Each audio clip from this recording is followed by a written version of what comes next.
So we are now building up to a potentially huge day for the Prime Minister here in Westminster. In less than 15 minutes' time, we're going to get Sir Philip Barton, the former lead civil servant at the Foreign Office, giving evidence as to whether he was pressured by Number 10 over Lord Mandelson. We've been getting some arrivals to Number 10 this morning. Wes Streeting, House Secretary, first to walk in the door with that nice red umbrella. Darren Jones there, one of the kind of key Prime Minister's loyalists. Someone we potentially expect to be hearing from in the Commons later today as well. Pat McFadden also walking down. They're the Secretary of State for Work and Pensions, arriving at Cabinet this morning. Dodging all the shouts, but you've got to try, right? And then we also finally had Lisa Nandy, the Culture Secretary. Do you support the Prime Minister? Walking into Cabinet there. But it's a huge day. We've got the evidence to the Foreign Affairs Committee and then, of course, the vote in the House of Commons as to whether there should be a referral to the Privilege Committee. We're joined now by the Conservatives. The Shadow Chancellor of the Duchy of Lancaster, Alex Burkhardt, is here. Great to have you with us today. It's going to be a potentially huge day in Parliament. What do you... So, first of all, let's talk about the vote later on. Do you expect the Prime Minister to win that vote?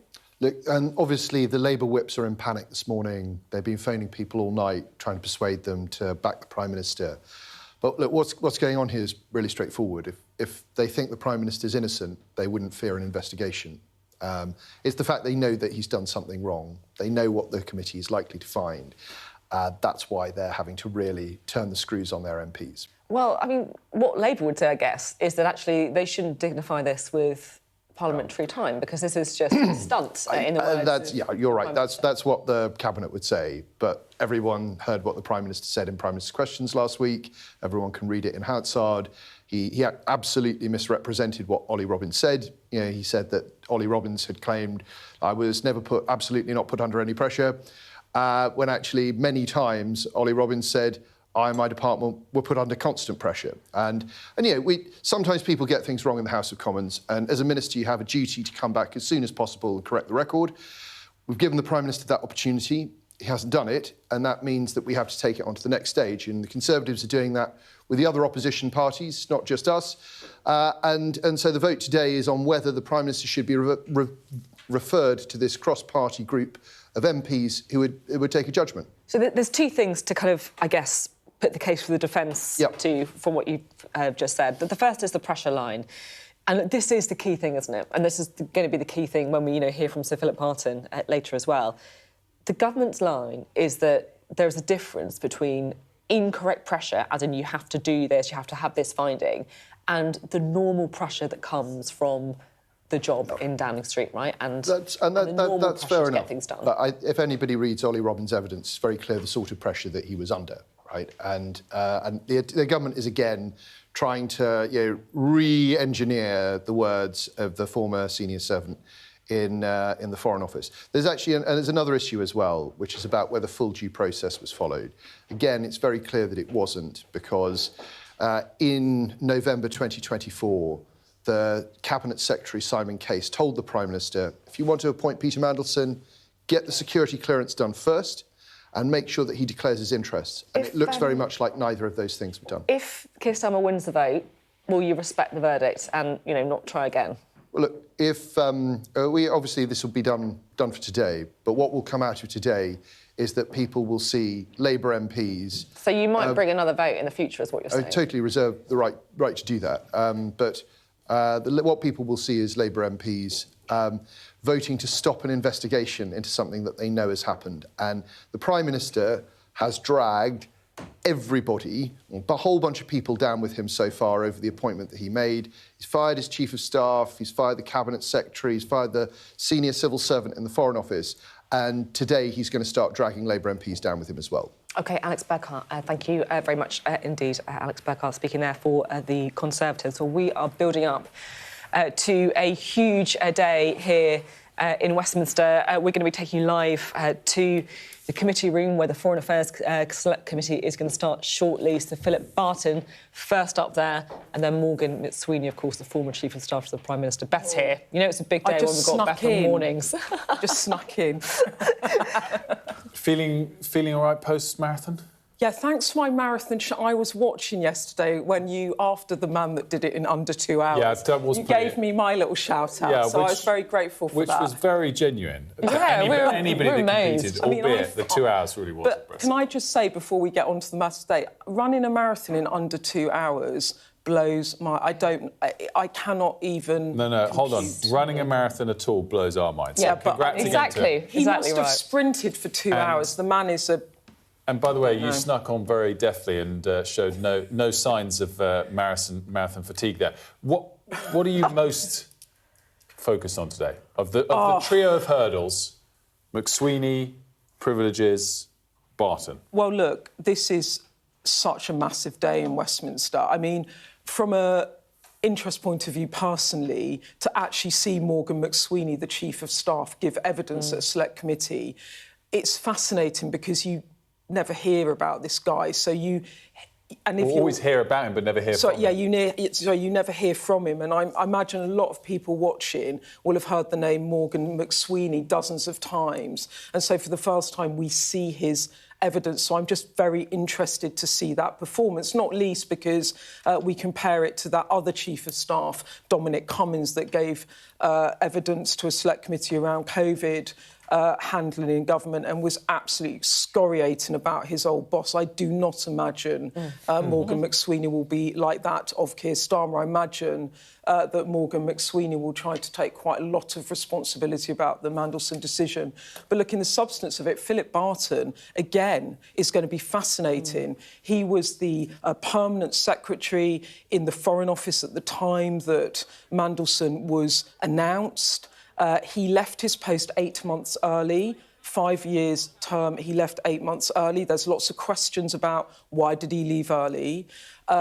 There is, in the documentation that's already been released, indications that he was concerned about the Mandelson appointment. What did he say to other people in government? What did he say to the Prime Minister's National Security Advisor, Jonathan Powell, who has said, according to the humble address, that the appointment was weirdly rushed? So you've got all of that body of evidence and that pressure on the Prime Minister before this vote, Sophie, that you were just talking to Alex about this afternoon. Yeah, on the vote, it's interesting because I've been kind of watching to see what MPs are saying. You've got, like, Dawn Butler, you've got Carl Turner, effectively saying it's a stunt that they're going to back the Prime Minister, not necessarily people who you'd think would be loyal. But I guess my question, Beth, is even if it goes through, which we probably expect it to, what should we read into that? Does that mean that they support the Prime Minister in office, or is it actually not that straightforward? So while I was sort of on my rest bed yesterday after the marathon, I was also on my phone a lot because politics never stops, even if I needed to for one day only. And I was making a lot of calls, and I think what was happening was in the afternoon, it was unclear about how this was going to go. Were they going to give it a free vote? When the Prime Minister signalled that he was going to whip MPs already knew this because they were having the slips withdrawn. And what that means is, if you want to go and campaign, for example, or you've got an event in your constituency, you'll be given a slip, which means you don't have to come to Parliament. All of those were being withdrawn. So the MPs knew what was on the cards. And look, I think a few things happened. There was a sort of move about what would the big beast do, what would the Angela Rayner's do, what was Lucy Powell going to do, the deputy leader? Because you remember Angela Rayner was the one that really pressed on the humble address, and she was the trigger really to push for that release of those documents to the Intelligence and Security Committee. And what began to happen like late afternoon, early evening was you were getting soundings that these big figures in the party were going to line up behind the Prime Minister. You also had Emily Thornberry, the chair of the Foreign Affairs Select Committee, saying, look, I'm already doing this work on the Foreign Affairs Select Committee. If we get to that end of the process and there's questions to answer from the Prime Minister, then we can call him and then refer him. And I think what was happening was, I think the line started of, well, he hasn't misled the House in any way, so just this doesn't mean anything. And it moved to, actually, the process is already continuing. But in a nutshell, MPs are furious. And what I'm picking up is, yes, they will vote in support of the government and vote this down, but they're furious that they've been put in this position. They're furious that they're going to be accused by the Conservatives of a cover-up. And it's just an absolutely sulphurous mood. That said, I mean, slightly to Sophie's point and her question of Alex Burkhardt, after so many scored points from the Conservatives and Kemi Badenoch in the last few weeks, might they regret going as far as pushing a vote that then, at least temporarily, might galvanise a bit of support behind the Prime Minister? Well, I think what's happened in the past 24 hours is that because the Conservatives have really gone in and politicised it ahead of the local elections, it's given... I'm going to use an Arsenal analogy. You're going to enjoy this in a moment, but it's given Starmer's team some metal with which to sort of fight against them. You know, like how Pep Guardiola was not giving Arsenal any ammo to kind of rile the troops before that match. You remember that? Yeah. It's the same sort of thing. So, but it's gone the wrong way for the Conservatives because they've politicised it so much before the elections. It's actually helped. It's helped the Prime Minister. But from their perspective, they're keeping this on the front pages. They're keeping questions about Starmer's judgment on the front pages. They're keeping a sense of a sleaze scandal in Westminster on the front pages, all ahead of the local elections. Yeah, exactly. This is the thing, isn't it? And it's going to be a wounded Keir Starmer, whatever happens. The number 10 line, we're building up to the committee, so let's stay with it just before we get the Sir Philip Barton evidence. The line from number 10 seems to be, yeah, there was pressure, but it was normal pressure. It was pressure just to get something done, you know, in a timely fashion, which is what everyone in top jobs gets. There was no undue pressure. And I guess that is going to be the key, what we're going to be hearing just in a few moments' time from Sir Philip Barton.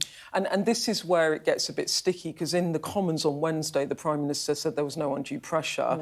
That gave the Conservatives an ability to say that's not what Robbins was saying. And the Prime Minister then clarified that and said there was no undue pressure in the rounds of the vetting process. And now we're going to hear another version of events. And I think it's going to be, again, very, very uncomfortable.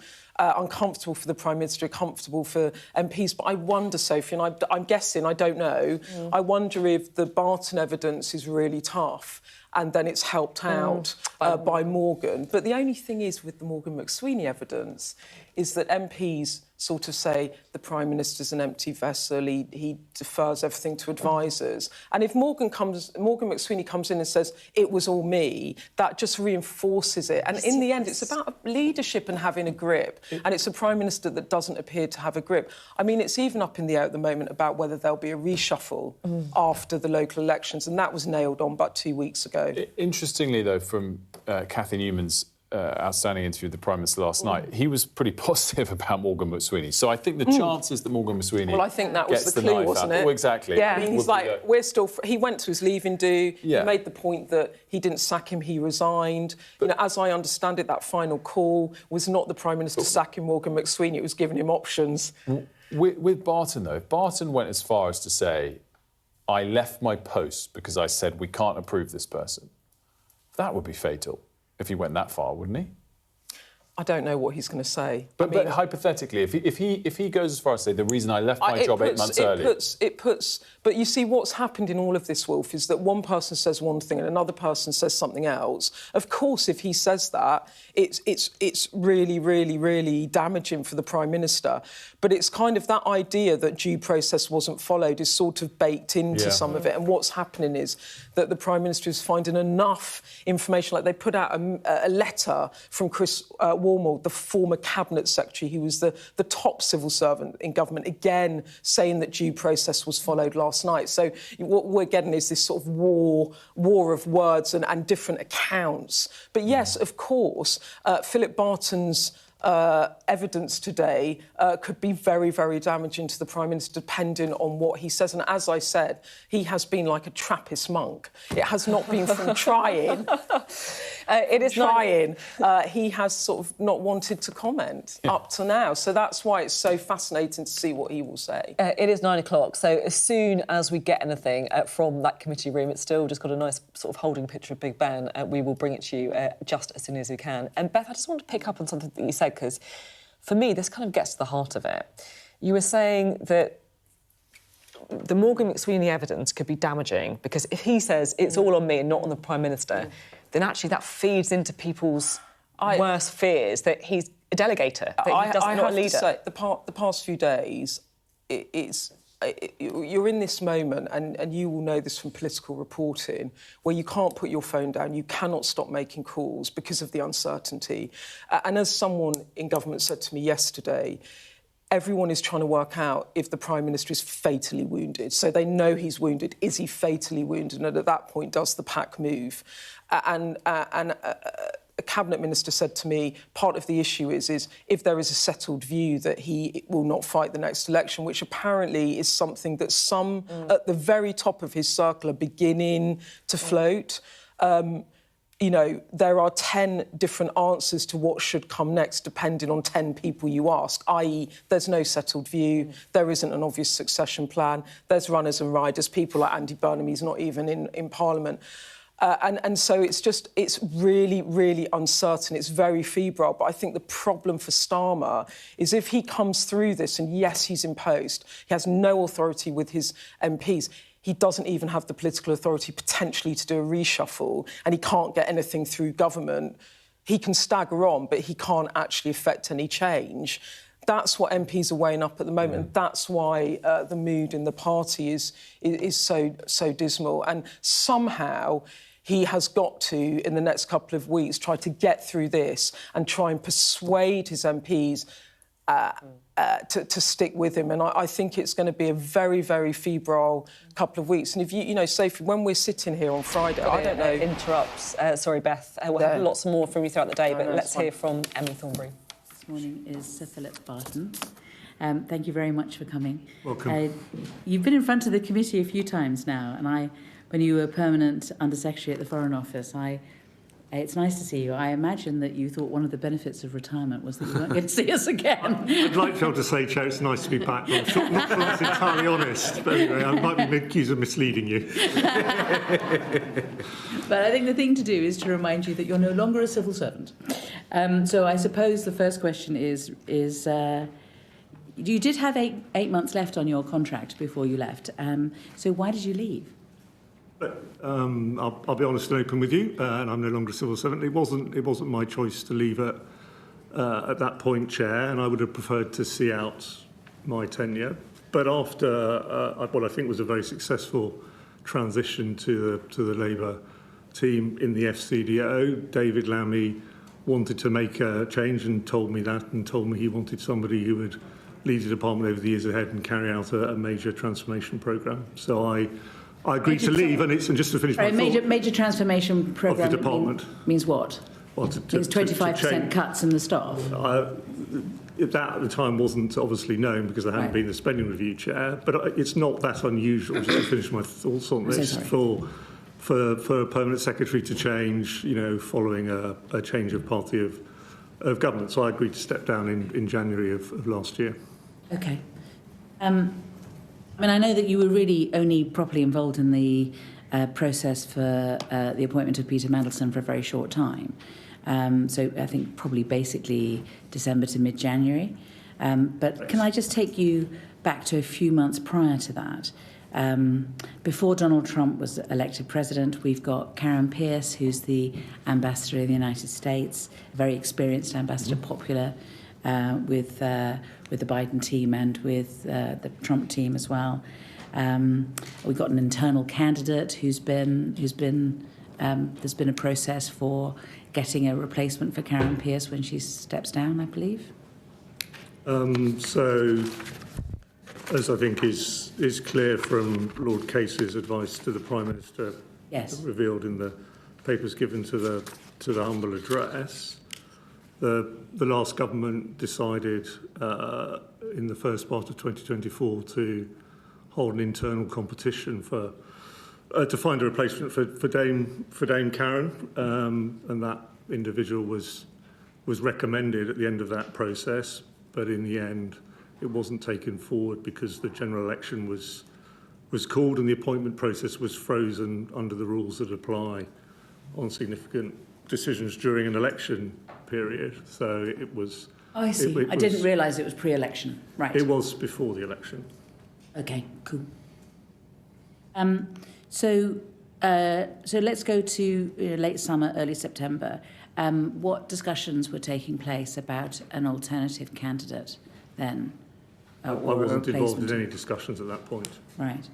And then 2 months later, we have Peter Mandelson announced as ambassador to the United States. Were you, I mean, at what stage were you involved in any discussions? Yeah, no, good question, Jay. Look, I was first involved when I was, in mid-December, told of the Prime Minister's decision to make a political appointment as ambassador. Yeah. And that political appointment was Peter Mandelson. So that was when I was first involved. It was, if I recall right, the 15th of December, so the beginning of the week that ended with his announcement. Okay. And then from the first tranche of the humble address papers, we've seen that between November the 11th and December the 11th, the Prime Minister's PPS and Private Secretary for the Foreign Office give advice. We see the then Cabinet Secretary, Sir Simon Case, give his advice, and we see the due diligence carried out by the Cabinet Office. But we don't see advice from you. I mean, it may be for members of the public. That seems surprising that you're not... That, you know, were you ever asked your opinion about appointing Peter Mandelson as ambassador? I mean, you were in charge of the Foreign Office. The first I was aware of the decision was when I was told on the 15th of December. The first I was aware of the advice that had gone to the Prime Minister, or indeed that it was being formulated, was when I read it in the humble address release papers. I wasn't involved. I wasn't told a decision was coming. Would you have expected to? I think it is, well, I think two things on it. I think one is, on the face of it, it is reasonable for the head of the Foreign Office to be involved in thinking around what is our major top bilateral ambassador post. On the other hand, given clearly the Prime Minister was deciding to make a political appointment, I think it is also reasonable that civil servants would not be directly involved in discussions around what is a political appointment, because in the end that is a matter for elected politicians, and I can also see the sensitivity. So I'm a bit conflicted. I mean, clearly, I think ideally you want to have a situation where there is a tight and small circle of people who can be consulted on a big decision like this on a basis of trust. But I can also see that in the end it was a political matter, and I suspect, I have no knowledge of this, was discussed in political circles at the top of the government. In a circle of trust, do you think you'd have a place? Look, not in a political conversation, no. But in the end, this is an appointment to the most senior job in our foreign service. I was head of the diplomatic service, so I think it is possible, without asking me as a civil servant or any head of the diplomatic service, I think it is possible for them to be involved in a conversation, for example, around what are the requirements? What does the UK need in the period ahead, and that sort of thing, even if that isn't, you're not then involved in the absolute decision-making discussions around individuals who are politicians. Chair. Can I just follow up one or two of the questions from the Chair? You said that the process had been underway for an internal competition, but come the general election, it was frozen. Once the new government had been elected, was the process not then recommenced? Well, I wasn't involved, as I said, so I don't know whether that was considered very much. Obviously, you have seen the then Cabinet Secretary's advice on that, and that's all I know about it, is that advice. The Foreign Office must have been continuing to look at potential candidates to replace Karen Pierce. The view Karen Pierce had basically been agreed formally, as the notes say, to stay until January 2025. I took the view that actually what made most sense was to know the outcome of both the UK general election, but also the US presidential elections. And obviously there was, until the election was called, there was an uncertainty around the timing of the UK general election, given our political system, with an end point of January 2025. Karen and I had discussed, therefore, whether or not, if required, she'd be willing to stay a bit longer while we were able to see how those two elections played out, as it were. So there was flexibility. So to answer your question, in terms of September of 2024, that was before we knew the outcome of the US elections. The new government was only just in. So the FCDO and I were not actively looking at that point for candidates, because I felt we had time to see the outcome of the US elections, and Karen had shown flexibility over exactly when she ended in the beginning part of 2025. And when were you first told that it was likely to be a political appointment? When I was told of the Prime Minister's decision. 15th of December? Yes. So until the 15th of December, you had no information that any discussion had taken place, or certainly that a decision had been reached? No. And when you were told that a decision had been reached and it was Peter Mandelson, did you express any concerns about that?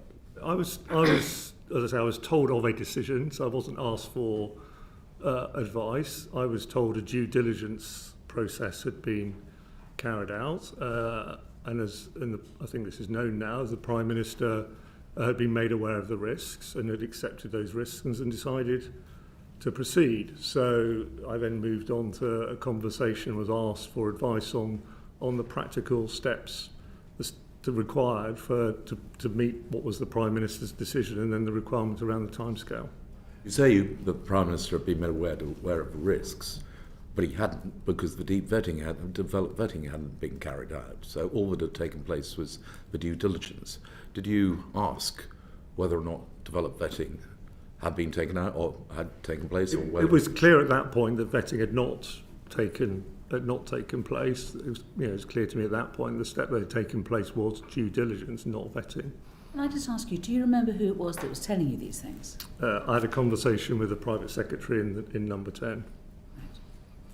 And did you express a view as to whether or not developed vetting should take place before an announcement? Yeah. So on that, later that week, as we were taking forward the practical steps required, the Cabinet Office initially said that as Mandelson was, to use the technical phrase from the guidance, a fit and proper person as a member of the House of Lords, he did not require developed vetting.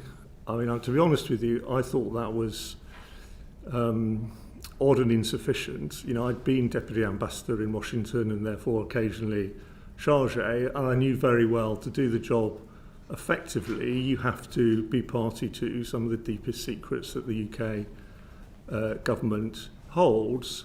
But I also recognised that the situation was unusual, and I therefore asked for advice, although I was pretty clear in my own mind, from the SCDO security team. They came back to me after discussions with the Cabinet Office and said that their advice was that he should have DV, and I absolutely agreed with that. And by then the Cabinet Office had reflected further, and they also agreed.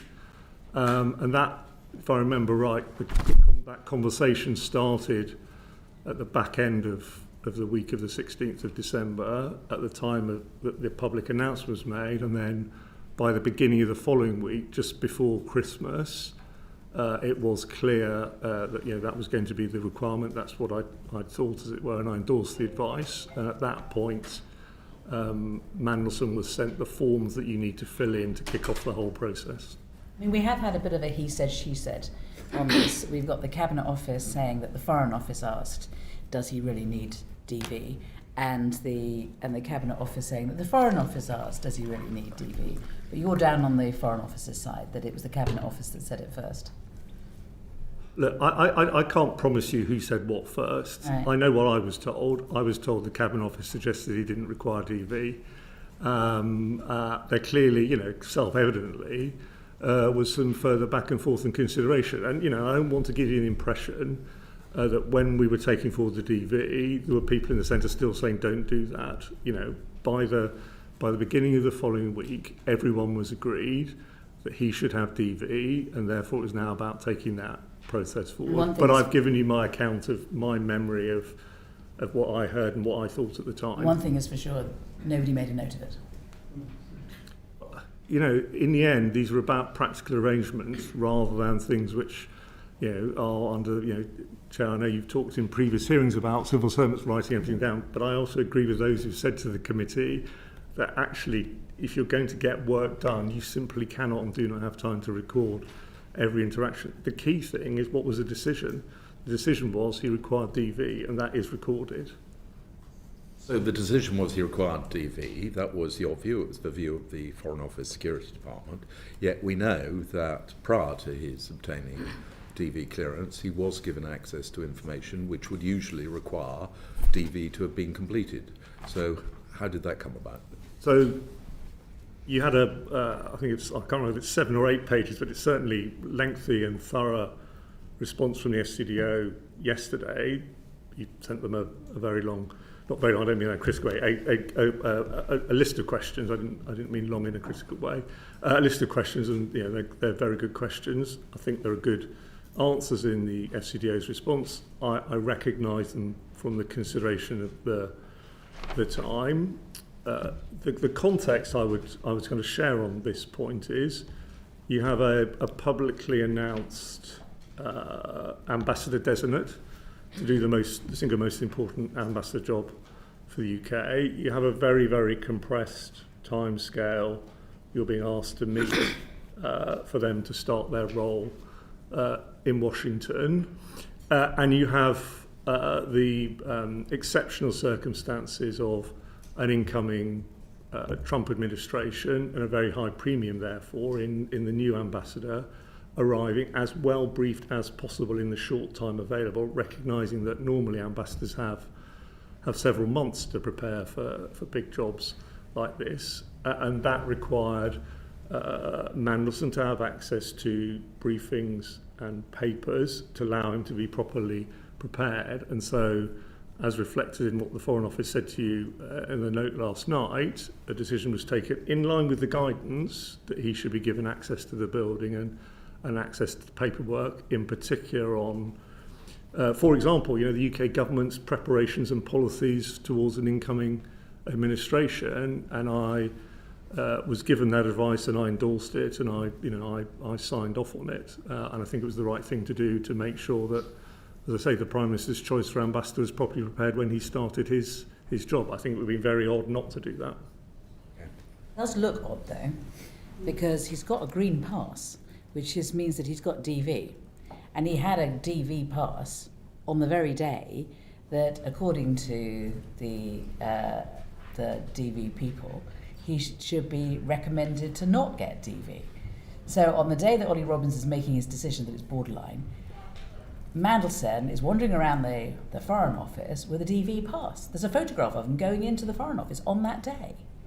Yeah, I don't know the answer on the actual type of pass. And it was clear to everybody, and I can't quite remember what the letter from the Foreign Office last night said, was that, and it was, I think, clear at the time, was that he didn't have DV, and there were limits to what he could see and told. And again, I do think this is in the letter last night, but I can't quite remember. I do think there was a process in place to tell people who were going to brief him that there was a certain level of classification they could go up to in talking to him, and they couldn't go beyond that because he didn't have DV clearance.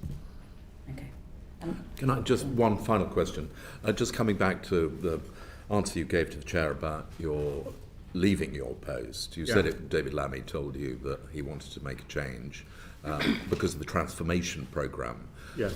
Do you believe that your concerns about the way in which Peter Mandelson had been appointed had any influence on the decision to ask you to leave early?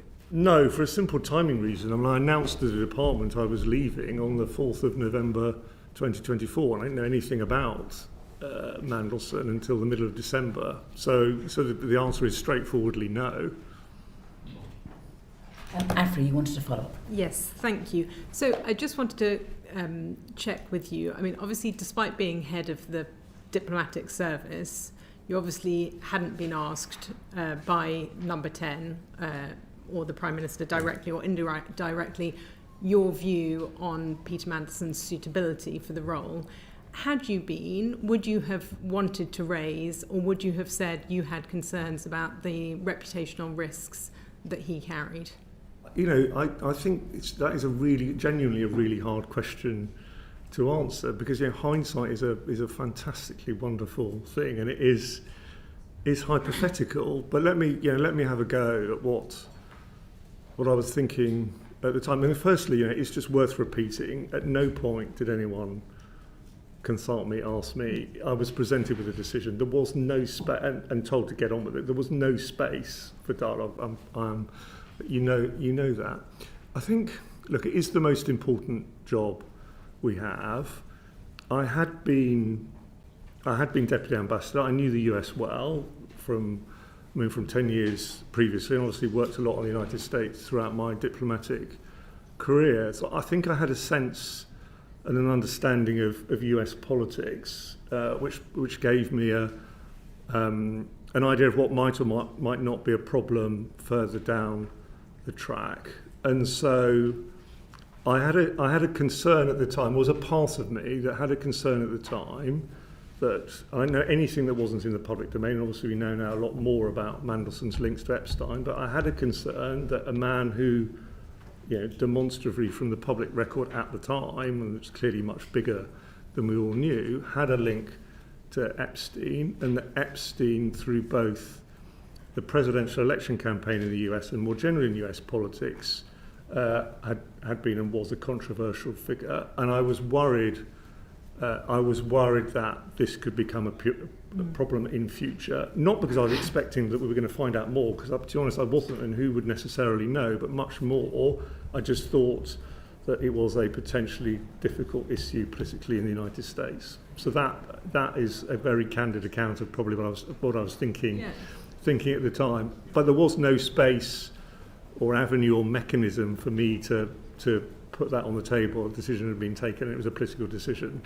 I mean, you mentioned, of course, the links to Jeffrey Epstein, which were in the media at the time. Did you have concerns about Mandelson's business relationships with China or Russia? So please don't laugh, but I really didn't actually follow what Mandelson was up to in his business relationships. I kind of knew about him when he was a government minister, so I didn't sort of have it right in front of my face, and I didn't see the due diligence report. What the details of those were. What I would always believe in is a vetting process to look at issues which might affect national security. And obviously you know the United States very well. Your previous diplomatic role there, you probably had links with people who are out there.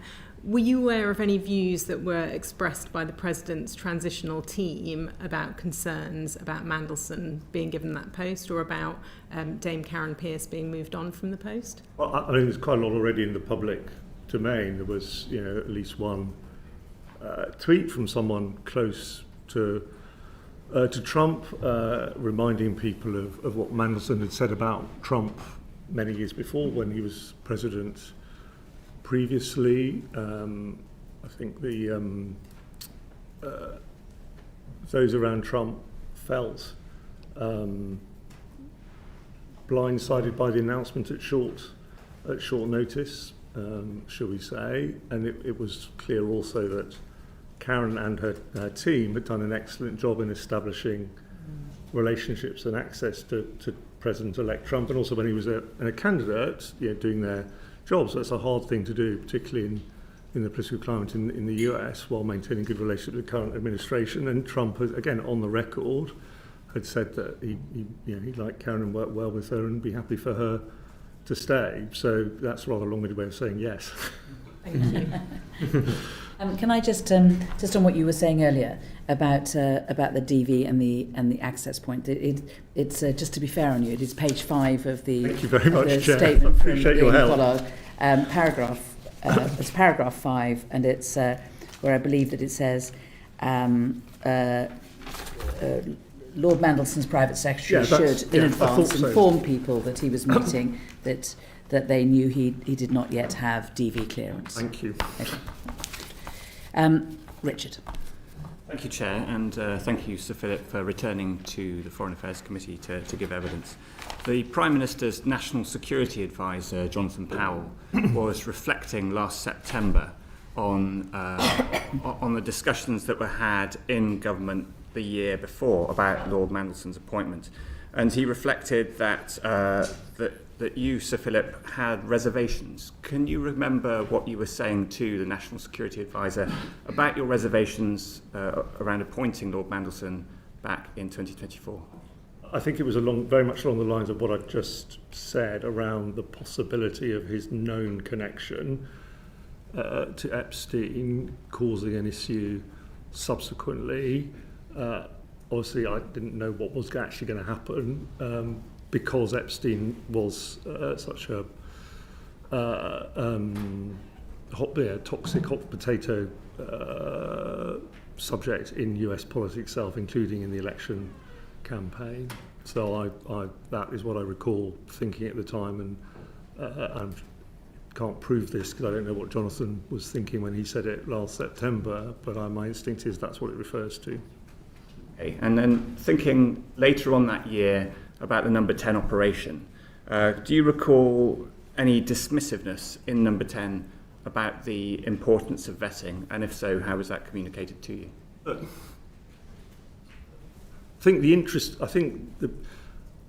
I wouldn't use the word dismissive. The word I would use is uninterested.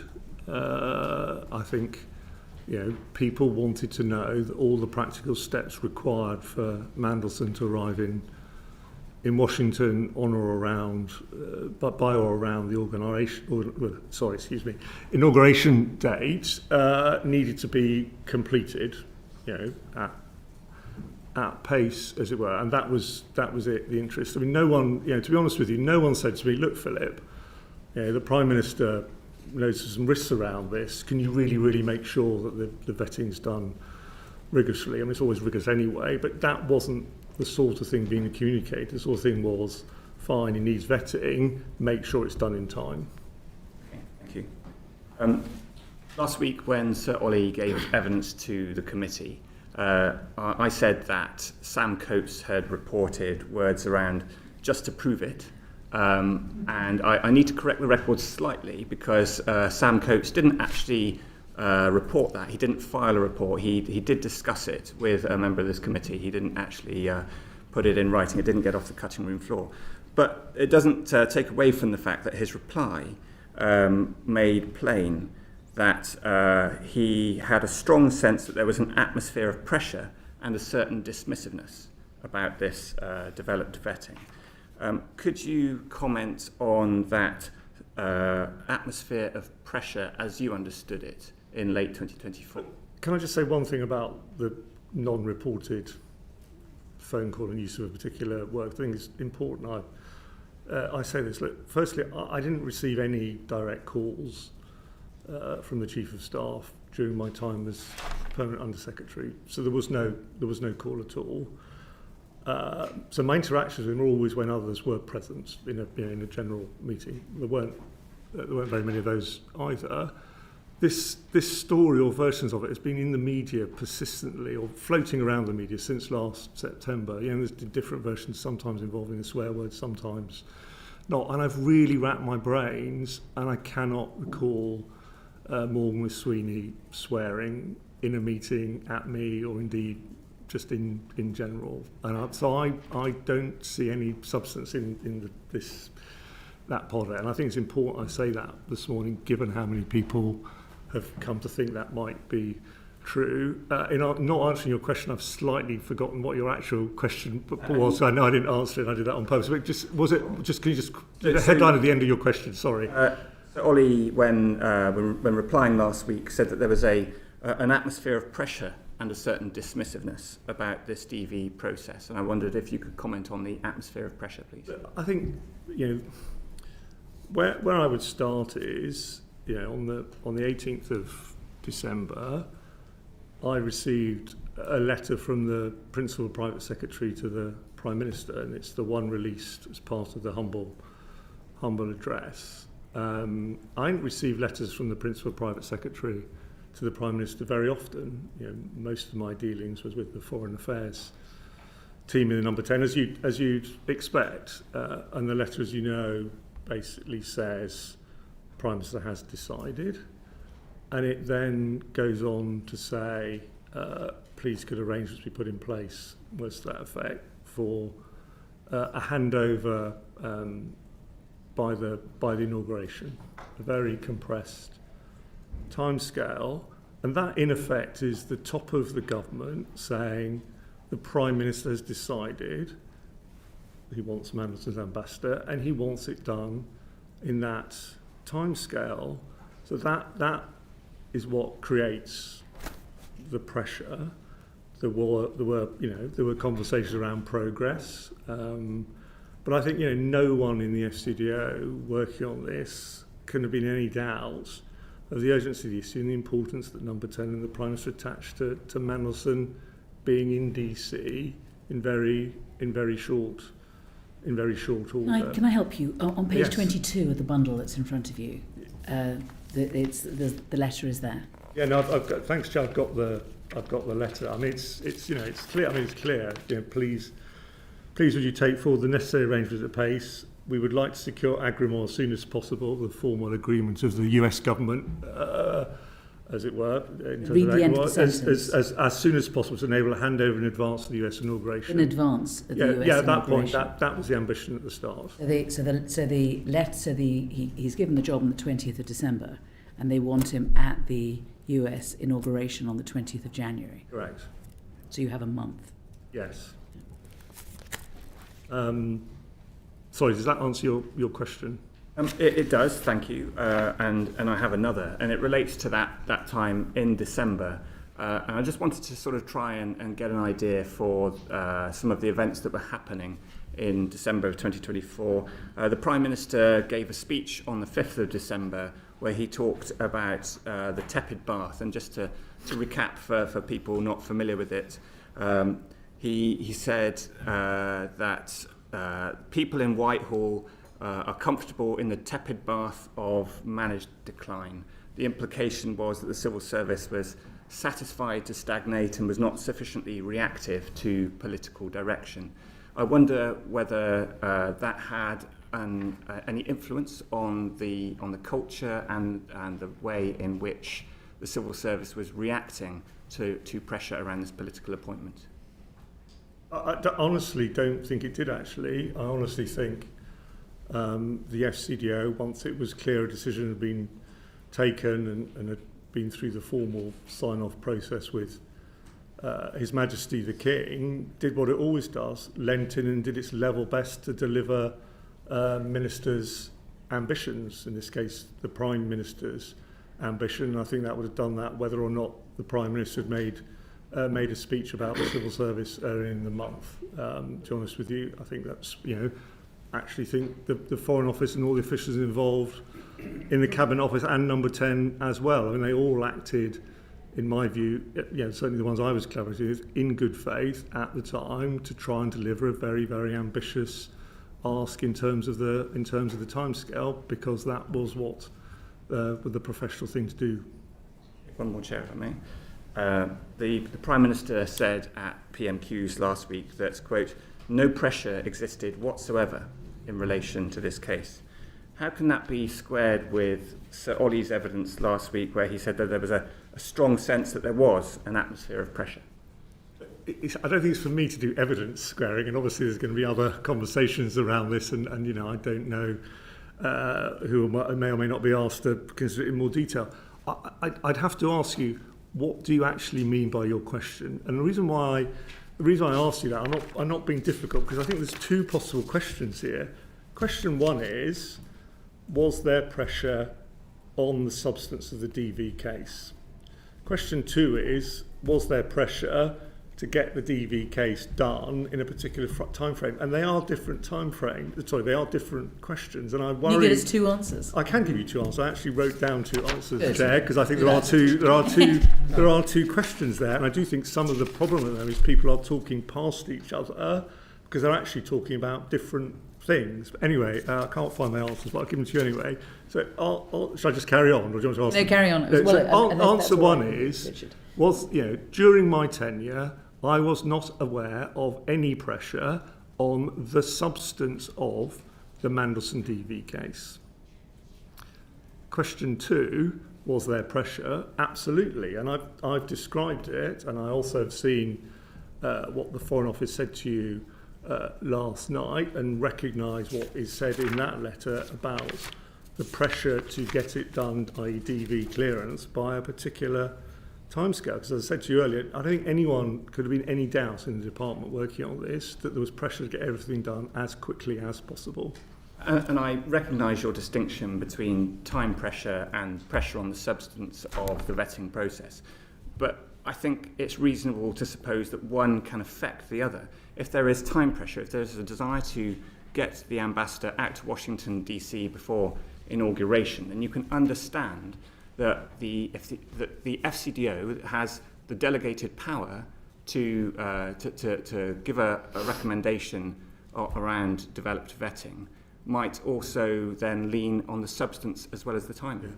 So, if I recall right, Sir Ollie, when he was giving evidence to you last week, said that there was pressure on the timescale, but that did not affect his decision-making on the substance of the case. And the letter from the FCDO last night says he, i.e. the Director ESND, does not assess that this pressure, the general pressure, influenced the professional judgment that was reached by himself or his team. And to be clear, I believe both of them. Even though they didn't manage to read the last page? Of what? There was a 10-page document of the DV, and neither of them seemed to have read it. Was that anything to do with the time pressure or any other pressure? I'm not aware of details of the boxes. Paper. Yeah, well, I'm not aware of the boxes. I've not seen a piece of paper with boxes on it either ever in my career. So, Nobody seems to have seen them. Right, thank you. Afra, you've got one question, and then I'm moving on to Abdesam. Just wanted to ask, given this tight time frame that there was, we're also aware that back in September of 2024, Lord Case, Simon Case, had written to the Prime Minister advising that security vetting should be carried out prior to the appointment of Peter Mandelson. But we know that the announcement, I think, was made on the 20th of December 2024, and it wasn't until 3 days later, as we've talked about, that security vetting commenced. So what would you say was the process in place at the time for the order of security vetting and appointment announcement, in your view? Sorry, can you just unpack slightly what you mean? Yeah. I'm not sure I could What would you say would be the normal order of process in place at the time? Would you say that the normal order would be vetting and then announcement? Yes. Or announcement and then vetting? No, the normal order is vetting and then announcement. Thank you.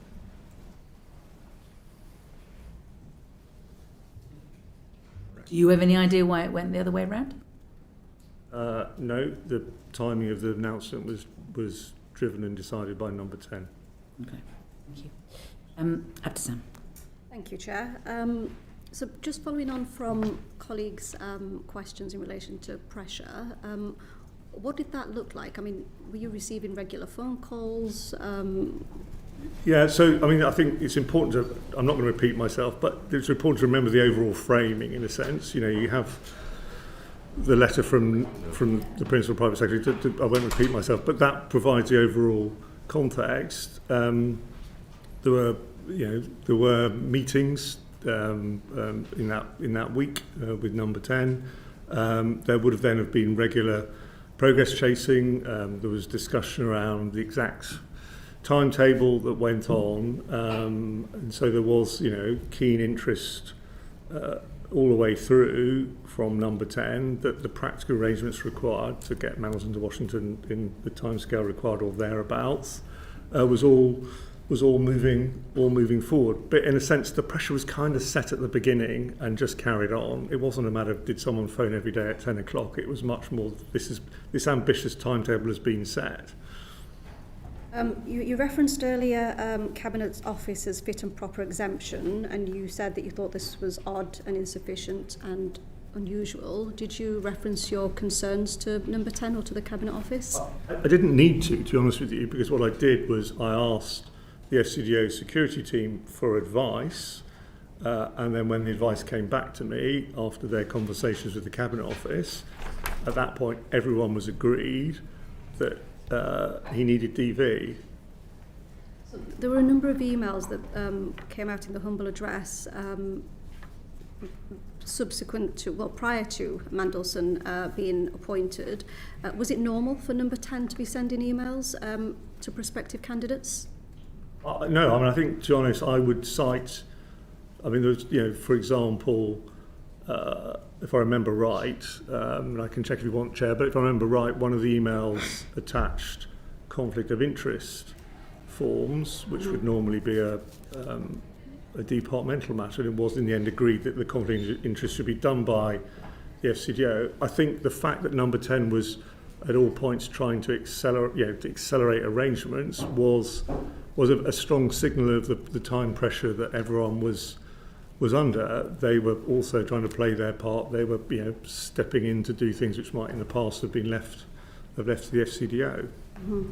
And in one of the emails it references that you had a discussion with Mandelson. What was that discussion? From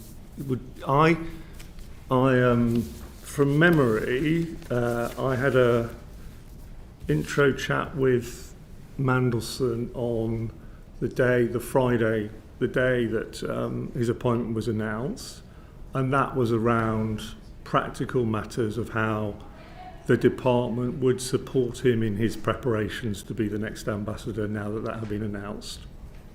Okay. And in one of the emails it references that an iPad, laptop, iPhone was given to Mandelson. Is that usual practice to give to somebody who is not yet cleared? It's not usual, but it's not unprecedented. Okay, and the emails also reference that he'd had briefings from senior officials at the FCDO. Were you aware of the content of those briefings? I didn't, because obviously I wouldn't have had time. I wasn't aware of the precise every bit of it, but I was aware of the subjects that we were choosing to brief him on, and there was a kind of what you'd expect, a proper professional process run by the team in charge of our relationship with the United States to give him access, particularly to briefing on US government policy towards the incoming administration across a range of issues. And I remember seeing the list of issues, and I probably looked at it and thought, yes, that looks like a sensible list. But I didn't look myself at the briefing and wouldn't have had or expect to do that. In none of the emails it makes reference to him being subject to cleared vetting. So it's almost as though he's got the job and we're just going through the process. Was there anything in any of the documents that said this is all subject to satisfactory DV? As far as I recall and am aware, the first time the documentation shows subject to DV is when the FCDO sent him what is a standard form of words for people who are going into jobs. I'm not aware of any other references in the documentation. I mean, would it be right to assume that had the final clearance been, would you foresee a situation where the final DV had been refused, that would have been rejected by the Cabinet Office? I mean, I can't foresee a situation where that would have happened, given how he was treated, and all the emails have implied that he has the job. Would you have foreseen a situation where it could have been refused? Sorry, I'm not sure. What do you mean by that? Do you mean, is it a possibility, or do you mean... Could it have been a possibility? I think, you start a vetting process, there has to be a possibility that at the end of that process someone is deemed not to meet the standards to have developed national security vetting. Might have happened in this situation? I mean, I don't know anything about the substance of the vetting. So I really, I don't. I'm, sorry to say this again, a bit repeating what I said earlier. I at the time followed very much about Mandelson's wider life. I mean, it's not an impossibility. I mean, it would have been a crisis if we got to the point where he had no vetting clearance. That would have been a crisis. Self-evidently, a publicly announced political appointment as the next ambassador to Washington, not being able to go, that would have been a big problem. But, I mean, presumably the DV is done with an open mind. And it's done with an open mind whether we're going to do DV, and if you fail it, you're not going to get the job. And so I think, the question is that there's an email which says that he's going to get briefed in person from the 6th of January onwards, including on higher tiers. Presumably that means equivalent of the sort of information you'd get if you got DV. He's got a pass for people who've got DV. This is before he gets DV. He's on the payroll from the 14th of January. I mean, it does all look like he's got the job already. He got the job in the sense that he'd been announced by Number 10. The paperwork had gone to His Majesty the King. He'd been announced by Number 10. We were seeking the agreement of the US government. So in that sense, he had got the job. What's the point in the DV? Because to do the job, as I said, sorry, I should take the irritation out of it. I'm not irritated, but because to do the job effectively, you have to be able to have access to information that is of its sensitivity requires DV. So that's why he needed DV. If he'd been failed, he would have had access to the buildings as if he had DV. He would have had access to information as if he'd had DV, and he would have failed it because he would have been seen as a security risk, and you would have exposed yourselves to him as a security risk during the period. I don't agree that with your kind of characterisation of as though he had DV. He had access to the building, but parts of the building where people without DV also have access. He did not have access. Why did he have a green pass? He did not. I don't. You'll have to ask the Foreign Office about the passes. He did not have access to the parts of the building where you absolutely do require DV. And on the paperwork, and I think this is in the Foreign Office letter, he had access under the rules as allowed as a fit and proper person and a member of the House of Lords. He had access to papers up to a certain level of classification. He didn't have general access. He wasn't able to roam free, if you like, in terms of access to information across the department. So I can understand why it looks odd. I actually think it was the right thing to do to ensure at the time that in the short time scale that had been given, he could arrive in Washington properly prepared. The alternative would have been that we would have had an ambassador to the United States turning up not properly or fully briefed on the government's policies towards an incoming administration, and that would not have been right. It wouldn't have been proper for the Foreign Office to operate in that way. So I'm comfortable that it was the right decision at that point in time to give him that limited access under the rules. So is this a fair way of putting it? That given that he'd been offered the job on the 20th December, and you've got Christmas and New Year in the way, and he's got to be getting to Washington by the 20th of January, you were doing everything that you could to accommodate him being ready for that date? Within the rules. Was there a contingency plan in place for what might happen if he wasn't granted security clearance? No. Not done. Yeah, Edward. Sorry. Edward. Thank you, Chair. So, Philip, you said that you were informed by the Principal Private Secretary in Number 10 on the 15th. 18th. On the 18th. I'm sorry. I know the word principal. But I was informed by a Private Secretary Number 10 on the 15th. On the 15th. Yes. That the Prime Minister wanted to appoint Peter Mandelson. Yes. Was that a conversation? Because there's obviously then subsequently the letter. Yeah, I was phoned up. You were phoned up. The letter just references the desire to appoint Peter Mandelson. your letter to the Private Secretary, Yeah. to the King, Yeah. says that the Prime Minister has indicated his intention to recommend a small number of political appointments. So when you had the conversation on the 15th, that presumably was that the PM will make a number of appointments. To be honest, I can't recall. I don't think it did. I think, to be honest with you, I think that the first sentence of my letter, that was a catch-all sentence, which I think was the way it was described to your colleague in your hearing with Cat Little. It was non-specific. It was a non-specific general catch-all rather than because I was being told there's more coming. Well, so obviously in his evidence, Sir Ollie Robbins said that he was asked, or another name was floated to him, Matthew Doyle, and not only that, he was asked to keep that information from the Foreign Secretary.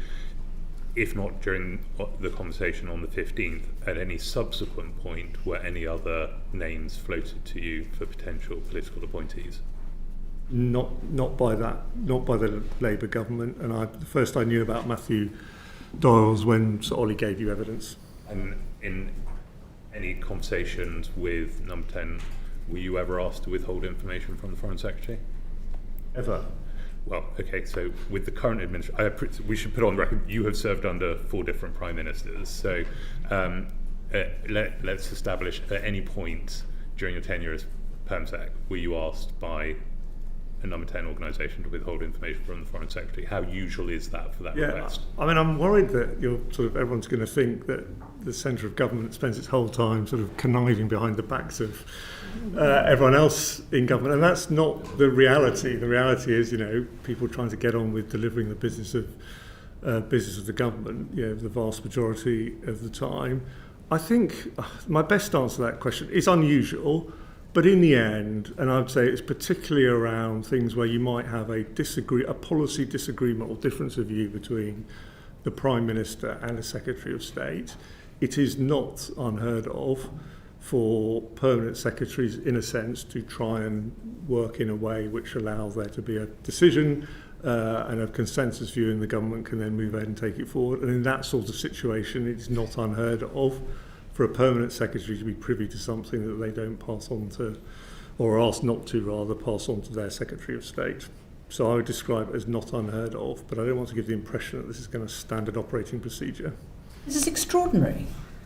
It's absolutely extraordinary. So the Foreign Secretary, so the permanent secretary at the Foreign Office can be told, don't tell your boss about this when they are the Foreign Secretary. Is it? I mean, has that ever happened to you before this? Yes, it has. Really? Yeah. Well, you learn something new every day. I suppose it beggars the question, does that operate in the other way? Because a lot of this seems to come down to what the Prime Minister was told and when. So how frequently are people being asked to withhold information from the Prime Minister? Has that happened as well? I can't speak for Number 10 or the Prime Minister. I would never say to Number 10, you can't tell the Prime Minister. And I always work on the assumption if I'm speaking to Number 10, there's a possibility, and that's for them to judge, that the information I'm relaying to Number 10 might go to the Prime Minister. Because much of this does seem to hinge on how much the Prime Minister knew when he was making a decision to appoint Peter Mandelson, and the briefing that he may or may not got. So I can't help you with that because I wasn't involved. I appreciate that. You said that you weren't involved in the decision-making process around Peter Mandelson because it was a political appointment. Was the Foreign Secretary involved in the decision-making? I don't know. Okay. I mentioned already you served under 4 Prime Ministers. Search through the records, and you can correct me on this, suggests that the only other political appointment that happened during your tenure as PermSec was Sir George Hollenberry, who was the former Member of Parliament for Meon Valley and was appointed ambassador to Cuba during the Johnson administration. Comparing those 2 processes and the timelines, how markedly different was the Mandelson appointment compared with the process that was taken out for the appointment of Sir George Hollenberry? You might need to get chapter and verse on this from the FCDO. during my tenure, the only two serving political appointees were Lord Llewellyn, Paris then Rome, and you're quite right, Sir George Hollingbury in Cuba. I can't absolutely promise you, because I started in September 2020 at the height of COVID and had to lead a complex merger. But from memory, George Hollingbury's appointment was done before I started, even if he didn't take up post until after I started. But certainly I wasn't involved in doing anything around his appointment. I think it was already I think it was already certainly decided, even if it hadn't been announced, and then it was taken forward in what I would describe as the normal way for an ambassadorial appointment, with time to go through the steps in the normal sequence, if that answers your question. It does, thank you. More broadly, in terms of the process then, you've already mentioned that you have never seen the now infamous traffic light boxes. Apparently, according to the letter we received last night, the departmental head of security had also never seen the traffic light boxes, wasn't aware that it was. So Ollie has talked us through the fact that he had a meeting with the head of security. Have you ever had a meeting with the head of security to discuss whether or not somebody should be cleared DV in your time as PEMSEC? No, I don't recall a recommendation from UKSV ever being escalated to me during my tenure. That was unique. Given that you had never had cause to see the traffic light system, should we read anything into the fact that Sir Ollie, when he had that meeting, was not shown it? I would rest on what you were told in the FCDO's letter last night. Can I just pick up on one point? I'll do one point and then anyway. So in the letter last night it says this is unusual where there's a difference between UKSV recommendation and FCDO sign-off, but it says there's more than one a month. So sorry, the door opened. I misheard the last end of the. The letter last night says that it's unusual, but not exceptional, for UKSV recommendations to differ to the final FCDO decision on vetting, but it says there's more than one a month of those cases. But you're saying that they're not raised to permanent secretary level. Correct.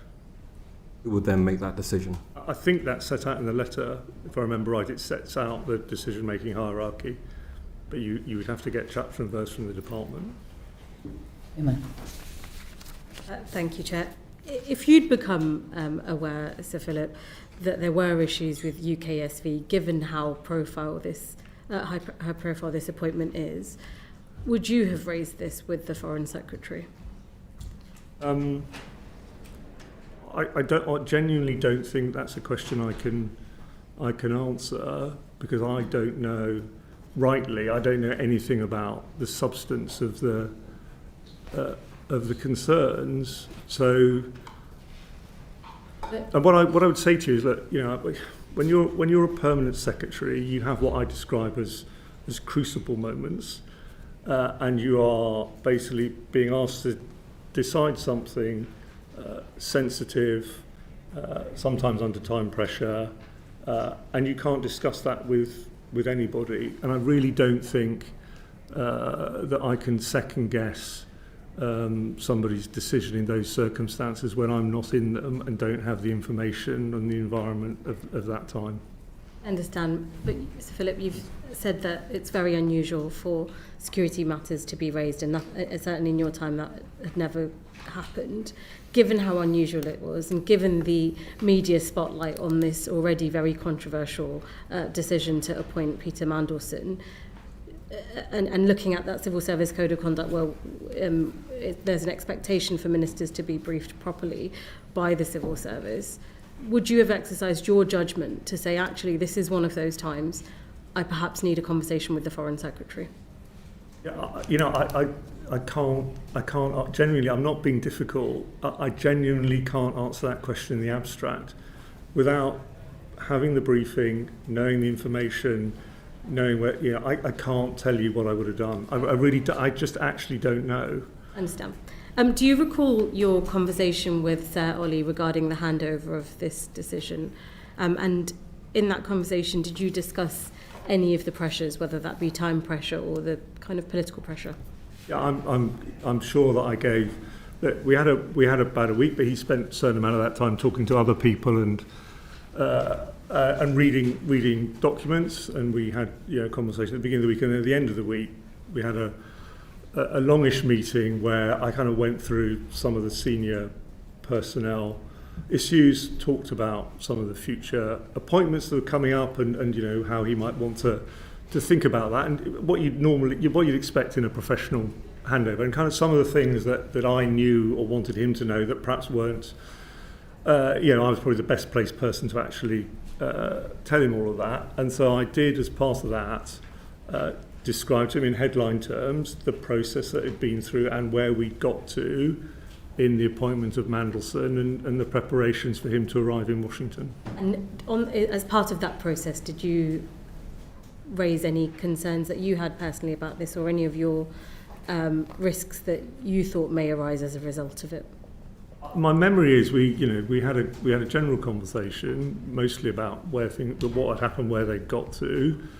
The one thing I do remember discussing and agreeing with Ollie is how we would handle the conflict of interest form. I'd seen a draft of it and had commented on it, but it was, and Ollie and I agreed this, it was, I felt and he felt, something that wasn't sensible for me to sign off in my final week, not least because he was going to have to justify whatever anything was in there. So I do remember a conversation around how best to handle the conflict of interest in the transition from me to him. Understood. In your earlier answers, you spoke to the chair about the pressure to get the ambassador in post before the inauguration, and Christmas and other time pressures notwithstanding, that's why you did the process as you did.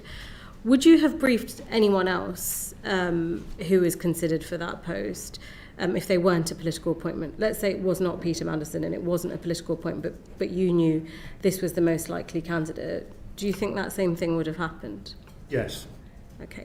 And on this announcement, you said that the normal order was the vetting to happen first and the announcement second, but obviously you say it's number 10's decision for it to have gone in this order. Did you know that was going to happen? Were you aware that it was being announced? When did I know it was going to be announced? I think probably by the 18th of the end of the 18th of December, certainly by the morning of the 9th, on the 9th, either the end of the 18th or beginning of the Thursday, I knew number 10 were going to announce the following day. And did you warn of any risks of proceeding this way? Did you speak to either the Foreign Secretary or anyone in number 10 or anyone else in the department? Well, the die was cast, to be honest. So I think we had a discussion around practicalities.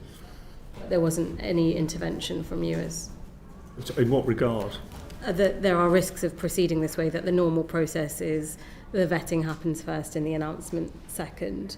And by going ahead with this timeline, that's not the normal process. And at number 10 and the Foreign Office could be open to criticism and or process. I mean, to be honest, I think that, as I say, the die was cast. The Prime Minister had decided, the timetable was set, number 10 wanted to announce. Thank you. I still don't understand this, because if the die was so set that you weren't in a position to say, I don't think this is a good idea, I think you should do DV first before the announcement, and yet you say it still wouldn't have been a problem. If you'd failed as DV, we would have announced that. I think the difference is if there'd been, and I'm talking in the generic here, obviously, because I don't know anything about the substance, but generically, if there'd been sufficient material, in any case, you've got, you're talking about the beginning of the process and the end of the process. Talking about, beginning of the process is one thing. End of the process is a different thing because you've got a body of material. Who have I got next? Alan for one question. Oh, sorry. And I've got Alan for one question, and then I've got Fleur. Thank you, Chair. Sir Philip, I should put on record that you and I worked briefly together when you were High Commissioner to India, and I was Her Majesty's then Trade Commissioner, a job for which I had to get DV. Nice to see you again. Nice to see you too. The issue we're struggling with in part is judgment, and one of the main problems is that initial judgment to appoint Peter Mandelson was flawed. Some are trying to say that the FCDO process, the vetting process, could have corrected that flawed initial decision. But is it fair to say that when you look at Ian Collard's response, politicians inserted enormous risk into the system by appointing Peter Mandelson, and what Ollie Robbins and the FCDO did was use their processes legitimately to manage that risk? Or do you think they were outside of that standard FCDO process? I don't know anything about the substance, and I have no view, therefore, on judgments arraigned around the substance. I do think what they did, as I understand it, was within the process. Thank you. Thank you, Chair. And thank you very much, Sir Philip, for coming to give us evidence today. I've got some questions about the due diligence part of the process.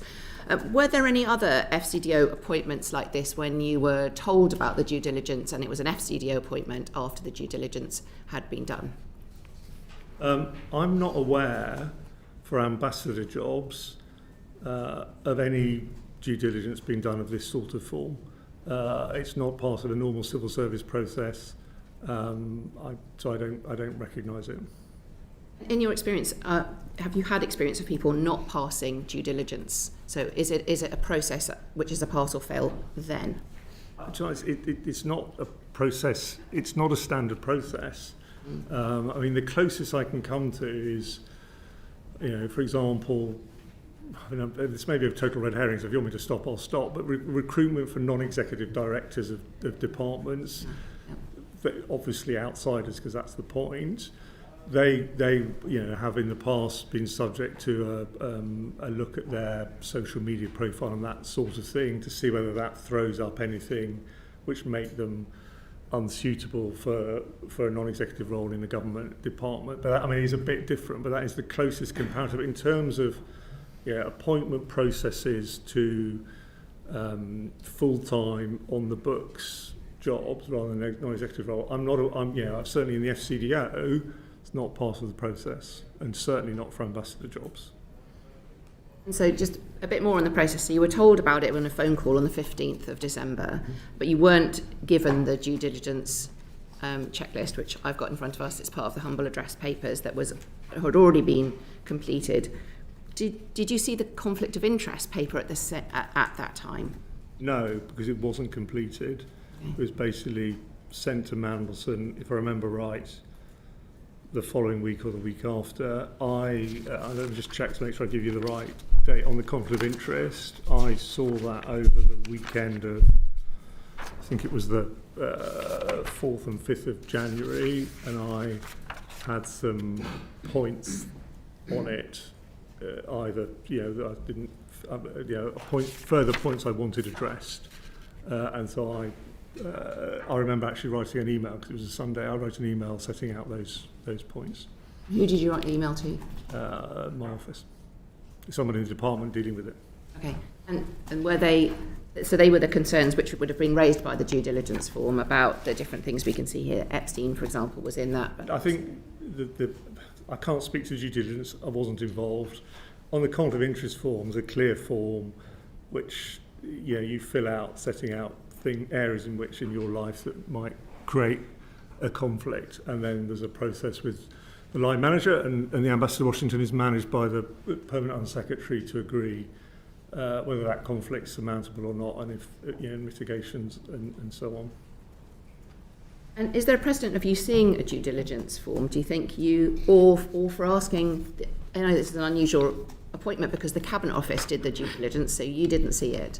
Could you have asked for the FCDO to also do due diligence, seeing that you were going to be Peter Mandelson's line manager, and so that you were directly responsible in that way? Yeah, if I remember right, I think I asked to see it and was told it formed advice to the Prime Minister, and therefore wasn't something I could see. Look, I think what you're suggesting is that I've been told the Prime Minister had due diligence done. He's seen it, decided this, and I'm going to say, well, that's not good enough for me. I'm going to do my own due diligence. I don't think that's plausible. Obviously, there was the pre-existing conflict of interest process and national security vetting processes which were gone through.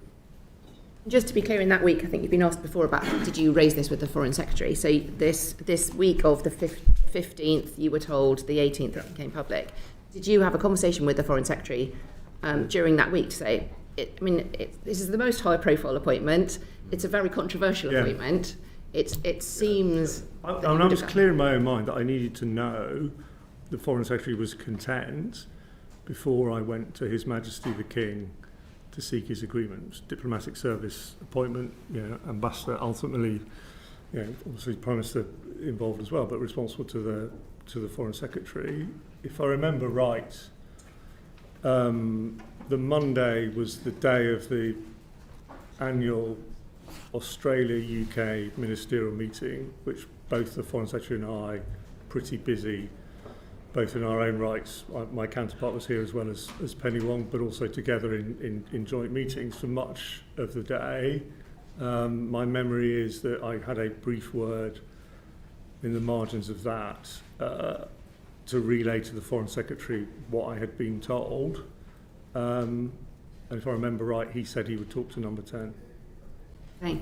So you were told by phone call, then you were in the same meeting together, and then you said, I've been told that this is going to happen, and the Foreign Secretary said he would have words with number 10 after that. And then did you hear anything back from that? I didn't say he would have words, which obviously can be read differently. No, let's make this very clear. He said he would talk to You would talk to number 10 about that. And did you hear back from that before it was then you wrote that letter to say he was appointed? So yes, I had the letter from the Principal Private Secretary of Foreign Affairs on the morning of the Wednesday the 18th.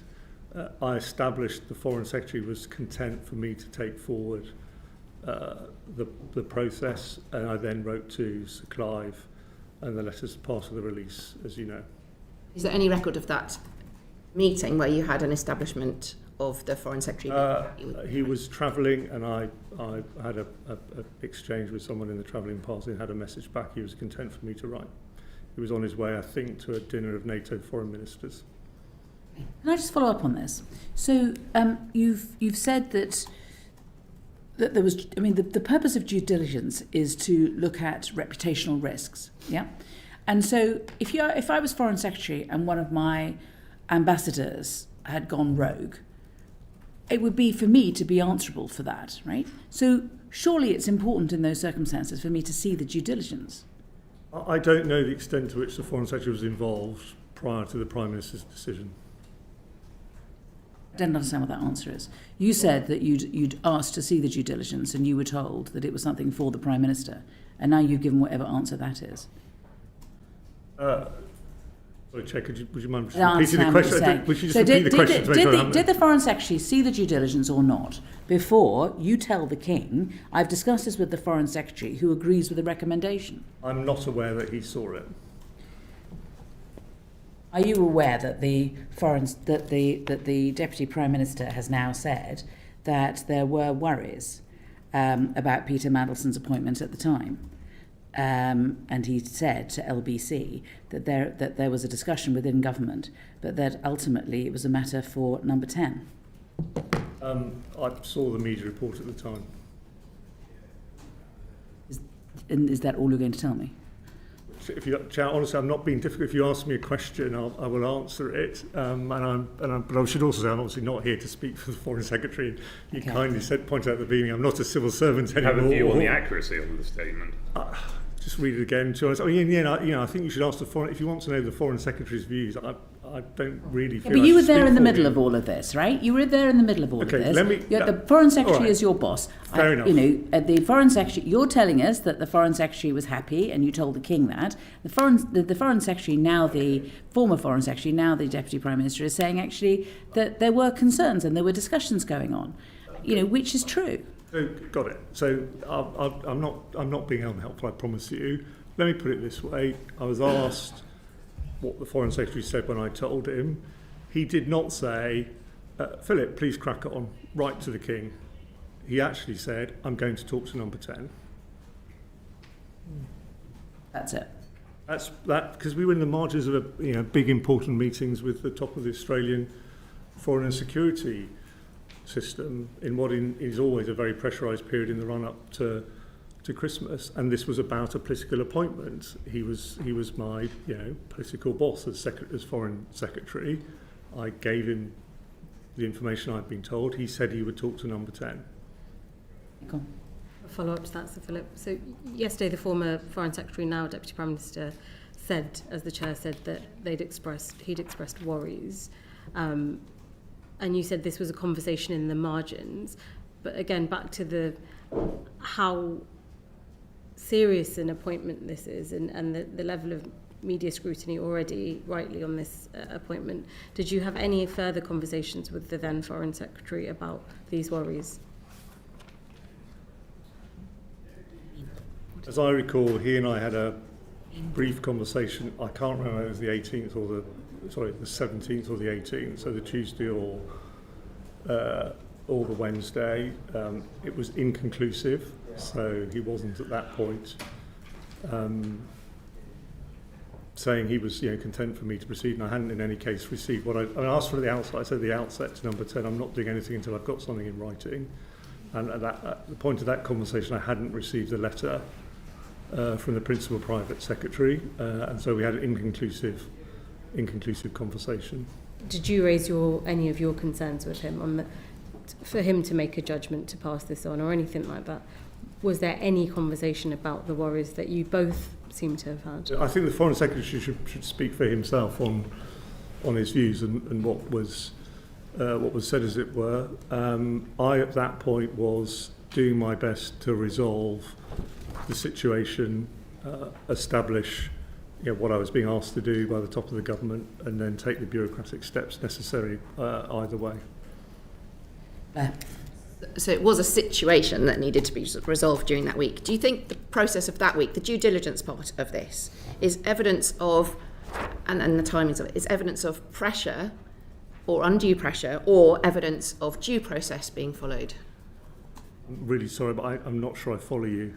The fact that, it's very, by your own admission, it's very unusual, and it was an unusual appointment, of a political appointment. So it was this whole process tested the system to the limit, really, and we're looking at how the system worked in this case, but also what we need to learn for the future. But just the evidence of, you were already told, quite late on in the process, due diligence had been done, then you were told he was going to be appointed, and then it was very publicly announced very quickly, and then so all of that, the timing of it, is that, in your opinion, evidence of pressure, undue pressure, or evidence of due process being followed at pace, yes, and you're in a high pressure environment all the time in your role? The short time scale created the pressure, as I said earlier. In terms of the parts that the FCDA and I was responsible for, I mentioned conflict of interest or vetting, and other decisions. I'm very confident they were taken, albeit under pressure, properly. As I've already been clear, the number 10 decision to announce in advance of DV was unusual. And final one from me. With the benefit of hindsight and many months to look at this and think about this whole process, where did the process go wrong? Was it at that early stage of even considering him, or was it the due diligence, or was it the vetting? Where did the process go wrong in your view? I don't have complete knowledge or insight into the process prior to the Prime Minister's decision, so I can't answer that question. You told us that it's the normal process to do vetting and then announcement. So for comparison purposes, when it came to the appointment of Jonathan Powell, was he vetted and then announced? I wasn't involved in his appointment.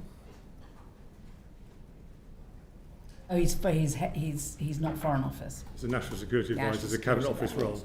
What about when he was Special Envoy for the British Indian Ocean Territories? Envoys are different and are dealt with differently. I honestly can't remember the secrecy on that, so you'd need to ask the department. Alex. Thank you, Chair. Thank you, Sir Philip. You talked about the short time scale causing problems. Do you think there was a reasonable diplomatic reason why Number 10 wanted the appointment done by Trump's inauguration? Look, I think once the Prime Minister's decided they want a change of very high-profile ambassador, you don't want to wait too long. You want to get on with making that change. I mean, my own view wasn't essential for Mandelson to be there by the time of the inauguration. Always takes a while for US governments to form because of the confirmation process. It's actually quite quick in Trump 2 compared to Trump 1, but it does take weeks. So I was personally much less concerned and didn't see that as an absolutely essential thing. And of course, Karen Pierce was willing to stay longer and be flexible within reason, and be well respected and connected to the Trump transition team. So yes, I can see entirely the point of getting on with it. I wasn't quite convinced that we had to see the 20th of January as a deadline, but that was the one we'd been set, very clearly, and communicated by the top of the government. Did you say that to Number 10? To be honest, I think, I would have been clear that we didn't have to, but I think in the end they were getting with it. It's also true that in the end, Lord Mandelson didn't go until after the inauguration. Any other external appointments, including political appointments, but others, are there examples where somebody has started in post before they've received their DV and then had access to those materials? I'm not aware of an ambassador starting in post, certainly externally, without DV. I mean, I can't speak for history, if you know what I mean, but in recent times, no. And do you think the argument that because Lord Mandelson was a Privy Councillor, he wouldn't need DV clearance was credible at all? As I said, my initial reaction was that it was odd and insufficient. So no, which is why I asked for advice. But but we did also pretty quickly settle on he needed DV. And you said higher classifications of material that he wouldn't have access to. What level of classification before he received his DV was Mandelson able to access? I think it's in the letter, but I think it was up to secret. Point 5, page whatever it is. It's in there. So up to secret was allowed. So there were no briefings he was given above that level of classification before he received vetting? Not that I'm aware of. Did the intelligence agencies ever share any concerns with you about Mandelson's appointment or his access to information? No. Thank you. Knowing what you know now about Peter Mandelson's relationship with Epstein and everything else, do you think the DV process made or UKSV made the correct decision and the FCDO made the correct decision? I'm not aware of any of the substance of the DV process. I genuinely can't answer that question.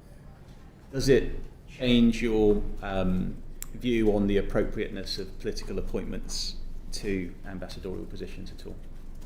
I mean, this one self-evidently hasn't worked out, but Lord Llewellyn was a brilliant ambassador to Paris and then Rome, and George Hollenbury did a good job in Cuba, and the Prime Minister and the Foreign Secretary are absolutely entitled, and it's explicitly allowed for in the legislation, to make political appointments. So I don't have any objection. I mean, clearly, when I was head of the diplomatic service, I was head of the diplomatic profession, and inevitably you kind of, you're not quite chief. You're head of the tribe, even if you're not chief trade unionist. So, within reason, they're a good idea. But, personally, as a diplomat, I would argue that the vast majority of jobs should go to diplomats, but they have been successfully used in the past. Okay. And finally, do you think the Prime Minister's statement that full due process was followed is a fair description of what happened in Mandelson's case?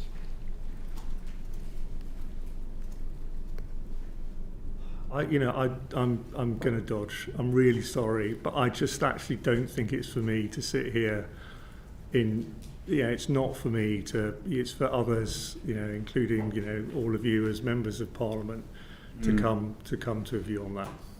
So as your permanent secretary, would you have said in another case? Okay, let me. I mean, I'm not going to answer your question. Let me describe what I've said to you in my mind to you today. So as I've said, I think the processes, the FCDO, the bit I was responsible for, followed up until I stepped down on Sunday the 19th of January. That was proper process, done at pace as we were asked. It was unusual, and I wasn't involved in this, I was involved but not responsible. It was unusual for the announcement to be made before he received DV. Thank you, sir. I've got a question from Edward and from Afra, so let me go to Edward first. I think it sort of follows on from what Alex was asking you, Philip. You're requesting to see the due diligence report. You're flagging to the Foreign Secretary that you have concerns. Sir Ollie in his evidence told us that this was the only time in which the Security Department requested to see him in respect to whether or not to grant clearance. You've told us that during your tenure there was no situation in which you'd met with the Security Department regarding granting clearance. Is there any precedence for this number of red flags to be raised on an appointment? I think that's really an impossible, I'm sort of tempted to I don't know, that's really an impossible question for me to answer. If you're talking about, no, it is, because any appointment, You don't mean to narrow it down. Previous governments of different political persuasions over time have made, shall I say, not the smartest appointments in a whole different areas. But if you ask me, if I reframe your question as around an appointment to an ambassadorial role during my tenure, then the answer is yes. Or no, rather. I mean, not as many, whichever agrees with the thrust of your question, but that's yes or no. Okay. All right. Good answer. Thank you. I just wanted to ask a very quick follow-up question to one of the ones that Alex talked about, to do with the types and levels of classified information that Peter Mandelson saw prior to going out to the US. Would you have expected the ambassador to the US to be briefed on and to know what was in the China audit? So I'd left, unfortunately, before the China audit had been completed. So I'm slightly hamstrung by knowing the absolute classification of that and quite how because some of the things about our China policy obviously are very, very highly classified. So I'm not ducking, but I don't really know, because it may be actually there was, and it also, remember, it wasn't complete at that point. Mm-hmm. It wasn't completed before I left. So my guess is on China, Lord Mandelson would have been told a fair amount, but there would have been some things which were a higher classification that he wouldn't have been able to know until later. But I'm surmising rather than knowing, to be honest with you. I mean, so I completely understand that. You said you're guessing that. But were you aware that it was expected that briefings would include some information about the work that was being undertaken as part of the China audit? I would have expected him to have been briefed on the evolution of the government's policy on China, so that he was ready to talk to the US administration about the UK government's policy on China, i.e. doing his job. And that must have included, therefore, him being briefed on where the government's audit of China policy had got to, if that answers your question. So you said basically yes. Thank you. Alan and then Dan. Thank you, Chair. Sir Philip, was the correct process followed in the dismissal of Ollie Robbins? Save the easy questions for last. Look, I don't think I can answer that question, and it's clearly going to be a matter of, or may become a matter of formal legal dispute. I guess what I can say is when I was Permanent Under Secretary, there were a number of very serious disciplinary cases during my time leading to dismissal, and they all involved some process. But only the Prime Minister, Sir Ollie, and those involved know what happened, and I don't. So I can't can't answer your question. But in your cases, you would probably see someone suspended and an investigation taking place, or something as summarily dismissal as we've seen? In a serious gross misconduct case in the FCDO, so for an FCDO member of staff, however serious, in my time, it was going to suspension and at least one case removal from post for overseas ambassador, and then a very short period to do a formal process. Thank you. I want to ask about the due diligence report, but does anyone else want to come in on? I think Uma wants to come in on the back of that, if you don't mind, and then we'll go back to you again. Thanks, Chair. The question to Philip on the judgment about the reasons for why Sir Ollie left his post. Would you have informed Number 10 or the Prime Minister of the concerns about Peter Mandelson and those leaked emails and the emails released by the US Department of Justice after the decision to sack Mandelson?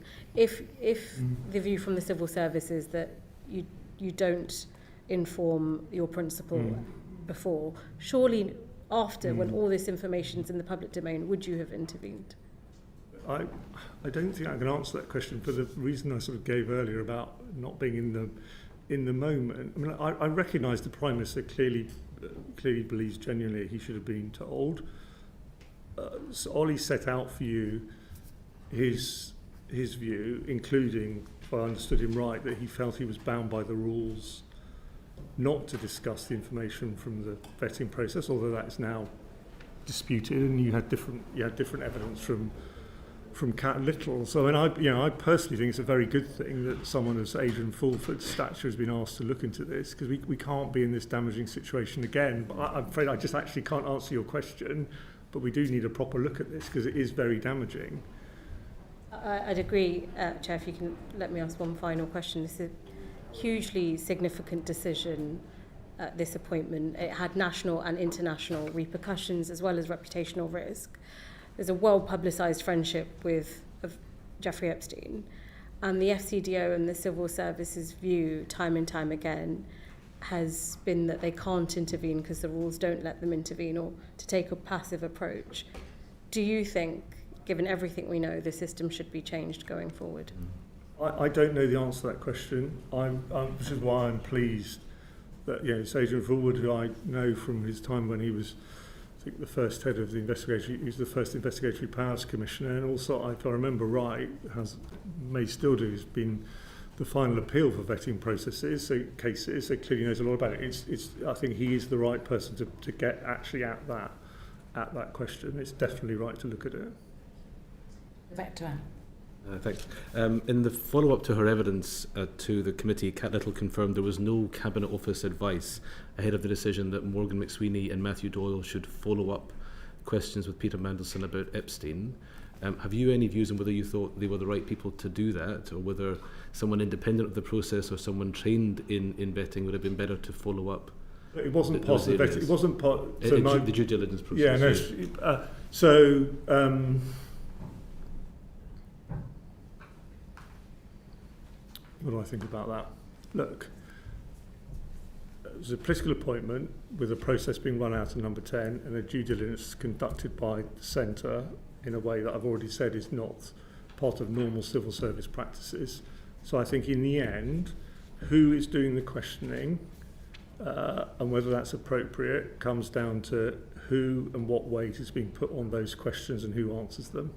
And so in a sense, I just actually genuinely don't know, because it wasn't me making the decision. I wasn't involved in it.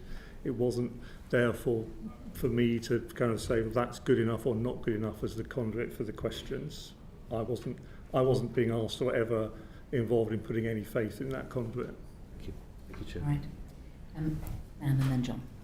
Thanks, Chair.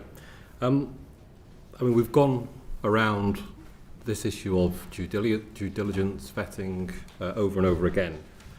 I am surprised that you have never seen a DV report, but is that correct? The only papers I saw on DV was in my formal role as the permanent secretary in signing off the outcomes of appeals. So someone being refused has the right to appeal, and those papers would come to me, but they did not include vetting files. Aside from those appeal papers and the forms I filled out for my own vetting, I've never seen vetting papers. And so that would align with what Sir Ollie has told us about having only an oral briefing, where we now have two, him and Ian Collard telling us that this was a borderline case. Yeah. Although, just to repeat what I said earlier, a case was never escalated to me in that way. And then what this committee has been led to believe, I think, that red flags and denials of clearance were part of this. So I'm just... the bit I think you can help us with is the process through which Ollie Robbins finds himself sacked. Because you've been following this as closely as anybody else. I mean, just to phrase the question differently, do you understand why Sir Ollie Robbins has been sacked? I have not seen the letter he was sent, so I cannot, and I don't speak for him, and neither do I speak for the government. So I can't sit here today and say I know. And I note also that Ollie was very clear in his evidence to you in basically saying he wasn't going to talk about that. But in the end, the FCDO is a make recommendation department because it takes responsibility for passing clearance. It has the power to manage risks and to mitigate those risks, and that is the process that all of the evidence that we've seen shows us has happened, which also aligns with what the Prime Minister has said, that due process was followed. That sounds right to me, and I read carefully last night the letter the Foreign Office sent to you, and I wasn't directly involved in anything after the 19th of January, but it rang true. I'll go to John, and then Fleur's going to ask the last question. You'll be aware that a number of former very senior civil servants have spoken about how damaging this episode has been on the civil service. As a former very experienced permanent secretary and head of the diplomatic service, what is your assessment of how this has affected the civil service and in particular the diplomatic service? I mean, Sir John, thank you for that question, because I think I'm glad you asked it. It's a very important one. I think it's also important to remember the kind of wider context. Look, the British system of government works best when civil servants and ministers, including at the highest level, work together effectively to deliver the Elected Government of the Day's programme, but respecting that they've got slightly different jobs and roles and responsibilities. And whenever that isn't happening, and that isn't happening effectively, then you're not able to deliver as well. So I do think a situation, and you need to have load-bearing relationships at the most senior levels as well. So I do think there's a challenge now, and I think it's incumbent on all of us, including people no longer in government who can perhaps help from the sidelines, to try and get back to a situation where the government of the day and the leaderships of the government of the day and the civil service of the day have trusting relationships, understanding they've both got different pressures on them, different roles under pressure and slightly different roles, but need to work together as a team to deliver for the country. And the trusting relationship at present, do you think, is broken down? I don't like sort of black and white terminology like broken down. I do think self-evidently that there are now challenges, at least for some people in the relationships. Not least people who think they're in charge of their departments, who understand that their permanent secretaries have been told not to tell them things. I've got one more question, one more piece of the puzzle, which is about going back to access talks that you held with what were then shadow ministers before the election. Did the issue of political appointments, the appointment of the ambassador to the US, or appointing Peter Mandelson come up in access talks? Would they have been recorded?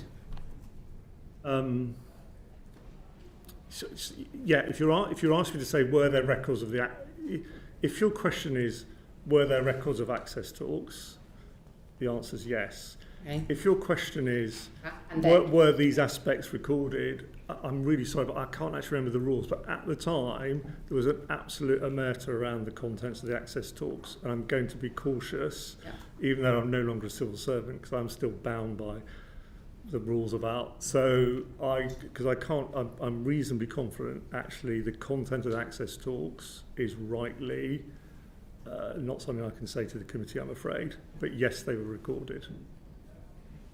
Good. Thank you very much. Order. Now, if we can, logistically, if Sir Philip is allowed to leave first, and then once we've done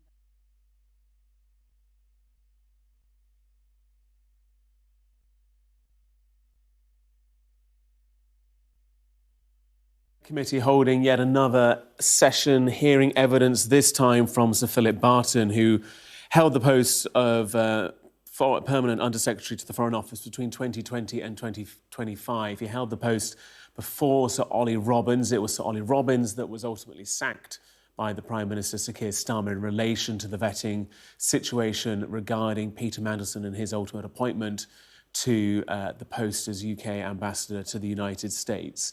Let's cross live to our Westminster studio and bring in our political editor, Beth Rigby, who's been listening across this. And Beth, this is the third of, but certainly at least four of these sessions. What do you make of what we've just been hearing? Well, look, it was uncomfortable for the Prime Minister. You had another former head of the Foreign Office backing up much of what Ollie Robbins, his successor at the Foreign Office, sacked by the Prime Minister, and some of what Simon Case, the former Cabinet Secretary, who's the top civil servant in government, was saying about the Mandelson appointment. What did we learn from Philip Barton? Firstly, he backed up Ollie Robbins' account last week that the Cabinet Office initially didn't think Mandelson required vetting because he was a member of the House of Lords. He said that that was how he recollected it, and said that after the Foreign Office pushed back, that the government then decided to carry out the developed vetting the Cabinet Office did. He said he thought that was odd and insufficient. The biggest thing I thought from it was when he was asked, and this really goes to the heart of the debate this afternoon about whether or not due process was followed and whether the Prime Minister has misled the House in saying that due process was followed when it was not, which is what the opposition are claiming. When Philip Barton was asked, was due process followed, he dodged the question and he said, I would rather not answer that question. He then went on to say, from his perspective, it was unusual for the announcement to be made before developed vetting. Now, I have to say, to put the government's case across, they also put out a letter from Chris Wormold, another former top civil servant in the government last night, where Wormold again said that due process was followed, that it wasn't unusual to make the announcement of the appointment before the vetting process was carried out. But what you're seeing here, and what Barton has repeated really, is this kind of conflict over versions of events and who thinks what and who said what when. And I think what is clear from it was that this was clearly an appointment that the government wanted to get through. He said there was pressure to get everything done as quickly as possible. He also said on that matter of pressure from the government, rather like Ollie Robbins, he said that the Foreign Office wasn't under pressure in terms of making the decision on developed vetting. But he also said that had the Foreign Office decided to fail Mandelson as the appointee, then that would have, to quote him, triggered a crisis because the announcement had already been made. So really what this is doing is adding colour and texture to the picture built by Ollie Robbins last week. And it is just very uncomfortable for the Prime Minister, because what will happen is opposition MPs will go through that evidence and then they will put it forward, no doubt, in Parliament this afternoon when MPs have the debate.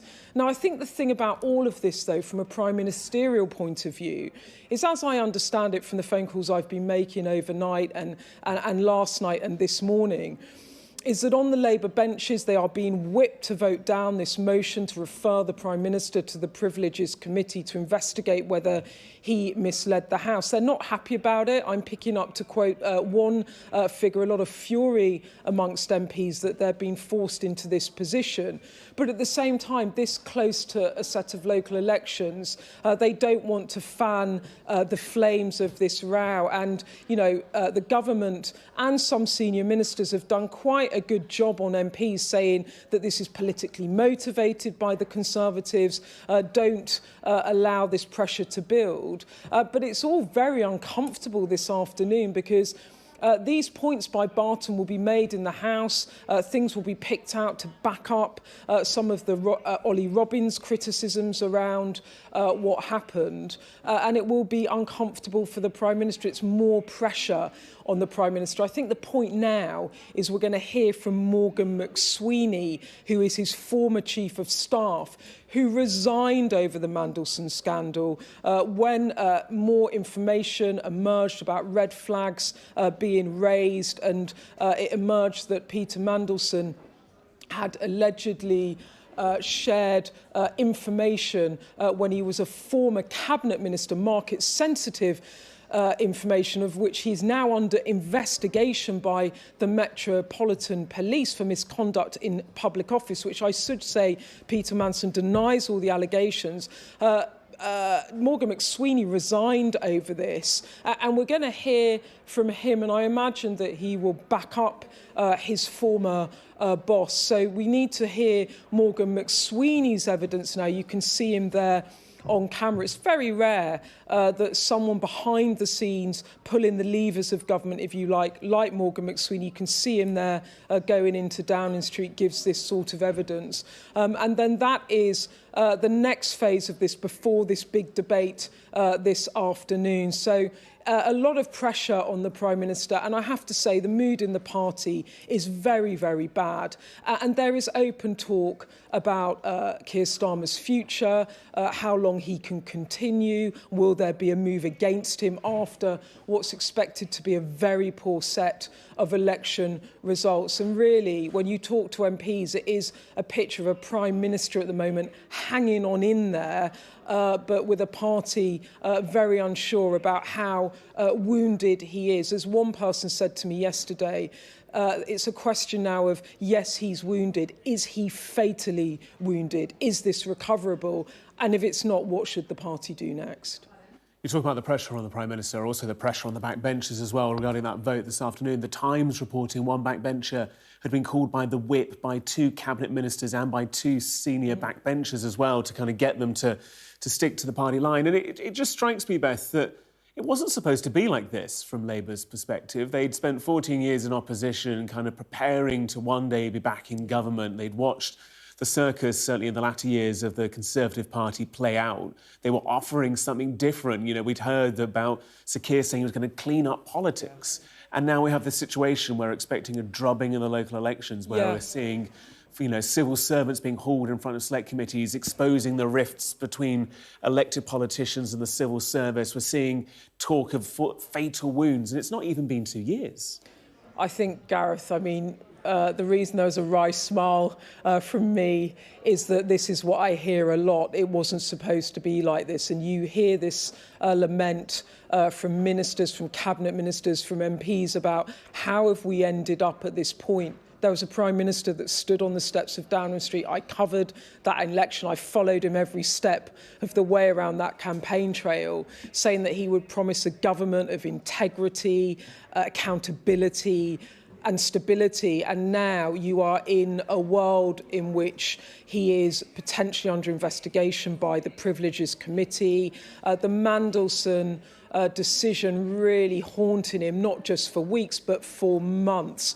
And going back to the heart of all of this is on his judgment to appoint Peter Mandelson as the ambassador to the US in the first place. And it really is something that has a long tail here and is repeatedly damaging the Prime Minister. For his political opponents, of course, it really gives them something to go at him because they can talk about the appointment, the process, has he misled the House? Rather like he did, actually, when he was leader of the opposition and he was basically trying to get Boris Johnson to be investigated by the Privileges Committee over Partygate after the then Prime Minister was given a fixed penalty notice over COVID rules. He was given a fixed penalty notice and then he was referred to the Privileges Committee and he was found to be in contempt of the House. But even the notion of Keir Starmer, a former public prosecutor, the head of public prosecutions in this country, for him to be in a position where there are these questions hanging over him when he promised to be a different type of leader, it's so politically damaging for him just to be in this space. And I think that's where MPs are when they wonder whether it's recoverable with the public, and that's the pressure he is under. But that's a kind of bigger question, if you like. For now, this is a Prime Minister that's just trying to get through day by day. Parliament will be rising in the next couple of days. It will break up for the local elections, and then there will be a big reckoning at that moment. And I think the very, very live and unanswered question in Westminster at the moment is what happens after those local elections. There is a settling view, I would say, from the conversations I've been having, even from some in Keir Starmer's core team, that he will not be the Prime Minister to lead Labour into the next general election. But then what flows from that is who replaces him, how and when. And as one Cabinet Minister was saying to me the other day, ask 10 different people that question and you're going to get 10 different answers. And that's where the party is at the moment. I would also say that there is a big rump of backbenchers, and some of them I've spoken to, that just want all of the drama to stop, and they just want to just get on with the business of trying to govern the country and to get on with delivering for the public. But when a Prime Minister is wounded and when he sees his authority drain away, at that point, how effective can you be in government? And that's the big question for Starmer right now.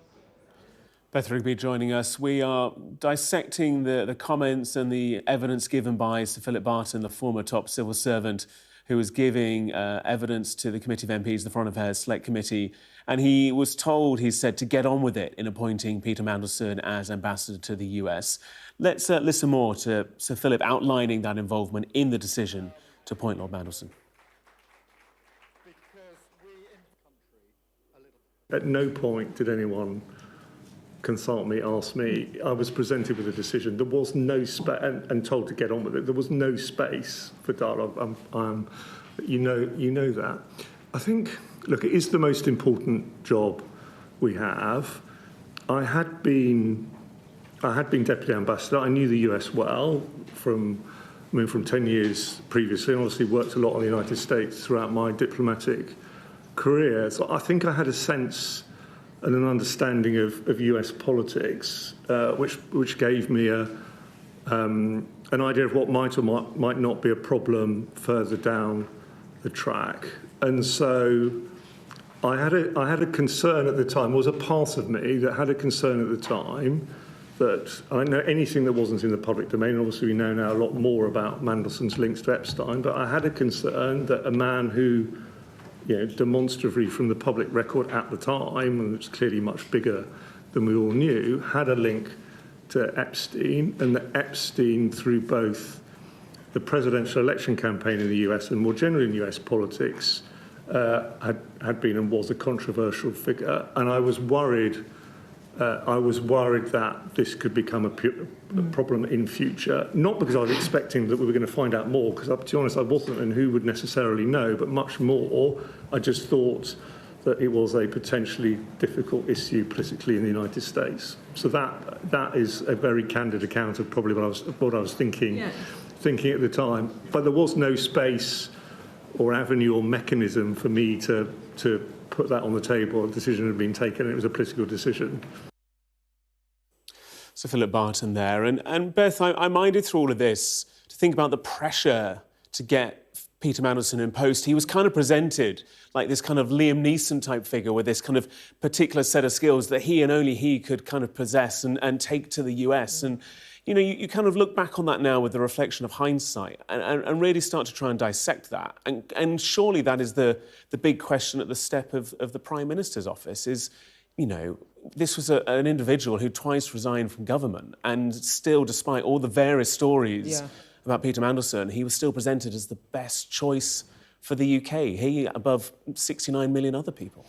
Yeah, look, I think, again, it goes back to the original sin, if you like, which was making the appointment in the first place despite the red flags. And, you know, if you talk around government, I think there's a sense that there was a view that Peter Mandelson, he'd been a former trade commissioner in Europe, that he had a skill set in which he could, you can see Peter Mandelson there with the Prime Minister. I think that might have been in the visit the Prime Minister made to the US in the spring of last year. But there was a view that Mandelson had the skill set to handle Trump.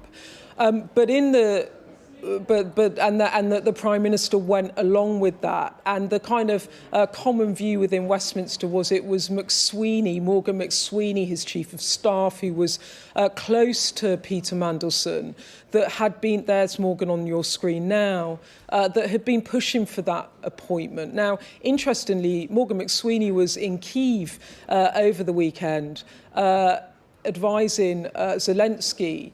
And he was asked about Mandelson, and he said he has not spoken to Mandelson in quite a while. So the two men no longer speaking. But there was a sense that Mandelson somehow had the skill set to deal with Donald Trump. But, you know, this was potentially, I mean, I asked the Prime Minister about this a month ago or so when we had an interview on our Electoral Dysfunction podcast, which was your instinct to not appoint Peter Mandelson, in that the Prime Minister was not close to Peter Mandelson particularly. He wasn't in his friendship group, if you like.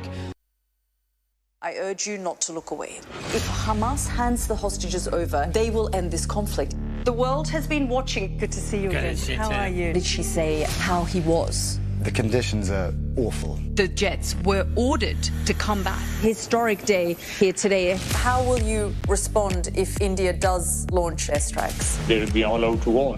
I'm just going to put some body armor on. I'm Yalda Hakim.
Good morning. You're watching Sky. Previously this hour, we've been hearing from the former top civil servant, Sir Philip Barton, who's giving evidence following the revelations that have been made in connection to the vetting of Peter Mandelson when he was put into post as the UK's ambassador to the United States. We're going to hear shortly from the former Downing Street Chief of Staff, Morgan McSweeney, with regards to the evidence that he will give to the Select Committee about the role that he may have played in the appointment of Lord Mandelson as ambassador to Washington. There's plenty more insight and analysis on the story on the Sky News website and the Sky News app. And it's interesting, this situation, because it's so very rare that we see situation after situation after situation where civil servants are brought in front of MPs to give evidence. There isn't only that divide between the civil service and between elected parliamentarians. But Dame Emily Thornberry, chairing the Select Affairs Committee, calling in individuals like Sir Philip Barton, who told the committee it wasn't his choice to leave his post. But I think the thing to do is to remind you that you're no longer a civil servant. So I suppose the first question is you did have eight months left on your contract before you left. So why did you leave? I'll be honest and open with you, and I'm no longer a civil servant. It wasn't my choice to leave at that point, Chair, and I would have preferred to see out my tenure. But after what I think was a very successful transition to the Labour team in the FCDO, David Lammy wanted to make a change and told me that, and told me he wanted somebody who would lead the department over the years ahead and carry out a major transformation programme. Well, that was Sir Philip Barton. He was the top civil servant in the Foreign Office between 2020 and 2025. He's held various posts in the diplomatic service. More broadly, he served in Pakistan and India and also in the United States too. The 62-year-old, a career diplomat that had been held in high regard, although stepped down from that post in 2025. And subsequently following him was Sir Ollie Robbins, who was ultimately sacked by the Prime Minister in connection to the Peter Mandelson situation. Well, Sir Philip Barton told the committee that he wasn't consulted about Mandelson's appointment and that there was no opportunity for him to air his concerns. The first I was aware of the decision was when I was told on the 15th of December. The first I was aware of the advice that had gone to the Prime Minister, or indeed that it was being formulated, was when I read it in the humble address release papers. I wasn't involved. I wasn't told a decision was coming.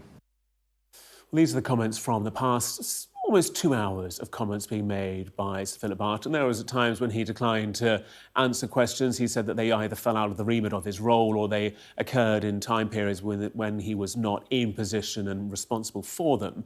But throughout the course of this evidence session, the former head of the Foreign Office stressed how little he knew about Mandelson's appointment ahead of time, indicating that the decision-making laid squarely with the Prime Minister, Sir Keir Starmer. As I say, I was told of a decision, so I wasn't asked for advice. I was told a due diligence process had been carried out, and I think this is known now, as the Prime Minister had been made aware of the risks and had accepted those risks and decided to proceed. So I then moved on to a conversation, was asked for advice on the practical steps required to meet what was the Prime Minister's decision and then the requirement around the timescale.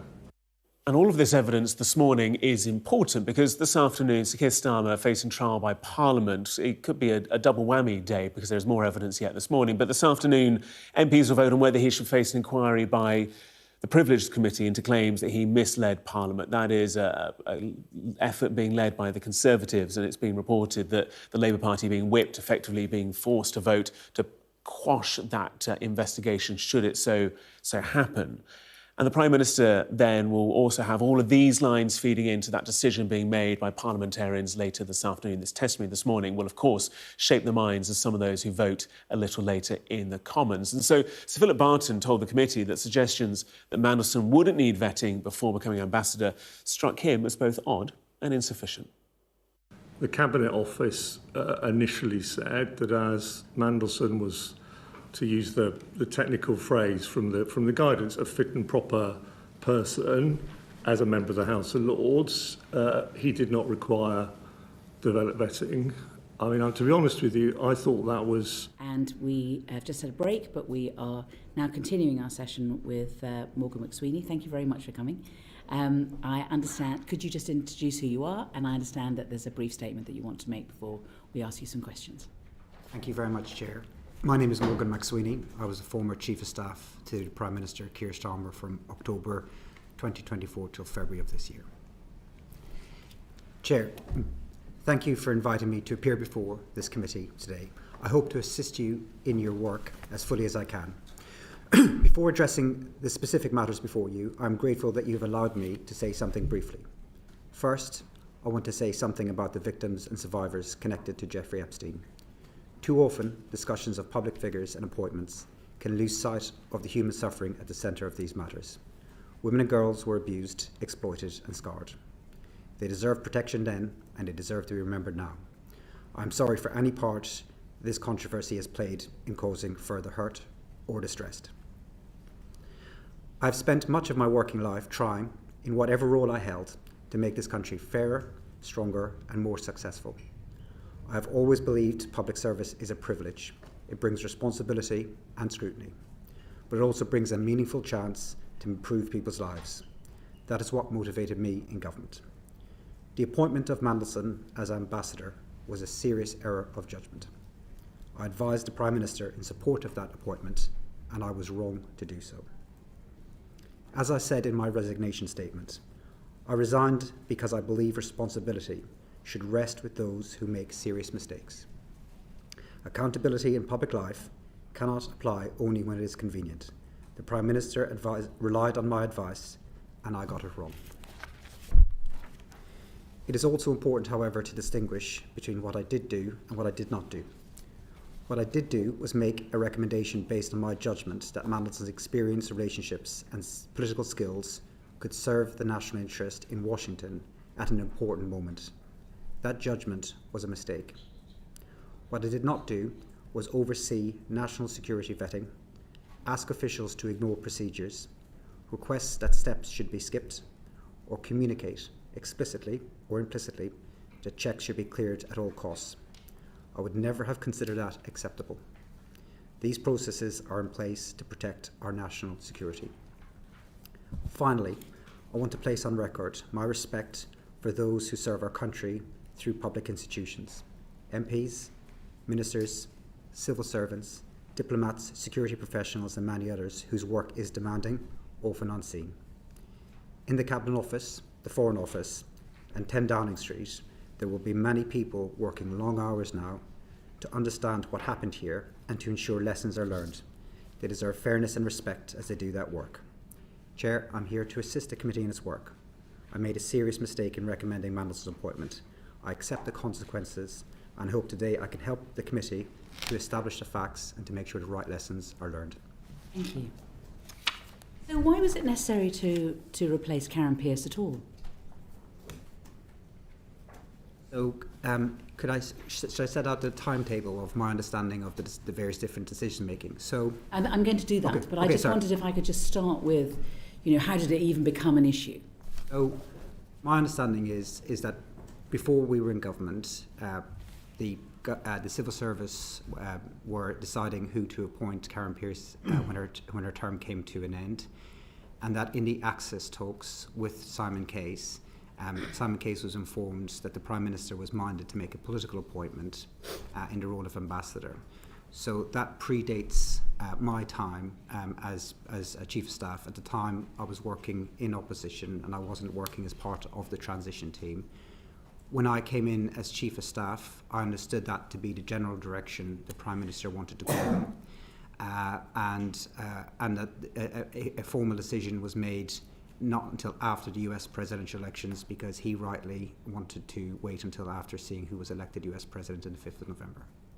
So is there a note of the discussion around whether or not it should be a political appointment, or are you saying that it was something that had already been decided before Labour got into government? So I only found out this weekend as I was trying to piece together the full picture, and I called Simon Case to ask him what his recollection was, and his recollection was that February 2024, when he was inquiring about what Labour might want to do with the US ambassador, as they were considering who to replace Karen Pierce with, he was told the Prime Minister was minded to make a political appointment. As far as I know then, the next decision was taken in early November, so the decision by the Prime Minister was formally taken in early November after the US presidential election. So I've seen a box note that went from the Prime Minister's private office, his foreign policy private office, and his PPS, and which asked him explicitly would he like to go ahead with a political appointment or make a civil service appointment. I don't recall any conversation about that, and then the next thing is that he is requesting who could potentially fill that post. That's the box note of the 11th of November, which is on page 2 of the humble address materials, and it's a PS note to the Prime Minister. Yes, it talks about that the current ambassador to Washington has been making good inroads with the Trump team, and then talks about on timing of appointment and announcement. Talking about what the options are essentially. Yes, and I didn't input into that box note. No. And neither did anybody else, it looks like. I mean, when it comes to the Prime Minister's comments on it or the Outer Office comments, there wasn't anything on that. No, I don't think there was any input from any of the SPADs into that. It was just a straightforward, what would you like to do, Prime Minister, but there wasn't a recommendation. There was a list of candidates.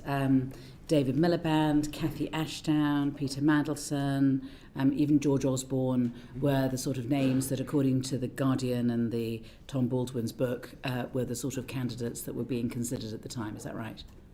Those sound like the right names to me. I think that I don't recall there being much discussion ahead of the US presidential election. I think the Prime Minister wanted to rightly wait to see the outcome of that. I think if Kamala Harris had won that US presidential election, I don't think that Peter Mandelson would have necessarily been appointed, and he probably wouldn't have been. I think the Prime Minister started to seriously consider names after the US election. Just so that we get the timeline right, you became head of office on the 6th of October. Yes. You really wanted Peter Mandelson to be the ambassador, didn't you? I thought he was the right choice after the US presidential election. The reason why I thought he was the right choice is because Britain was exposed, the UK was exposed after Brexit. We left the European Union without any US trade deal. And for me, honestly, this was the top priority of the Prime Minister, was to get a US trade deal with the Americans. And I thought that based on Mandelson's experience as an EU Trade Commissioner, that made him the strongest candidate. But like everybody else, I made clear to the Prime Minister there was pros and cons, and there was risks. I don't think the Prime Minister would have chosen Mandelson if Kamala Harris had been elected President. I think he considered about who would be the right fit for the White House, and we procured him a short list of 2 strong candidates at that point. I'll come on to that in a minute. But I mean, you wanted. I mean, it was more than that. It was personal as well, wasn't it? I mean, he was your mentor, particularly when you became Chief of Staff, because you had no experience of the weird and wonderful world of Whitehall, but obviously Peter Mandelson did. So didn't he become an indispensable and venerated confidant for you? He was a confidant for me, but I don't beg pardon. But I didn't regard him as my mentor. I first had a conversation with Peter Mandelson in 2017. I don't think I really started to go to him for advice until about 2021, and I was 44 years of age then. So I didn't regard him at all as a mentor. I got advice from him, and it was useful. But I also had other people around who were perhaps a bit more shy with the media, who I sought to for advice. We brought in some extremely experienced people from the Blair administration. So Liz Lloyd came into our team, Jonathan Powell came into our team, and I would certainly ask both of those for advice about how things work as well. So I asked a range of people for advice and help. I don't regard Mandelson as ever being a mentor, but certainly as an advisor. So, I mean, when the New Statesman says that Morgan wouldn't breathe without consulting Peter Mandelson first, that's not fair. Yeah, you'll forgive me if I don't believe everything that's written about me in the papers, but I don't think that was true. He was somebody who I sought for advice, but both when I was campaign director and as Chief of Staff, I built a wide network of people who had done jobs similar to mine in the past, going back decades in the Labour Party. And I will go into. I mean, I really wanted to just sort of start with. I mean, you began by working for Excalibur, didn't you? Which was run by Peter Mandelson. It was an attack and rebuttal unit, basically, in '97, and you worked on that. And one of the things was to also do work on Labour MPs who might be perceived as disloyal. Again, Chair, I'm glad that I can correct some of the records on this, because this is all a bit of a mythos here. This comes from the Independent. Yes. So I was an intern at the Labour Party in the 2001 general election. I was an intern. I was assigned to the attack and rebuttal team. So you didn't work in '97 for Excalibur? No, I did. So 2001 was your first time. Yes, that's right. Okay. And my job. And I hate to dispel the myth to maybe some people from different political parties about what Excalibur was, but all I did was glue bits of newspaper to A4 paper and scan it into a machine. Mm-hmm. It was. We've all done it. Literally, that was as sophisticated as my job got. The team wasn't run by Mandelson. The team was run by Spencer Livermore, right. And it included lots of future Labour politicians and SPADs. I never met or spoke to Mandelson in that election, and I didn't even report into who is now Lord Livermore. It was much more junior people that I reported into. And then what I wanted to ask you about was about the accounts in the I paper on the 4th of February 26, that Mandelson was helping to vet candidates, that he was given access to a secret Google spreadsheet of potential candidates, and that there was an off-the-books exercise. There's quite a lot of detail in the article about it, which tends to give at least an aura of authenticity to such reports. Mandelson had nothing to do with the selection or the vetting of any of our parliamentary candidates. I don't know what Google Doc the I is referring to. I'm pretty sure it wasn't a party document. I don't think that we kept... No, I think it's an off-the-books exercise. I think that's the point. Well, but it had nothing to do with me or the party. I was in a senior role in the party at the time. We did everything on the books. There might have been other people compiling their own lists, but his role had no official impact on the selection of our candidates. Our vetting was done by a team inside HQ, and it was all to do with... It wasn't to do with political vetting. It was to do with inappropriate things they might have said or done prior to becoming candidates. And it was an NEC process to determine the suitability of potential parliamentary candidates. But Mandelson was not involved in the selection of our candidates. And there was a strategy document called Labour for the Country, which was written, I believe, after the Hartlepool by-election defeat. And is it right that Peter Mandelson had a big input into that? I mean, it's your document, but that he was involved in that too. So I wrote that document in February 2021 ahead of the local elections to the Prime Minister because I believe there was challenges the party was facing that it needed to address.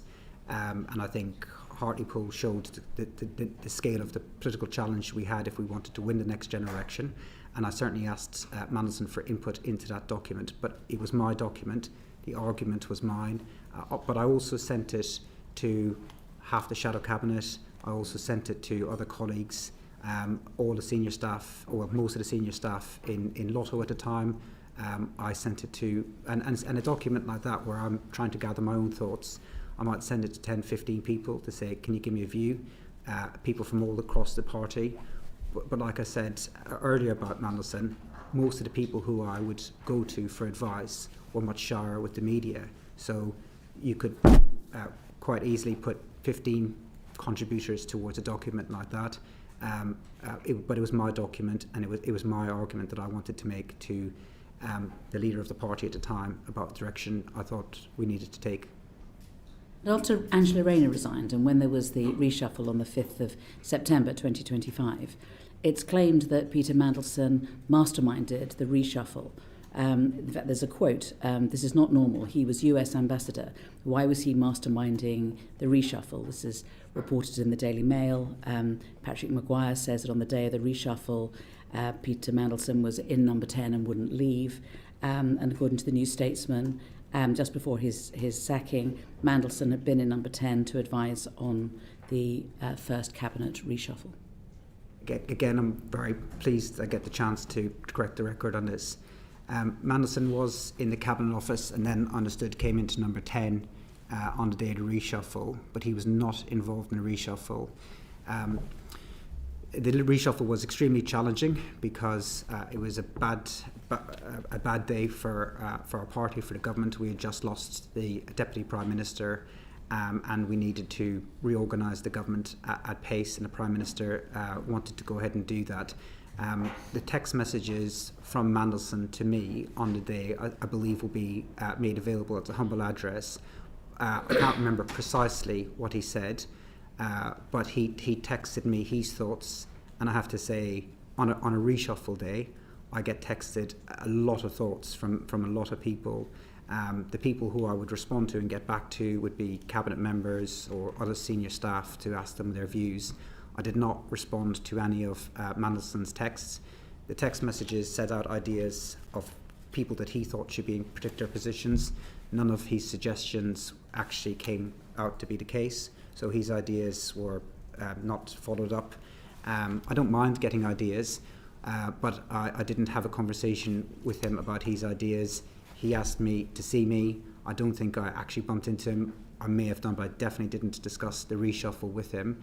The only text back from me to him is at the end of the day, where I said, look, I thought we did well considering the circumstances today, but I did not take him up on his offers of advice, and I did not act on any of the advice that he gave, and I did not ask him his views on any ministerial appointments. And so are any of your text messages to Peter Mandelson, or not, going to be available in the humble address? Yes. And why is he texting you if you're both at number 10 on the same day? Because he's not in the room. And you didn't bump into him? I might have bumped into him. I don't recall, but I certainly didn't ask him his views. And at the point that he texted me, so the way, and this was my only government reshuffle, there is a big gap between the Prime Minister taking a decision and then the media hearing about it, because we go through a number of processes, especially we have to go to the palace before it's announced publicly to ask the King's permission. So by the time we get to the afternoon, all of the work is done and you're making phone calls, and where the staff move on to is the next day. People text me. I don't like, and they're entitled to do so. I mean, it'll be backbench MPs, it'll be ministers, staff members, ex-staff members, journalists, and they will all text me their ideas. Everyone has an idea of how to make. This is the American. This is the ambassador to the United States of America. He's in number 10 on the day of a reshuffle. I mean, it does look odd. At the very least, will you accept that? It wasn't a planned reshuffle. If we had all hoped the day before that the former Deputy Prime Minister Angela Rayner would get cleared and that we wouldn't have had to do a reshuffle. That was our hope. Had Laurie Magnus gone another way, we wouldn't have had a reshuffle at all. So Mandelson wouldn't have been able to just arrive out of thin air. He happened to be in the Cabinet Office that day, and I don't know why he walked into number 10. But in the room, which we were organising the reshuffle, there was the Prime Minister, there was the Chief Whip, I think, came in once he had been appointed new, or maybe he was there the next day, and then there was a handful of his senior staff. Mandelson was not in the room. The Prime Minister did not seek his advice, but as Chief of Staff, on a reshuffle day, and it was true in opposition, I get a lot of text messages from people, and most of them I don't even read. I'll pay attention to the ones I get from cabinet members or from senior staff with their ideas, and most of the rest of them I just filter out. And at the end of the day, I go back to them and say thanks for your input. I don't know why he did it, but people do it. All right. Well, let's go back to the appointment of him as ambassador.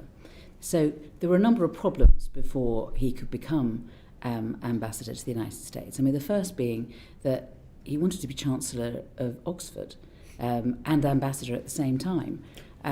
So, I mean, he said on a podcast, the Times pod on the 12th of the 11th, 24, that he thought that he could do both jobs. Now, is it right that you asked for official advice on whether or not the role of ambassador to the United States could be part-time? I don't recall, but I don't recall that I asked if it could be part-time. So I'm relying in particular on an article in The Observer on the 4th of February 26. Morgan McSweeney sought official advice over whether Peter Mandelson, who resigned from the Lords this week in disgrace, could be the UK ambassador to the US and Chancellor of the University of Oxford at the same time, sources have claimed. I don't have any recollection of it. And officials had to explain that being His Majesty's ambassador in Washington was a full-time job in Washington. So I do remember thinking that at the time, that it was a full-time job. I understood that. So, like I said, at the time that he was doing that, I think that had Kamala Harris won the US presidential elections, I don't think he would have got the job. He was certainly lobbying for the job. He did, but I think that Oxford University shows he was also hedging because he didn't know whether he was going to get it or didn't think he was going to get it. So he was also looking at other opportunities. He did say to me when he was saying to me that he was interested in the job, that he was also going for Oxford University. And my view to him was these are incompatible. I don't see how you could do both. So if you're telling him that it's incompatible, then you wouldn't be asking for official advice on whether he could do it part-time? I don't think I would have, but I can't say for certain if I... Why wouldn't you remember something like that? I mean, it is pretty interesting. I can't remember doing so. So I think you're right. I'd remember it if I would have, but I can't remember ever doing so. Okay. I mean, one of the other problems was that Keir didn't like him. I mean, again, for the New Statesman, Keir doesn't even like him and never really has. He's not Keir's sort of person. And the Foreign Office definitely didn't like him, as far as we can tell. And then, of course, there's all the red flags. So all of these things are problems, getting in the way of Peter Mandelson becoming ambassador. But you still wanted him to be ambassador, right? At the time in Downing Street, there was conversations about who could be the best candidate, and names were considered, and most people were making pros and cons argument. I have to say, I know that a lot of people now say they told the Prime Minister they were against it at the time. Everything I know about how the Prime Minister works is he will consult widely, he will take a lot of views on, and if everybody else was opposed to this appointment but me, he would not have made an appointment such as that. He does like to try to build consensus within his team and to get a wide range of views, and he doesn't just listen to one person on it. He certainly spoke to other ministers, other senior staff, and took his time reaching the decision that he reached. Can I suggest something to you? That you wanted him to be ambassador, and so what you did was you bided your time for the first 6 weeks after your appointment of head of office, and then you went for it. I mean, as Jonathan Powell has said, it was weirdly rushed. I don't think it was rushed at all. What I would suggest is that it was part of a strategy. It's used in warfare, it's used in boxing, it's used in political campaigns. You go fast and you go hard and you confuse your opponents and you get what you want. You appreciate that. I mean, you are an expert in strategy. I mean, that is a strategy that is used sometimes. That wasn't any strategy that I deployed. When I came in as Chief of Staff, we had big challenges in Downing Street. We had to reset Downing Street. We had a new PPS. One of my priorities was hiring more senior staff into the building because I thought we didn't have enough experience. We had a budget coming up.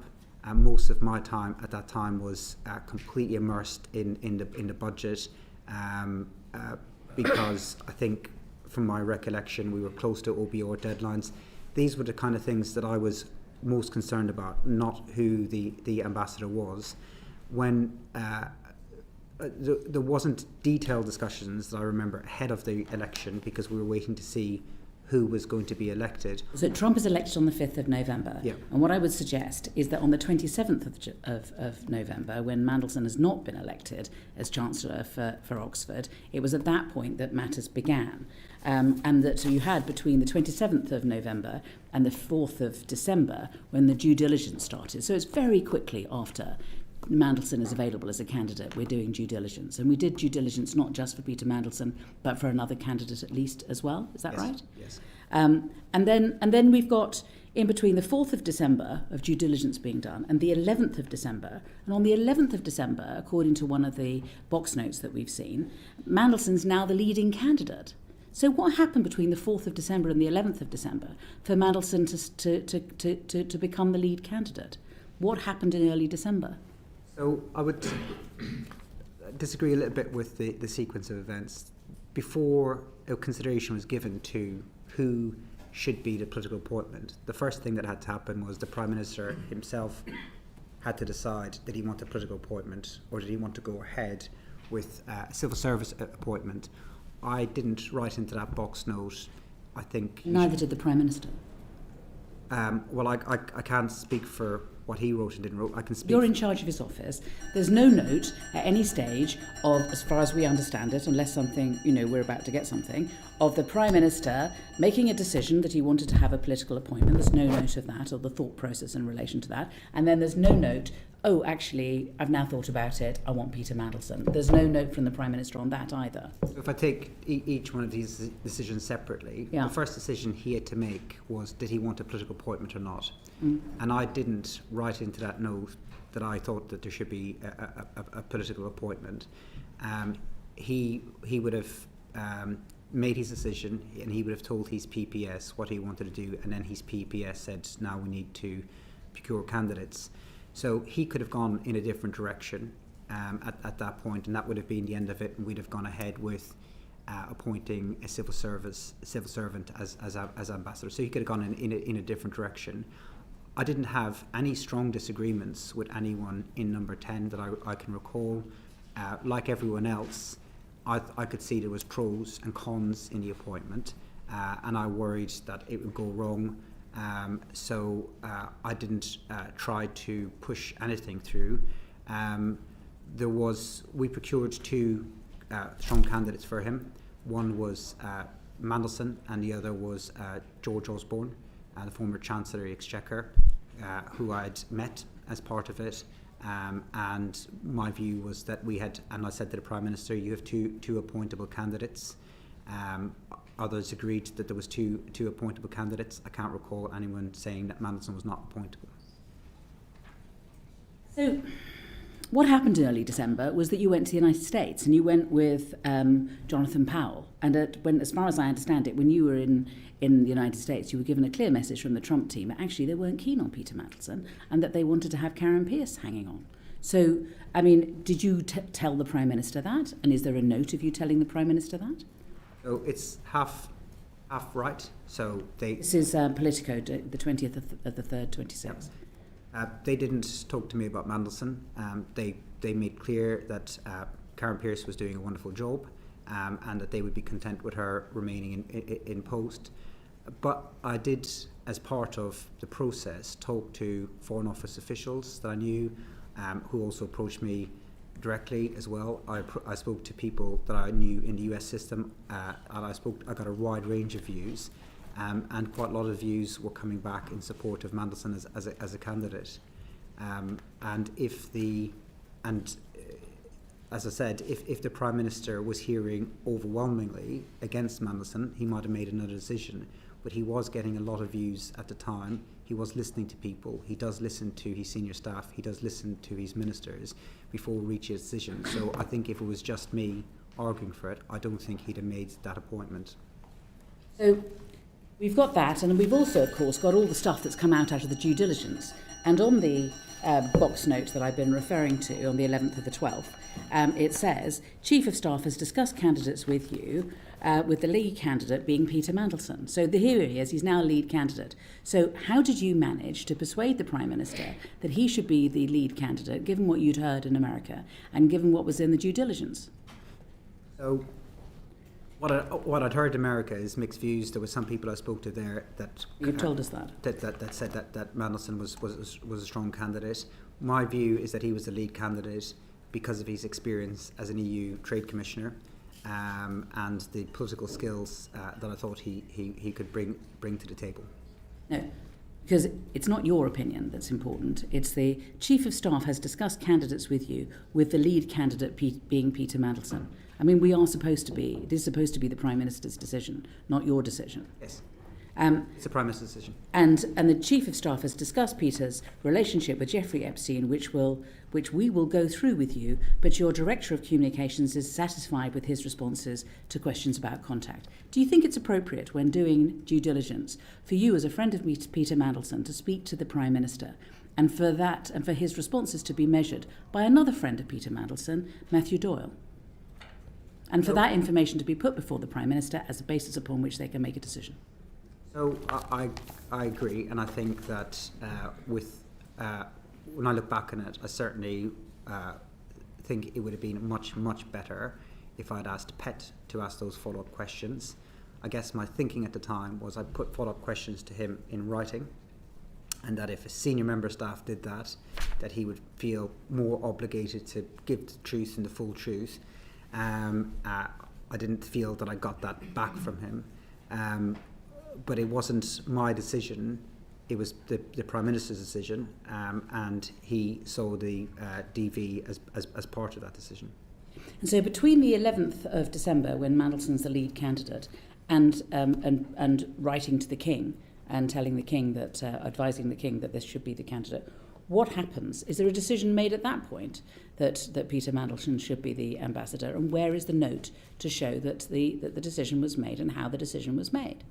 So I tried to get the times as best as I possibly could and dates, but you have to forgive me a bit because I don't have access to my number 10 diary or the Prime Minister's diary. So if I make a mistake, it's not intentional. No, it's fine. So I'll try to give you as best as I can.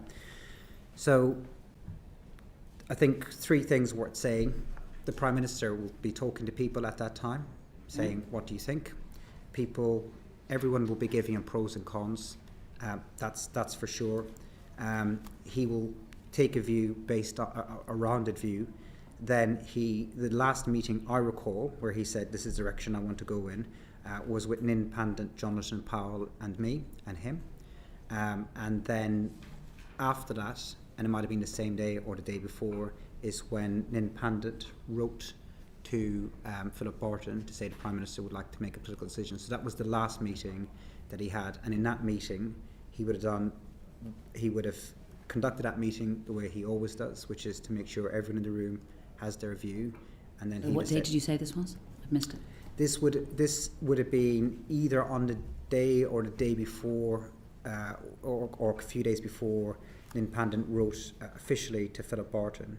So when Nin Pandit wrote to Philip Barton to say, can we begin the necessary arrangements and get Mandelson in place? We're talking like 15th, 16th, something 18th, about that. 17th, 18th. Yeah. So he would have had a meeting then. He would have said, right, what are we going to do here? Let me get your views. And then he'd have said, we're going to go with Mandelson.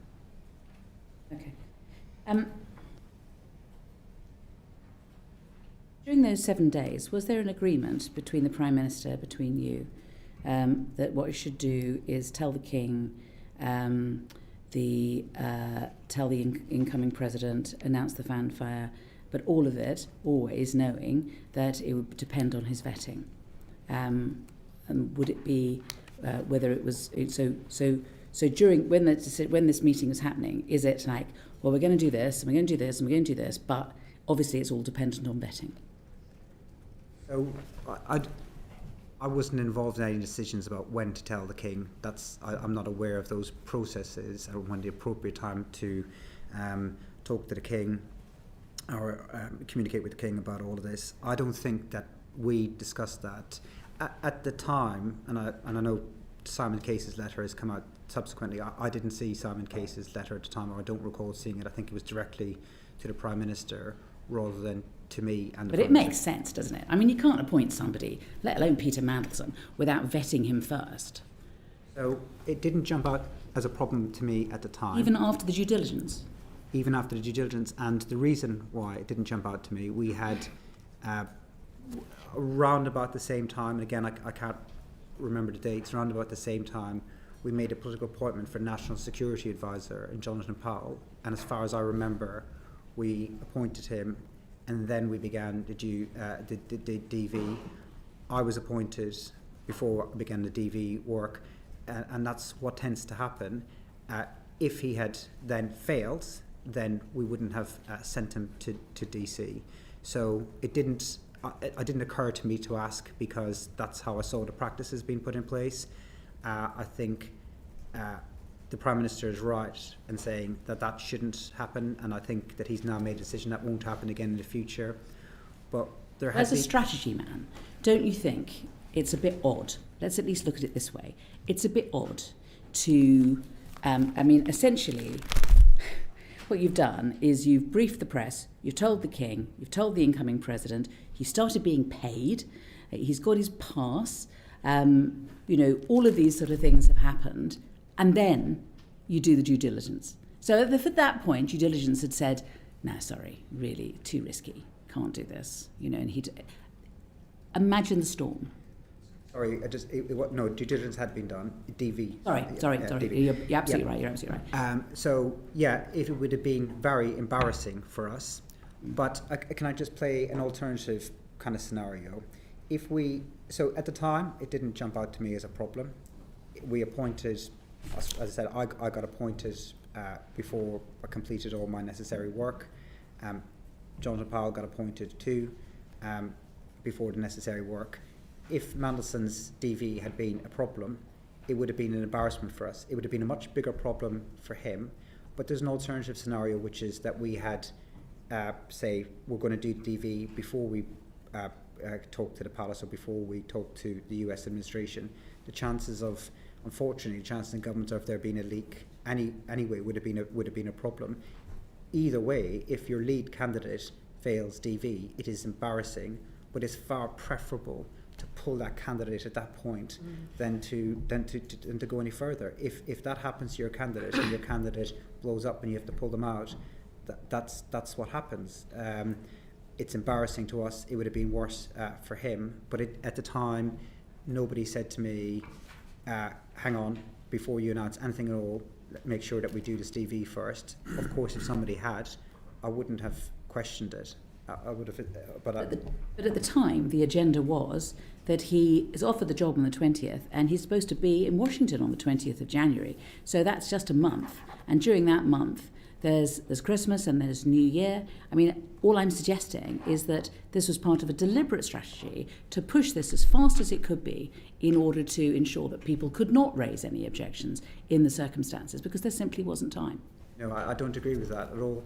If there was problems with his DV, we'd have pulled them.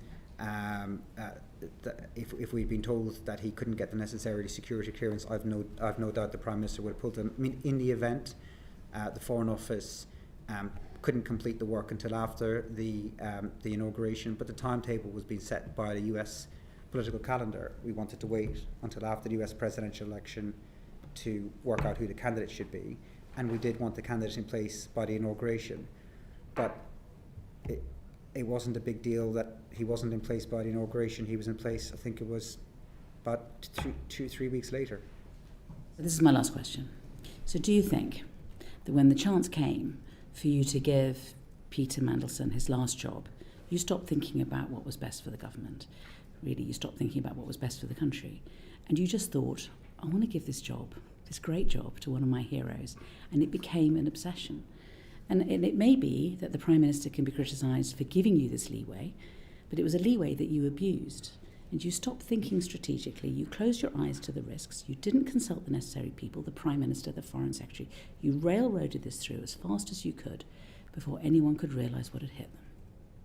I don't think that's true. I certainly spoke to the Foreign Secretary a number of times. Then Foreign Secretary. I have a very good relationship with the Deputy Prime Minister. I've known him for very, very many years. And I would certainly have spoken to him extensively at the time. I don't regard Mandelson as a hero. I think that's an exaggeration of the kind of relationship that I had with him. In every advice that I gave to the Prime Minister, hand on heart, I thought I was operating with a motive in a national interest. In politics, you over decades, you know a lot of people. I've had to, in 20 years in politics, I've had to fire friends from jobs.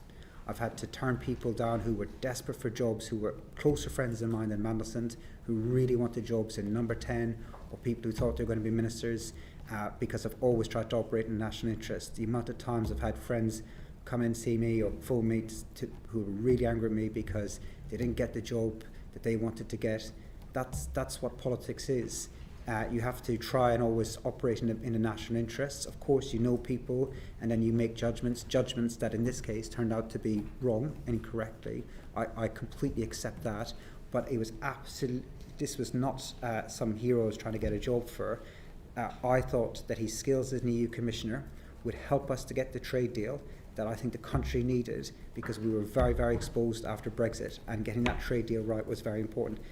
I thought he had the skills to do it. I made the wrong judgment. I completely accept that, but my motive was always in the national interest. Afri, you want to do a follow-up, and then I'm going to Sir John. Is that right? I had a few follow-ups. Oh, well, I'll go to Sir John first, and then I'll go to you, if that's all right. Thank you, Chair. Can I just be clear? The Prime Minister had decided that he wished to make a political appointment. Was it you who first said, Prime Minister, I've got the perfect candidate, Peter Mandelson? I think the first person who put Mandelson's name forward was Mandelson.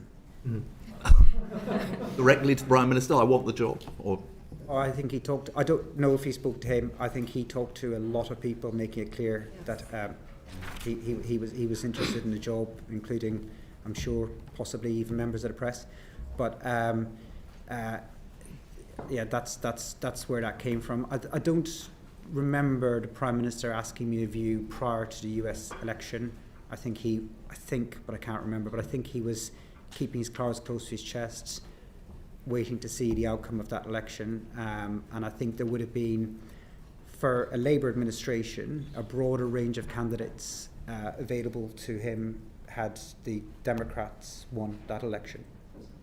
You've set out why you think he was well qualified to do the job, but you've also known him for a very long time, and you will also be fully aware of the fact that he had twice had to resign from the cabinet, that he had business interests with China, that he had a close friendship with Jeffrey Epstein, and also that he was friends with Oleg Deripaska, who was a confidant of Vladimir Putin. Despite all those things, you still thought he was the right person for the job? Well, to take each one of those in turn, he, after his last resignation, he had rebuilt a reasonable reputation for himself. He had gone as an EU commissioner, and as far as I was aware at the time of his appointment, and I don't know what will subsequently come of their own investigations, but he had a good reputation. He was seen to have done a good job as EU commissioner. Then he came back into British politics and served as a very senior member of Gordon Brown's premiership, Gordon Brown's government, and again at the time was well regarded as a senior minister in that department. So he had done these two big political jobs long after his last resignation. It's why I think that a lot of the media and a lot of other politicians at the time thought that this was the right appointment for the country. The nature of the relationship that I understood he had with Epstein was not a close friendship. How I understood it at the time was a passing acquaintance that he regretted having and that he apologised for. What has emerged since then was way, way, way worse than I had expected at the time. And it was when I saw the pictures, when I saw the Bloomberg questions in September 2025, I have to say it was like a knife through my soul. I did not expect that level of connection that he was talking about there. As for the other issues that you're raising, I thought business interests would be dealt with in the Foreign Office, so people look at things like conflict of interests. When we appointed SPADs who have business interests, Cabinet Office and PET would deal with that, so that wouldn't be something I would deal with as a Chief of Staff. And if there was any national security issues whatsoever, then my assumption on that was that would be dealt with by DV, and if there was any national security issues whatsoever, we would then be told if there was a problem, and then the Prime Minister could pull the appointment. So from what I knew at the time, I thought he had re-established himself as a credible political, senior political figure in Europe and in the Brown government.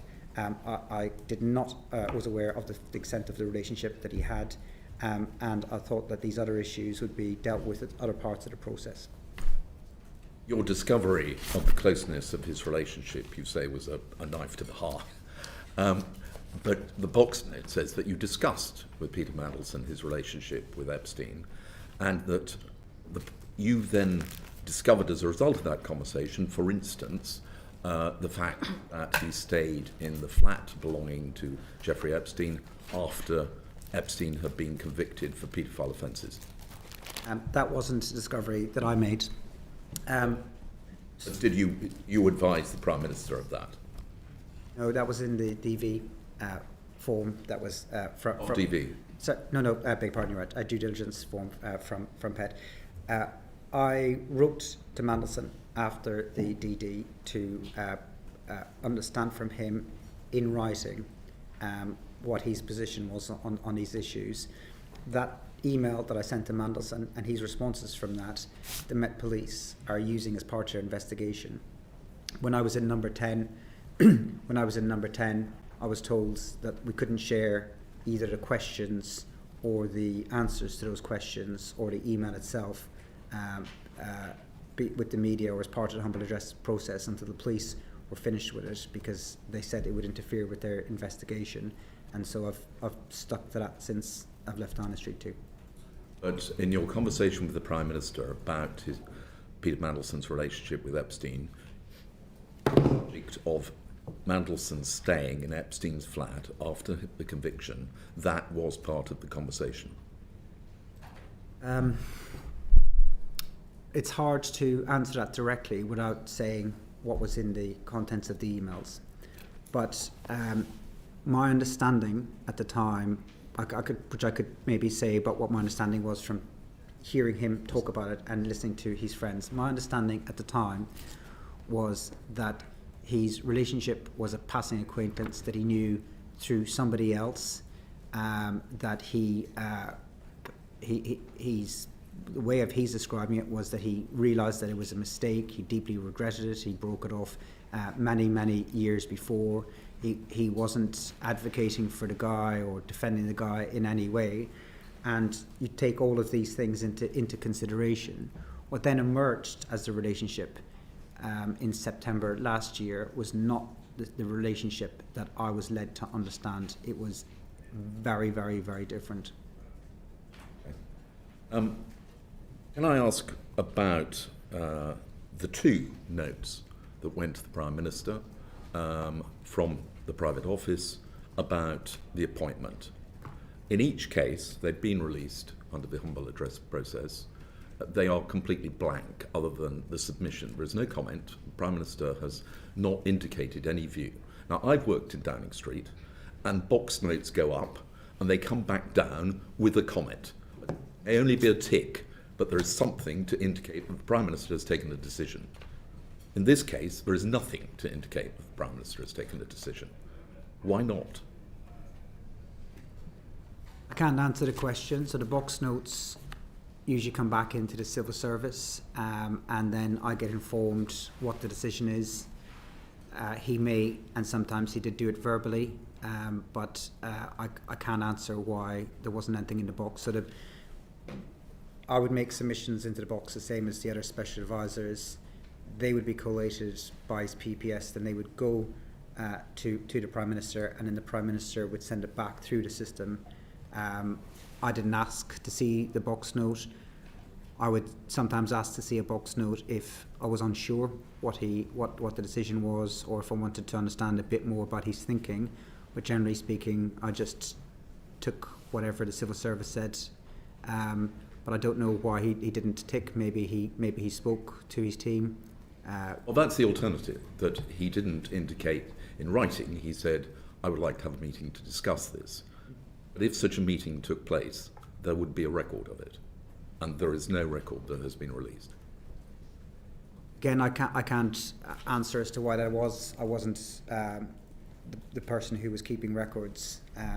But in terms of his decisions, I would always make sure, in any decision, including any of this, that the PPS would always be present to be able to give reviews and to make sure decisions were properly recorded.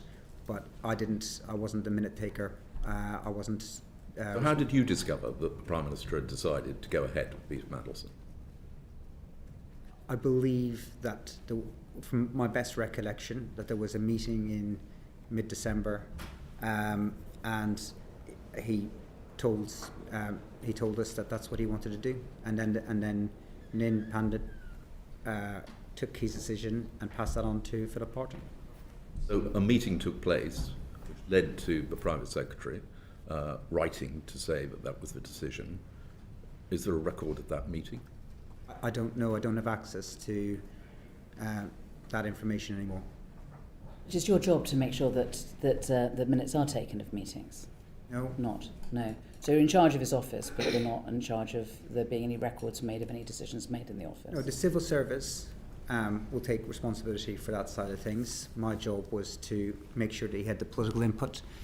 But when I was in meetings, private secretaries would take notes. How those notes were recorded and circulated, I didn't ask around the detail of it. I just always assumed that they would be properly recorded and shared with the appropriate people.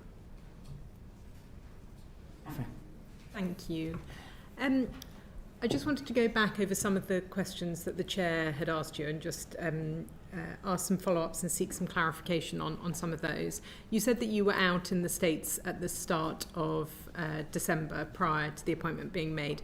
When you were out there, in the conversations that you were having kind of offline, did anyone raise with you concerns that they had about Mandelson's business links with China?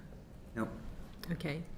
So thinking about the security vetting, we heard from Sir Philip Barton that he told us there was no contingency plan in place if security clearance wasn't granted to Peter Mandelson. Had you considered the possibility that clearance would be denied, and had you put any contingency plan in place? I didn't have a contingency plan in place, but I was always aware that somebody could fail security vetting. Was always aware that that was a possibility for any appointment that we made, yes. Aware, but did you consider it? Did you kind of actively think this could happen in this case? No, and if it had happened, we'd have withdrawn the ambassadorship. It would have been a political embarrassment, and then we'd have gone on with probably it's hard to guess. We'd have asked Karen Pierce, I think, to stay on probably, and then we'd have thought about what would be the next steps.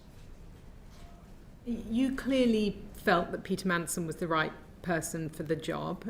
You'd recommended him to the Prime Minister, although you have said that you believe the Prime Minister would have sought a wide range of opinions. Despite the fact that you ultimately resigned over your advice to the Prime Minister, would you say that he was the person in full knowledge of all of the information who made the decision to appoint Mandelson to that role? He had all the knowledge that I had, but I don't know what other knowledge, and this is part of what this committee is looking at, what he should have otherwise have been told or not told, but he had all the knowledge that I had, yes. And that he was the one who ultimately will have made the decision, not being persuaded or kind of doing what somebody else wanted him to do? Yes, the Prime Minister takes the decision, yes. Okay. So Sir Oliver Robbins, who obviously is the former Permanent Under-Secretary at the Foreign Office, he has now lost his job. And the PM said when he was asked that he didn't accept the explanation as to why he overruled the verdict of security vetters, and that's why he sacked him. Do you think somebody should be sacked for an error of judgment? Sorry, if I could add one last thing to your previous question, if that's okay, which is that the Prime Minister was aware of everything that I was aware of, but the Prime Minister wasn't aware of enough, not because of advisors or civil servants, because Mandelson himself wasn't open enough with him. And that really is the big problem in all of this. Had Mandelson said this is everything and defended himself on the truth, I don't think that he'd have come close to being appointed. So the Prime Minister did not have enough information because Mandelson did not share the necessary information with him. He had ample opportunity to do so and did not, and that is where, above all else, that is where this was let down. If he had been honest, like any other person, and the thing that I always thought about Mandelson was I thought he cared about his party and he loved his country. So banked that he would at least be honest with his Prime Minister in such a post, and I think that's where really it was let down. So I don't think that the Prime Minister had all the necessary information to make the decision. Sorry, I've now forgot your next question. Beg your pardon. That's okay. And thank you for your answer on that. I must say it appeared to me that there was a significant amount of information that had come forward in the due diligence, but I think there may be some questions from others on that, so I won't push on that now. My question was about Sir Oliver Robbins and the decision by the Prime Minister to sack him. And I wanted to know, given the reasoning that the Prime Minister gave in the chamber, do you think that someone should be sacked for an error of judgment? I can't really comment on what happened with Oliver Robbins. Sir Ollie, I had left Downing Street at the time, but I know how the Prime Minister works, and I think whatever decision he takes, he will always have been weighing up everything, including listening to people. But I can't really comment on that decision because I left Downing Street at the time. So you think that he will have sought sufficient information that he wouldn't have needed to carry out a fuller investigation, but perhaps suspending him rather than immediately sacking him from the job? I can't say what he did and didn't do because it was after my time in Downing Street, so I'm not privy to any of this information. But how the Prime Minister works, yes, I think he'd have got the necessary information before reaching a conclusion. And I just wanted to check, because you talked about the process that Jonathan Powell had gone through, as far as you understood, in terms of going through developed vetting before he took up the political appointment of being National Security Advisor. But I understand prior to that he was already a special envoy for the British Indian Ocean Territory. Would he not have had developed vetting in that role? I don't know. Okay. And just wanted to ask you a couple of final questions in relation to Matthew Doyle. We heard from Sir Oliver Robbins that the Prime Minister had inquired, as I'm sure you're aware, about a diplomatic role for Matthew Doyle. Why do you think that the Prime Minister didn't want David Lammy, who was the Foreign Secretary at the time, to be told about that request and those inquiries? So it was what was happening at the time was it was clear that Matthew Doyle's time in government was coming to an end. And the Prime Minister wanted me, as part of that, to discuss with Matthew Doyle next steps, because these are difficult conversations. And the Prime Minister wanted me to convey to him that if he had wanted to stay in government, that he should consider doing so because he had extensive experience in government. The private office asked what vacancies that Matthew Doyle might apply for. There was no suggestion at any point that he would be imposed in. If he had wanted to work in the Foreign Office, Matthew Doyle would have had to apply for any of those posts the same as anybody else. The reason why, I'm sure, but it wasn't my email, but the reason why I'm sure the private office said, please don't discuss this with anyone, including the Foreign Secretary, is because it was a delicate HR issue. Somebody's leaving their job. You don't want a lot of people knowing it. In the event, it wasn't something that was taken very seriously. It was as Matthew Doyle was leaving, and I'm having that conversation with him. People don't really engage in that conversation because it's a tough thing. And I'm saying, look, and I would have said to him, there are jobs coming up in the Foreign Office you might be interested in, such as these kind of things. But he didn't actually engage in that. He didn't seek to apply in any of that. He said he wasn't interested in any of that. He was in a senior job as Director of Communications. My understanding at the time was that it wasn't unprecedented for SPADs to apply for and get foreign policy jobs, such as Ed Llewellyn under the previous Conservative government. But it wasn't something that we talked about a great deal. He didn't apply for any jobs, but for reassurance, he would have had to apply the same as anyone else. And had he said he wanted to apply, absolutely at that point the Foreign Secretary would have been involved in that conversation. But the reason why the private office didn't want it shared around was because it was a sensitive issue for exiting somebody from their job. So if your answer is that he would have to apply in answer to an advert, like anyone else, like equal opportunities policy says, then why does anybody need to ring anybody else up? Well, because the Prime Minister wanted to say to Matthew Doyle, look, you've done a good job, but we have to change the direction that we're going in comms. There's other jobs coming up. It was more about a kind of softer landing. There was no suggestion in any conversation anyone had with me that there was a desire to impose him into any job. All I said to him when he was leaving was, look, there's these jobs coming up, would you be interested in them? But he wasn't. So that was the end of the conversation. And the only reason to keep the circle of people knowing limited was because it was a HR issue, and we just don't want to have those wider discussions. We want to have those discussions with as few people as possible. But I don't think this was a big conversation with anyone. I think it was all the Prime Minister saying, look, can you have this with him? Well, he wanted to. I mean, they are difficult conversations. He wanted Matthew Doyle to be able to land on his feet somewhere, and he wanted to encourage him to apply for the next thing. And then part of that is telling to people, look, there is time to move on, but there are other opportunities out there. So, I mean, you say it wasn't a big conversation, but obviously it went to the head of the diplomatic service, so that's quite a senior conversation to be having. You, in your answer, you say that you believe it was not told to David Lammy, the Foreign Secretary at the time, because it was a sensitive HR issue.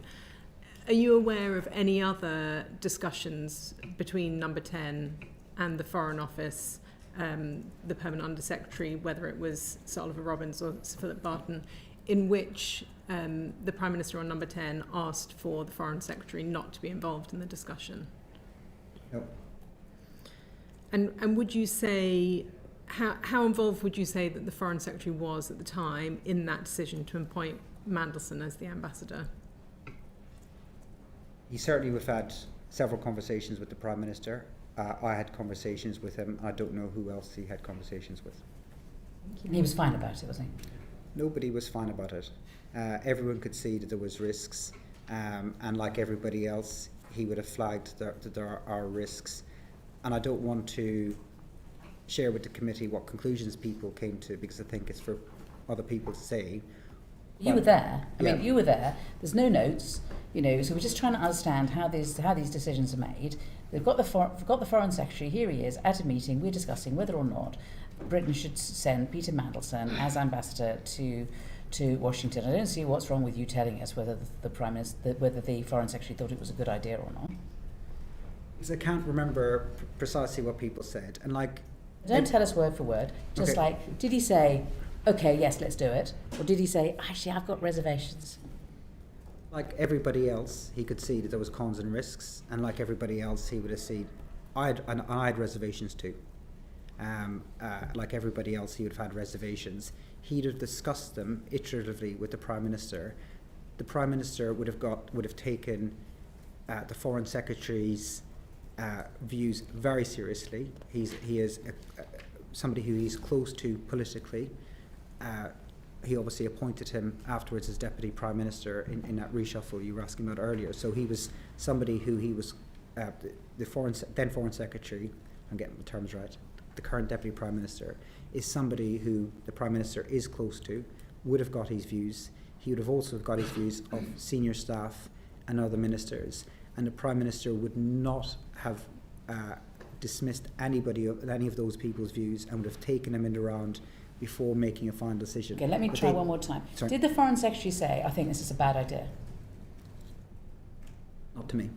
Okay. Edward. I just wanted to go back quickly to your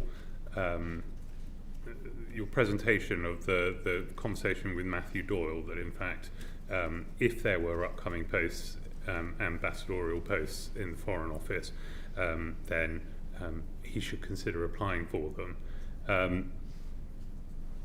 Can you see how, if you were Matthew Doyle and you'd just seen the Prime Minister ram Peter Mandelson down the throat of the FCDO despite all of the obvious problems, that might feel like a job offer, even if it was how you characterised it, you surely would be sitting there going, that seems like a pretty locked-on job if I wanted. I don't think that the Prime Minister conducted himself in the way that you were suggesting. He was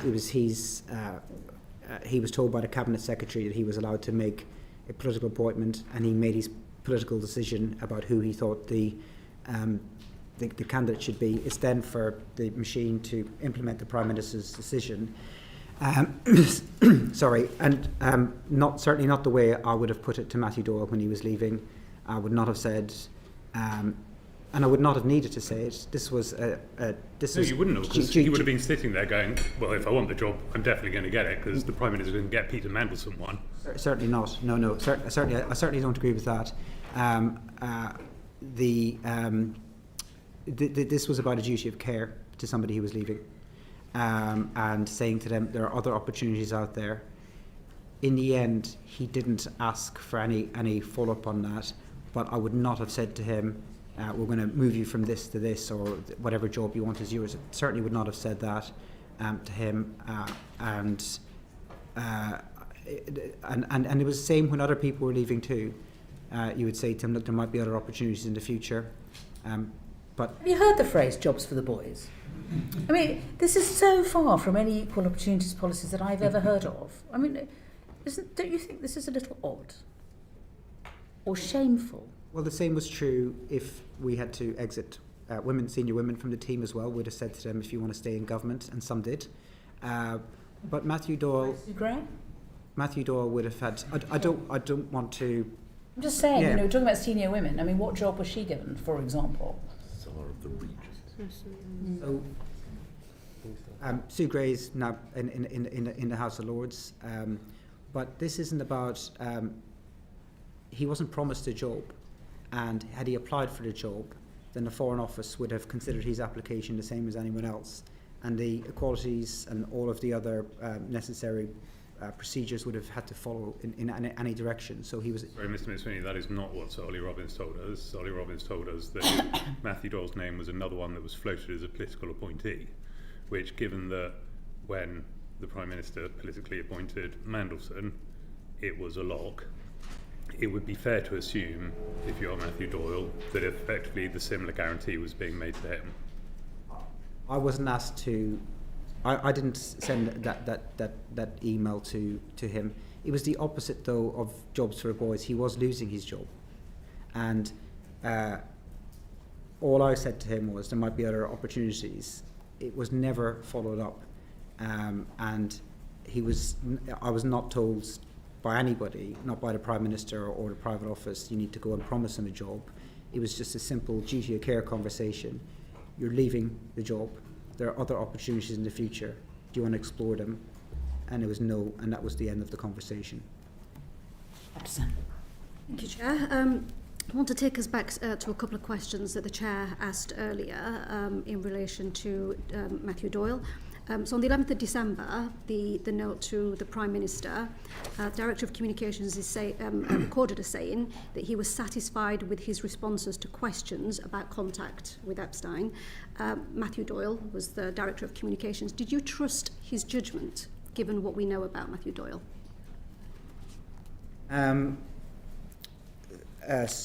Trust his judgment, given what we know, beg your pardon.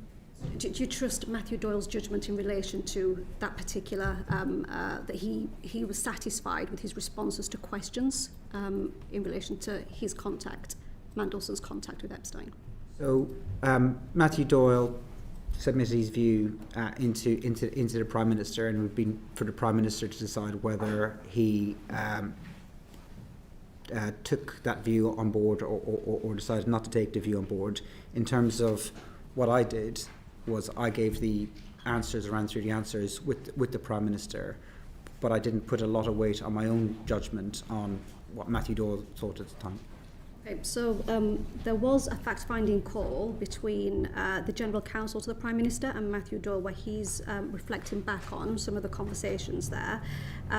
It's noted there that Lord Mandelson is a personal friend of Matthew Doyle, and that he had a number of conversations with yourself, many of which were one-to-one, and there was quite a lot of back and forth, which resulted in 3 specific questions. What were those 3 specific questions?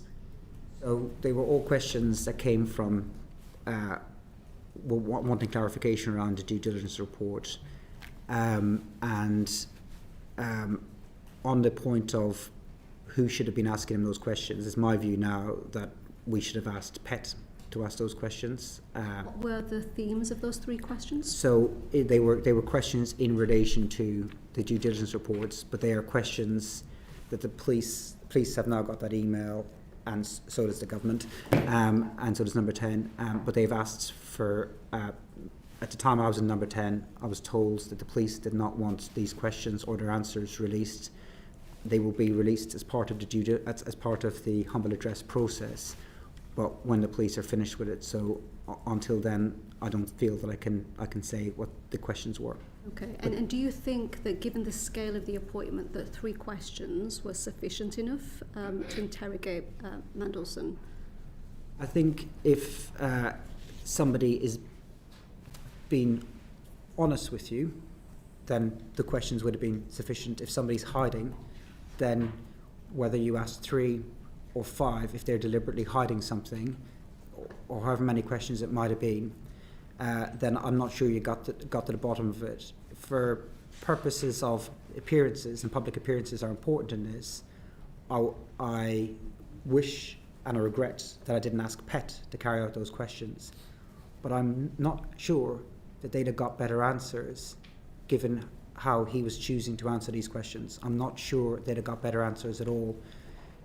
However, my hope at the time, was that, my thinking at the time at least was that I'll ask him these questions and he should answer them honestly. If he doesn't answer them honestly, I don't have investigatory powers, and neither would PET. But there was 2 other mechanisms that I thought might catch a problem. One was he had been such a public figure for so long and had media scrutiny, actually worked for the media, that if there was anything where he had said something to me that the media later uncovered, then there would be gaps. I also thought that DV would expose if there was any further risks. So I thought those were the other next steps where there was some safeguards in place. But if somebody isn't fully truthful about the questions they answer, then if there was been a different person asking it, or if they'd asked more questions, I'm not sure. It's hard to tell. We don't know. But with hindsight, I wish that I'd asked PET to ask those questions. Okay, did you put those questions in writing? Yeah. Is your evidence that you put those questions in writing because you thought Mandelson was more obligated to tell the truth if he had to write it down? Yeah, and I had a record as well. So does that mean that you advised the Prime Minister that you didn't think that Mandelson had told you the full truth about Epstein? No, I didn't say that to him. Or did you say, that the Prime Minister thought, well, if there's a serious problem, the DV will pick it up? No, I didn't say there's a serious problem. The DV will pick it up. No. No, but I mean, either you thought that Mandelson was lying to you about Epstein, and presumably you told the Prime Minister that, or you thought, well, or the Prime Minister thought, well, okay, he's lied, but let's make sure, but the DV will pick it up, so that'll cover us at that point. No, I thought he had told the truth. I thought if he had written to me and set it out the way he did, that he'd have told the truth. That was a mistake. Right, so he'd lied before and then he told the truth when he wrote it. I thought he no. I didn't think he had lied. I thought he had told the truth, and I thought, and that was the basis of which I thought we were going ahead. But I also thought, if I was wrong, if he had been lying, I thought he told the truth, and that's why I thought we should proceed. But I thought if I was wrong, and he had been lying, that might be picked up at DV. And whatever he wrote, he essentially assured you that that any allegations about him staying at Epstein's house once Epstein was in jail was all fine. Again, I don't think I can share the contents of the emails and the questions and his answers, but when he wrote back to me, I assumed wrongly that he was telling me the truth. Okay, so going on to another fact-finding call, this time with Jonathan Powell. He's recorded as saying that he raised concerns directly with yourself in relation to the reputation of Mandelson. You responded back to him saying that the issues had been addressed. What issues had been addressed? I don't recall that conversation. Like everyone else, Jonathan Powell was saying that there was pros and cons, but I don't recall that conversation. You don't recall any issues being addressed? No. Okay. So I'll take us now to areas of conflict of interest in the due diligence checklist. So you said earlier that nothing jumped out at the due diligence stage and that you weren't aware of the extent of the problem. Did you look at the due diligence checklist in detail that was provided? So things jumped out as a problem, but nothing jumped out as me a problem in the regards that we hadn't done the DV yet. So I assumed the DV process would happen following the Prime Minister's decision. It didn't jump out at me that it was public, that that's who the Prime Minister's preferred candidate was before we did the DV.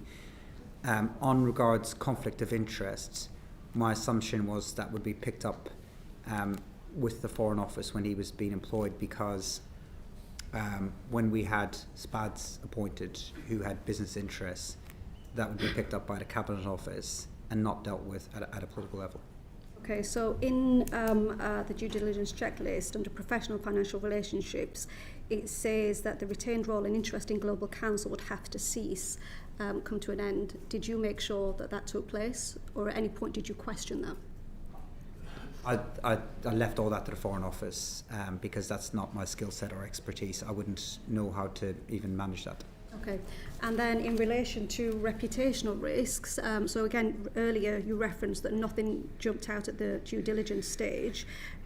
Did you have the chance to read the 2019 report commissioned by JP Morgan? Sorry, just again, it did jump out at me this was a problem. What didn't jump out as a problem was that we had yet to do DV. So I can't recall reading it, no, but I recall thinking this is a problem and we need to ask some follow-up questions. Okay, so questions were asked in relation to the JP Morgan report, but not enough to cause serious concern. It wasn't the volume of questions. I don't think that was a problem. It was the nature of the answers and the lack of honesty. Did you see, have you read the emails between Mandelson and Epstein in the JP Morgan report? I can't recall reading them. Okay, I will reference some of them where Epstein says, was Peter helpful? These are all in the public domain and were from 2019. Was Peter helpful in relation to the intention to sell a government asset? Epstein emailing Mandelson saying, I like to see my suggestions come to fruition. In 2010, Mandelson shares the guest list for an event he's speaking at in Shanghai. Another email from 2010, Mandelson emails about Russian businesses. Were none of these emails brought to your attention as a serious red flag? No. Okay. So if these were not part of the due diligence process, did the Prime Minister have any understanding of the depth of concern that was raised in the report, the JP Morgan report? So he read the due diligence file. I don't know precisely what his overall views on it were. Nobody thought to bring it to the Prime Minister as well, the content of the report? Other than what I think he saw, I'm not that I know. Think that was a failing of your role as the Chief of Staff to bring it to the Prime Minister? I think that I would have expected due diligence to produce all the content that was available out there, and not for me to run a parallel process to look for other due diligence. So I didn't add my own further investigation to it. It was all in the public domain, so this is everything that the general public would have known. So this was not serious enough to require you to, first of all, look into the evidence, and secondly, report it to the Prime Minister. I didn't carry out any further investigations, and I think, looking back on it, I think that the DD process was surprisingly inadequate to me. We had not so when we came in to government, we had introduced adding DD to appointments of SPADs, special advisors, which wasn't there before. We started to use other SPADs to do it because the process, I think, wasn't good enough, generally speaking, and this report, I think, was insufficient. And should I have asked further questions of the report compiling team, then I think that's fair. I think I should have. And final question from me. You said it was wrong to appoint Mandelson. Why is it wrong now, but it was right back then? I think the reason why I thought it was right then was because of his experience as an EU commissioner. I think what came out in September last year with the Bloomberg emails, I think the pictures and later revelations from the Epstein files shows that the nature of the relationship that he had meant that he was unfit for the job. I want to have another go at an answer that you gave, because I do feel as though you've contradicted it. I mean, I've got a note now. So my thinking at the time was that I'd put follow-up questions to him in writing, and that if a senior member of staff did that he would feel more obligated to give the truth and the full truth. I didn't feel that I got that back from him. But it wasn't my decision. It was the Prime Minister's decision. And he saw the DV as part of that decision. Sorry, let me correct myself. In September, I realised I didn't get the truth back from him. At the time, I thought I got the truth back from him. When I saw the emails and the pictures that came out and that were published from the Epstein files in September last year, that's when it really dawned on me that I did not get the full truth from him then. At the time, I thought he was telling the truth. If I didn't think he was telling the truth, I would have said, this guy is not telling me the truth, but I did think he was telling the truth, and that was wrong. So I didn't feel that I got that back from him, but it wasn't my decision, it was the Prime Minister's. You didn't mean any of that? No, I didn't feel that I got the truth back from him in September last year. Sorry, I might have mumbled my words. I got the answers back from him. I thought that he was telling the truth. When I gave that to the Prime Minister, I did so on the basis that Mandelson had answered truthfully. That was in January, or December, beg your pardon. And in September last year, it became clear to me that he hadn't told the truth. Thank you, Chair. Apologies if we're going over the same point here, but for the point of clarity, the due diligence report is produced by the Cabinet Office. You received that. Did the Prime Minister receive the full unredacted due diligence report, or did you summarise it, or did you brief him orally? What did the Prime Minister receive? He received the full report. He received the full report.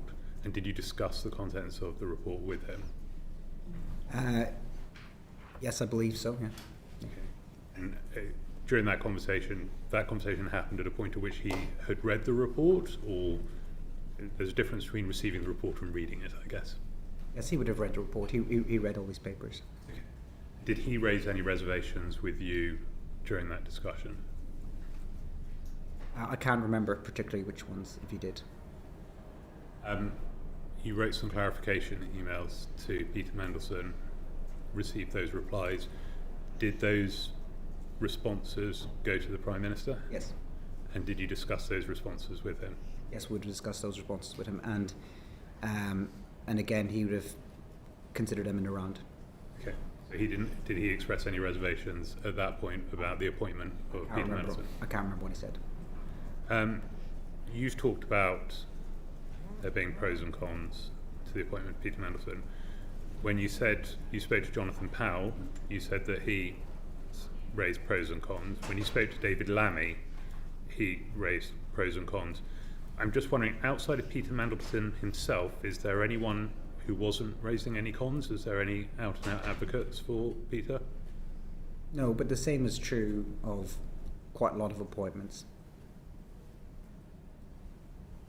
What, the people have cons. Okay.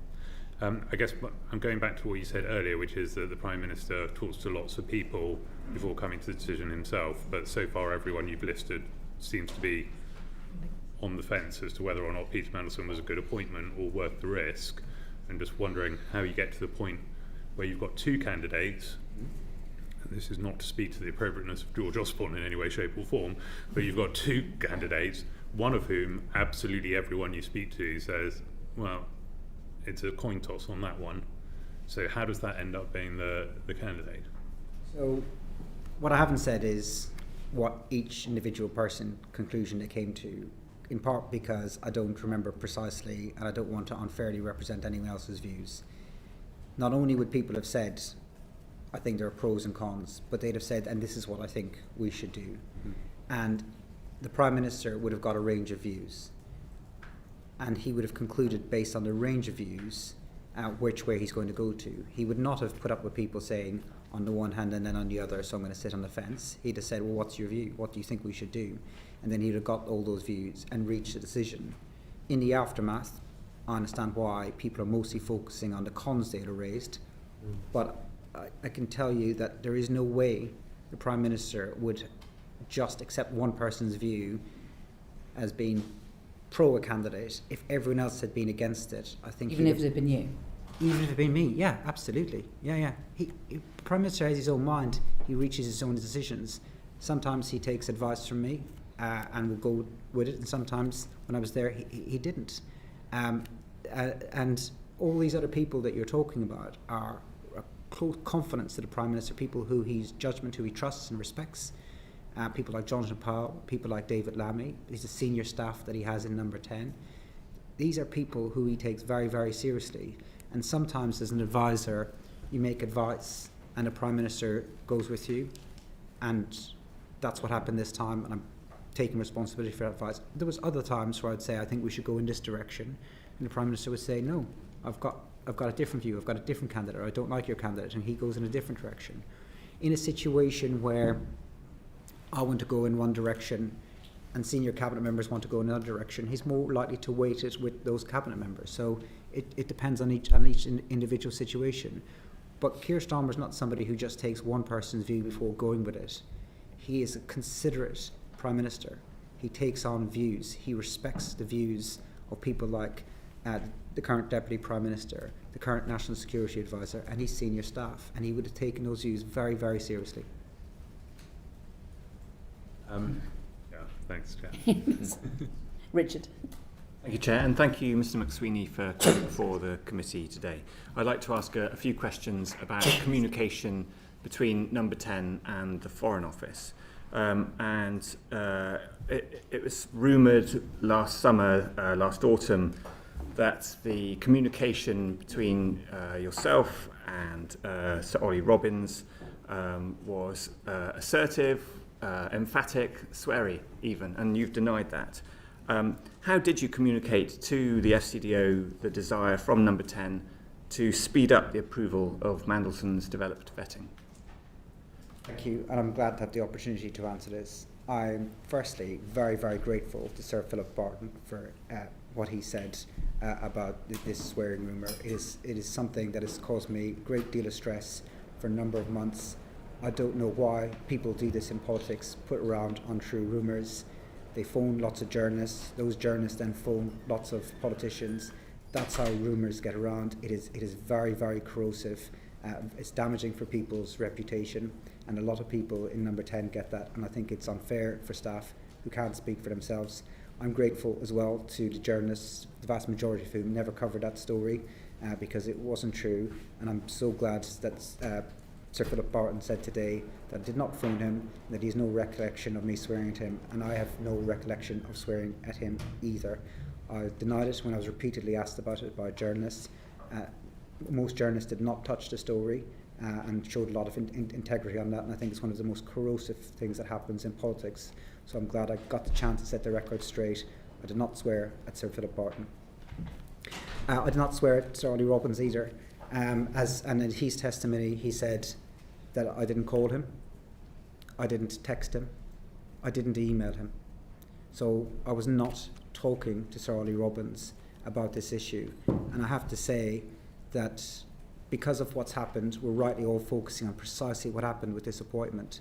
But I can tell you, In January 2025, this wasn't one of my most important issues. There was far more serious issues affecting the government and the country in January 2025 than the start date of an ambassador. That wasn't my priority at all. That wasn't the issue that kept me awake at night. And if I was talking to officials at all generally at that level, it wouldn't have been about this issue. What happens, I think it's important that we unpack this idea of pressure, because there's been a lot of conversation about it. There is pressure in government every day, and most of that pressure comes from within inside you. Every civil servant, minister and SPAD I worked with woke up every morning feeling pressure to make the country better, wanting to move faster. The challenges the country face are great. That's where the pressure comes from, and rightly so. And Number 10's job in all of this is to make sure that the Prime Minister's decisions are acted quickly. But there is a real difference between asking people to act at pace and asking people to lower standards. And we never did that. We never asked people to skip steps at any part of the process. I didn't speak to, I don't think I spoke to Ollie Robbins about the appointment or the start date. I think I had a conversation, at least one, maybe two, with Philip Barton, but it was on a wider Zoom call. As he said, it wasn't on a phone call. But it was all about, can we do this at pace, not can we do anything improper. And I mean, accepting the point that your communication wasn't directly with Sir Ollie, we know from Sir Ollie's testimony that there was communication from Number 10 to the Foreign Office, even if it didn't include you both individually. And so who in Number 10 was applying this pressure that Sir Ollie described? So the private office of Number 10 chased the appropriate department every day on decisions that the Prime Minister would have made.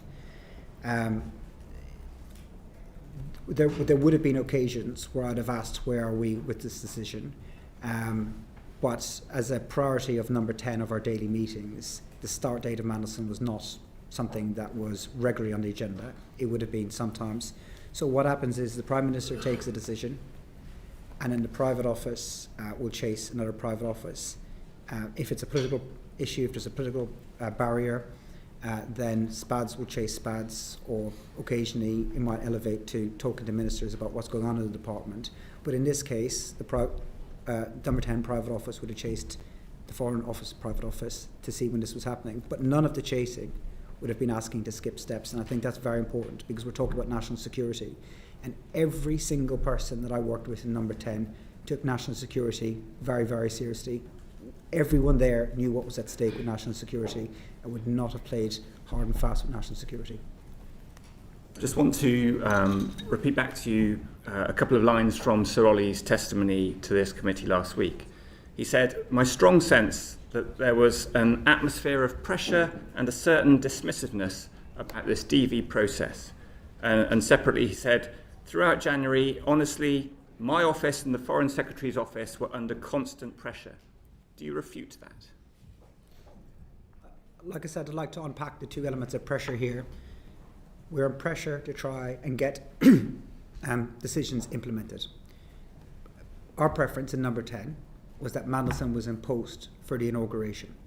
And we wanted him in post for the inauguration because there was an opportunity to get to meet the new incoming administration and other key figures in DC. In the event, the Foreign Office were unable to get him in post by then. He didn't start for 3 weeks later. So they couldn't deliver on that timetable, and it wasn't the end of the world for us. It wasn't a big deal. Our preference was the 20th of January. I believe he started in the 10th of February, sometime around then, 2 or 3 weeks later. So we didn't get the timetable that we wanted, but we wanted it to be done quickly. But I worry that this conversation that's happening, and it's right that it's happening because people need to understand what's happening, is bringing two things together that are completely separate.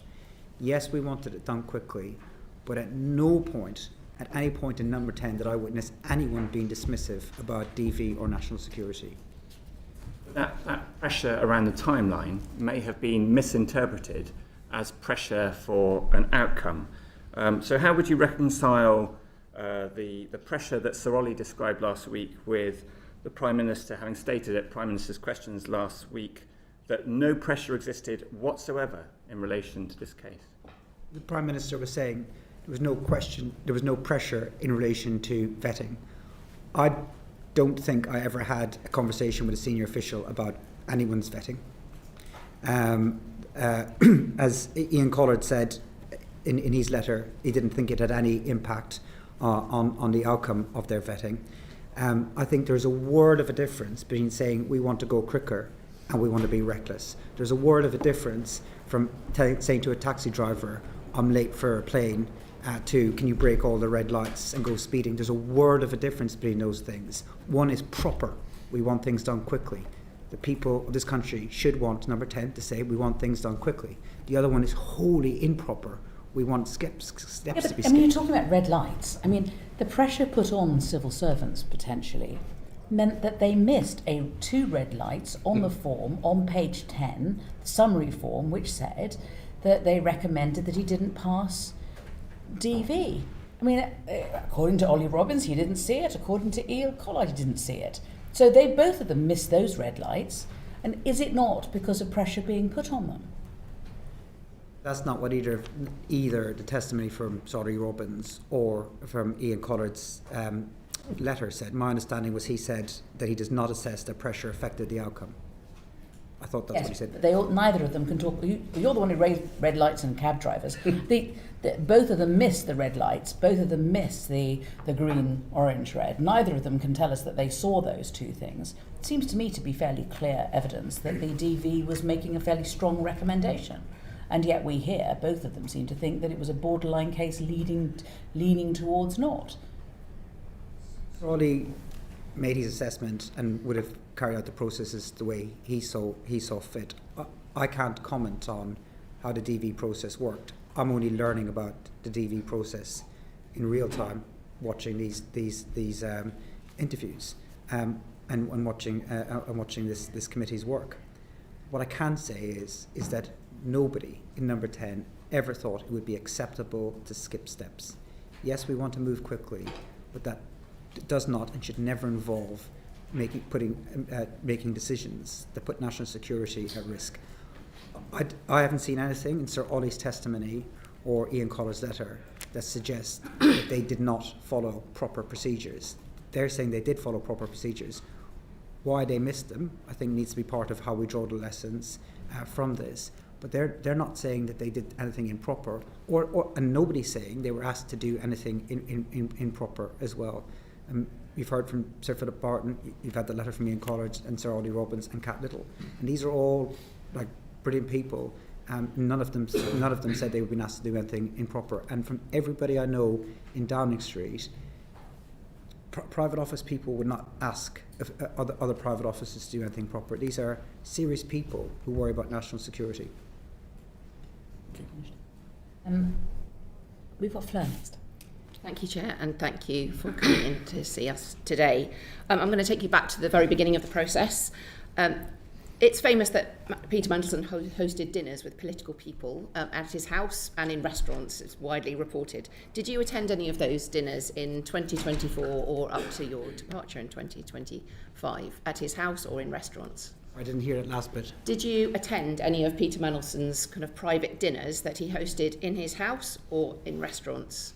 He held monthly dinners for political people. It's just reported. I haven't been to any of these. I don't think anyone here has, but have you been to any of those dinners? So I've been to 2 dinners in his house. One was, I think they were both in 2024 with a wider range of people. I think 2, yeah. Maybe 1 lunch and 1 dinner, I think. In a restaurant in the whole 4 years I knew him, I think twice as well. I went for dinner with him. Thank you. And we're trying to get to the bottom of who really proposed Mandelson's appointment. So you have said that you're sorry for your part in it, but also that before you started in post after the election, there were some access talks. You referred to access talks in January 2024, which you weren't party to, but which happened. You know that Peter Mandelson's name came up. Was it a done deal? Oh, sorry. No. I didn't say whose name had come up. Okay. So I spoke to Simon Case, trying to piece together what happened, and he he said, I said to him, I recall there being a sense that we always seem to have wanted a political appointment. I said, when did you first remember this? And he said, January, February 2024, that Simon Case asked the Prime Minister's Access team what they thought about the US ambassador. They were replacing Dame Karen Pierce. They were thinking about who to replace her with and what the process was. And Simon Case was informed that the Prime Minister was minded to make a political decision, but as far as I know, Mandelson's name was not in that. Okay. And at the dinners and lunches, the 2 dinners and lunches that you attended, did Peter Mandelson did he lobby you about becoming the ambassador to the US? So he did lobby me, but not on either one of those dinners. One of those dinners was after he was ambassador, and I should say also I had dinner when I went to the US in the embassy. But he did lobby me, but I don't think at the dinners, no. And the process you've talked about with George Osborne and Peter Mandelson were the 2 names in play. How far did the process of George Osborne's potential appointment that then didn't lead on, go? Did he have due diligence assessment made of him? Yes. And what was the outcome of that due diligence then? Was that the important factor between the 2, one going before another? That wasn't the important factor in my recommendation, no. I don't. I can't remember what the due diligence said for George Osborne, but it was carried out. I spoke to both of them, and the Prime, and yeah, I think it was similar. Okay, and your due diligence meetings with Peter Mandelson, and you subsequently asked for more in writing. How many times did you meet him, or how long were your meetings with him for the due diligence? None. The due diligence report was carried out by PET. All by PET, and by writing to you? No. So PET carried out the process. Like I said in my resignation letter, I think there's a lot of lessons to be learned from this, and I think that the way that whole process works isn't up to it. I think there should be, as default, an interview with the candidates for something like this. There wasn't. I was given a report, or the Prime Minister was given a report by the Propriety and Ethics team, which was the due diligence report. That was conducted by them without any involvement of me. They gave that to the private office. I then followed up with some questions, but apart from that email, that was the only part I played in it. So that was the due diligence report that's now in the humble address papers that we've all seen. Is that the report you're talking about? Minus my email. Isn't it? Okay. Do you think the violence against women and girls aspect of this, and I absolutely appreciate you talking about the victims and survivors of Epstein right at the beginning of that, they are very much, and I think I can speak for the whole committee, on our mind as well. Do you think the violence against women and girls aspect of this, the relationship with Epstein, was downplayed during those conversations that you had with the other people advising the Prime Minister and with the Prime Minister at that time? I think it should have been a lot more to the fore, and I know it's something the Prime Minister takes this issue very, very seriously and has done for a great number of years, and I think it should have been way more done so at the time, is my view. But my understanding of the nature of the relationship that Mandelson had at that time, not what I now know, was that he wasn't somebody who had defended Epstein. He wasn't somebody. He was very apologetic from having made kept contact with him. He was very regretful for it. But I think it should have been. I do agree. It should have been much more to the fore at the time. I know you weren't there in the interview. Do you think he was asked enough open questions, or the ability to give the full extent of his relationship? There's no doubt he was. At a lot of stages. I mean, this was somebody who was in the public eye. There is no doubt. And finally, for me, about the documentation of this process. Decisions of this magnitude should not be done informally, kind of on the sofa. at the previous committee sessions, members, we have become aware of a lack of some of the papers, and today it's been referred to the Prime Minister receiving a lot of views. We don't have any paperwork of that. The Foreign Secretary being involved a number of times. We don't have record of that. We don't have record of the George Osborne side of this, and there are other parts. Do you accept that this was not documented well, and why do you think that is? So I think government is conducted with conversations as well as papers. Prime Ministers should be able to phone people up and say, what do you think about something? I think it's right that decisions are recorded. It's difficult for me to say what's the appropriate level of recording the decisions and the minutes, because it's not where my expertise is. I think there certainly needs to be enough that people can see enough of a paper trail, but I also think it's appropriate for the Prime Minister to say, look, I want to get someone's views, I want to have a conversation with them. But those conversations are not the same as where he makes the decisions, and I think there needs to be enough recording around those, but it's not my area of expertise. That sounds great, except that the decisions themselves weren't recorded. That's the point. You know, so, and I come back to the point, I mean, I know you say it's all the civil servants' fault and not yours, but you were in charge of that office where they weren't recording decisions being made. I think they were recording decisions being made on a pretty regular basis. You just haven't told us about them. I saw regular paperwork on a whole bunch of decisions. If I've in any way slighted the people I worked with in number 10, please forgive me, because these were the most wonderful people, very serious people. I'm sure they were, but I just want to see I just want to see evidence of decisions being made in relation to Mandelson and how those decisions were made. And we just, we have the humble address, we have all this paperwork coming out, we haven't seen any evidence of how these decisions were made. We're having to take the memories of witnesses that, as we can see, are different. Anyway, I'm sorry, Edward, you have another question. Sorry, Chair. Yeah, I just wanted to return to your original questions at the opening, which is when you're talking about the timeline and prior to coming into government, in meetings with Simon Case, you're saying that the Prime Minister is already minded to make a political appointment. And according to what you said, at that point, no names were being discussed. But why was the Prime Minister already thinking about making a political appointment when, to this particular post, when we didn't know the outcome of the election, there was somebody good currently doing the job and a shortlist process for a diplomatic candidate had already been run? What is the logic saying that job there I might make a political appointment to? So I don't think I said there was no names being discussed. I don't know what names Simon Case did discuss. That I just don't know, because I wasn't in that conversation.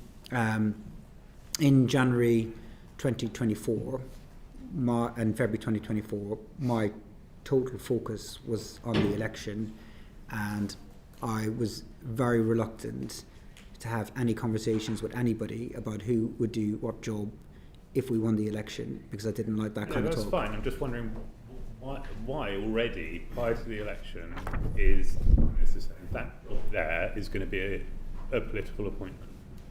He didn't discuss it with me. I wasn't intimately involved in preparation for government work. I didn't have a view.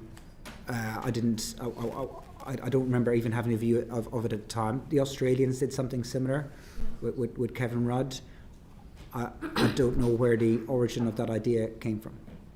Okay, because to the Chair's point about this looking like it was a railroaded decision, you've already got, prior to the election, the PM identifying that position as somebody who wants to make a political appointment to. You've then got two candidates, and again, not to speak to the suitability of either of them, but one of them is a friend of Jeffrey Epstein. I'm assuming the other one isn't. And everyone you speak to is giving you pros and cons as to is the other one actually a stooge? Is George Osborne just on there as so that you've got a tick box exercise? There are two candidates, because you've gone through this entire process ignoring all of the red flags, with all of the due diligence, with every conversation with every single person saying, well, it's it's a difficult decision. There are pros and cons to that one. Are they also saying there's pros and cons to the other one? And does it not just come down to which one is a friend of a paedophile? So I think there's three things on that. One is I don't think that he railroaded. If the civil service was being told in January, way ahead of election, that should Labour win a general election, they would look to a political appointment, I think that was ample time to prepare processes, to talk to senior officials, to say this is the direction a Labour administration might want to go in. So that's the first thing. Second is that I think if Kamala Harris had won the US presidential election, I think it would have gone to a different candidate. Third is that the nature of the relationship between Mandelson and Epstein wasn't known to us at the time, and that's not the nature of the relationship that we understood it to be. That's not the nature of the relationship that he represented it to be. And the final part is George Osborne was a very credible candidate, and part of the thinking was the relationship between sister parties or parties of a similar political persuasion, his more recent experience, the fact that he had commercial acumen, the fact that he was Chancellor of the Exchequer. He was a very credible candidate and one that we gave serious weight to.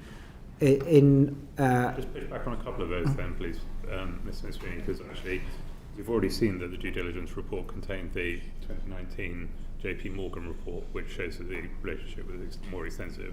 And as for putting in place the processes, the civil servant putting in place the processes, according to Philip Barton's timeline, it was barely a month that they were given to go through the entire process and do DV and agreement and everything in order to get him in place in time for inauguration, which was your desire. Yeah. And if it had taken longer, which it did take longer, then so be it. We didn't ask them to skip any steps, and they weren't able to get it done in time for the inauguration. And of course, if they had said the timetable you want to deliver on is impossible, and we need a bit more time generally, or we want a bit more time in this one, that's what would have happened. There was nothing stopping the Permanent Secretary saying that to the Foreign Secretary, or there was nothing stopping the Permanent Secretary saying that to the Cabinet Secretary. We need a bit more time, and a month isn't long enough. As it turned out, they didn't complete the process until several weeks later. I just want to just do an assessment now, where it's 4 minutes to 1. We hoped that we would finish by 1. I think we're unlikely to now because I know that everybody is agitating because they're all thinking actually there are further questions we want to ask. So what I would like to do at this stage is to say we aspire to finish by 20 past. We absolutely must finish by 30:30. And what I'll do is I think take Uma and then Alan and Alex, who I know have kind of quite a lot of some questions of Dan as well, and then I think John and Abdesem and Afra may have follow-ups, but I think we do it that way. So Uma. Chair, thank you. I'd like to put on record that over the past decade I've worked twice with the witness. He's used to robust conversations with me. Hello, Morgan. In your opinion, actually let me rephrase, both Sir Philip Barton and Sir Ollie Robbins have said that it was Number 10's decision to announce the appointment of Peter Mandelson before the vetting process. Did you or did anyone in Number 10 make that decision? Or in your previous answer, you said that was, you suspect Sir Peter Mandelson had said that. Was this a Number 10 decision or was it a Peter Mandelson decision? It wasn't a Peter Mandelson decision. I don't know whose decision it was. It wasn't my decision. And as the Prime Minister said now, we would do things differently. But it didn't jump out to me as a problem that DV was happening after the announcement. That's what happened in the case of the National Security Advisor and my own appointment. And would you have expected senior civil servants to intervene, to flag any issues, to say, actually, this is not how the process happens, the vetting should happen first? Because Sir Philip Barton said that the vetting should happen first. We're not from the civil service, we're not to be expected to know this. Would you expect the civil service to have intervened there and told you these things? Yes, if somebody thought that there was a problem with how it's being run. I had a pretty good relationship with both Simon Case and Chris Wormholtz as Cabinet Secretaries, met them pretty regularly. And there was always opportunities for them to tell me when and where, which they did do, if they thought the minister was doing something wrong, or if they thought a SPAD was doing something wrong, or if they were unhappy with something Number 10 was doing. And you said that you made clear to the Prime Minister the pros and cons of this appointment, and that you wouldn't have put Peter Mandelson forward had Kamala Harris won the presidency. Do you think the politics of the day was weighing more heavily rather than the trade deal, or were they both hand in hand? I honestly don't know if I'd have put him forward had Kamala Harris had won. I think he wouldn't have got it. I think there were a broader range of candidates that were available to the Prime Minister, and I think he would have probably have gone in a different direction because of the nature of the relationships that were available to other candidates. For me, the top concern was the trade deal, and his role as EU Commissioner was a big factor in that. But the potential political relationships were also a factor, yes. Was the Prime Minister led to believe that Peter Mandelson's risks, the cons as you've set out, were manageable? Did you have that conversation with him? Did anyone have that conversation with him? Yes, that was part of his conversations always. And in your answer today, you said that you didn't feel that the truth at the time was put forward by Peter Mandelson in his response to your emails. Did you communicate that to the Prime Minister also? No, at the time I thought he was telling the truth. Okay, and so you didn't raise any issues with the Prime Minister that you had these concerns. You just put these questions to Peter Mandelson, you got the answers, and that was that? I thought they were truthful. Okay, and I asked Kat Little this question. I asked her if the developed vetting would have brought up the information that Bloomberg had in their leaks, really grave issues of Peter Mandelson sharing information about a market-sensitive matters when he was then in government, which is huge and a betrayal of this country. If that had been put to you, would you have ever considered Peter Mandelson? Not at all, no way. And one of the things that subsequently surprised me, I would have assumed that, and maybe they did, but I would have assumed that our Foreign Office would have been in contact with US counterparts to see what information they held on him. But absolutely no way would he have come close to Number 10 or any job in this government had that been known. And it looks like you've been following our evidence sessions closely. You've seen these traffic light boxes, the UKSV red boxes. It turns out every stage of this process I've never actually seen the boxes until this was leaked. So it's a bizarre process all round and one that doesn't seem fit for purpose. Had any of these issues been raised with you by the developed vetting, by the FCDO, by anybody? Had they been put to you as the Prime Minister's Chief of Staff? No, they're completely compartmentalised from SPADs, and as it turns out, more from ministers than I thought it was too. And I think it's quite right that it's compartmentalised for SPADs. I think that there are clearly a lot of things that need to be learned about how all these things will work, but there is no way that anyone in the Foreign Office would have discussed DV, anyone else's DV with me at any point. So I think there's a lot that needs to be learned by this whole process. But and I said, and I felt at the time when all this came out in September, that look, I know what I did wrong. I know the judgment calls that I made that were wrong. I'll live with them for the rest of my life. But as a chief of staff and you're a political advisor, you also relying on the information being presented to you.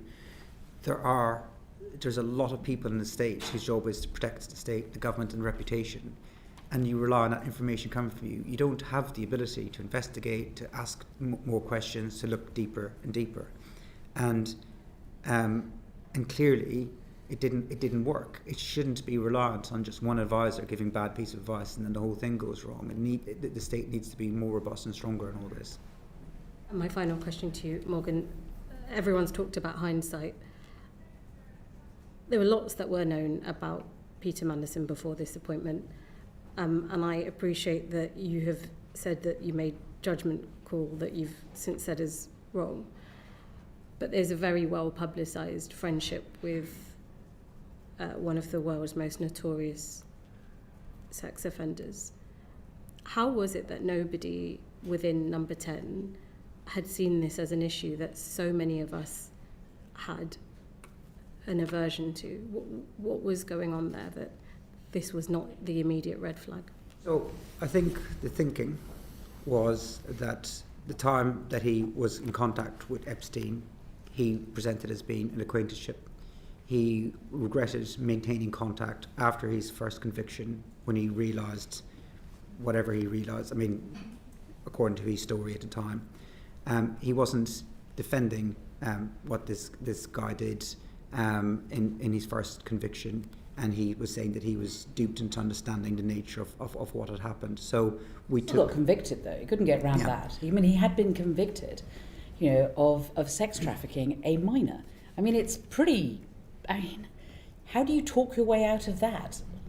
Once a friend has been convicted of that, surely they're no longer a friend, let alone staying in their flat. Yeah, and I don't have anyone in my life like that, but he didn't. He did, and you promoted him as being the next ambassador to the United States. He didn't say that he was a friend. He denied that he was a friend. He tried to say he was a passing acquaintance, that he was somebody who didn't really know enough about to ask questions. And the due diligence said otherwise. The due diligence didn't say he was a friend, and Mandelson Stayed in his house. The due diligence said he stayed in his house.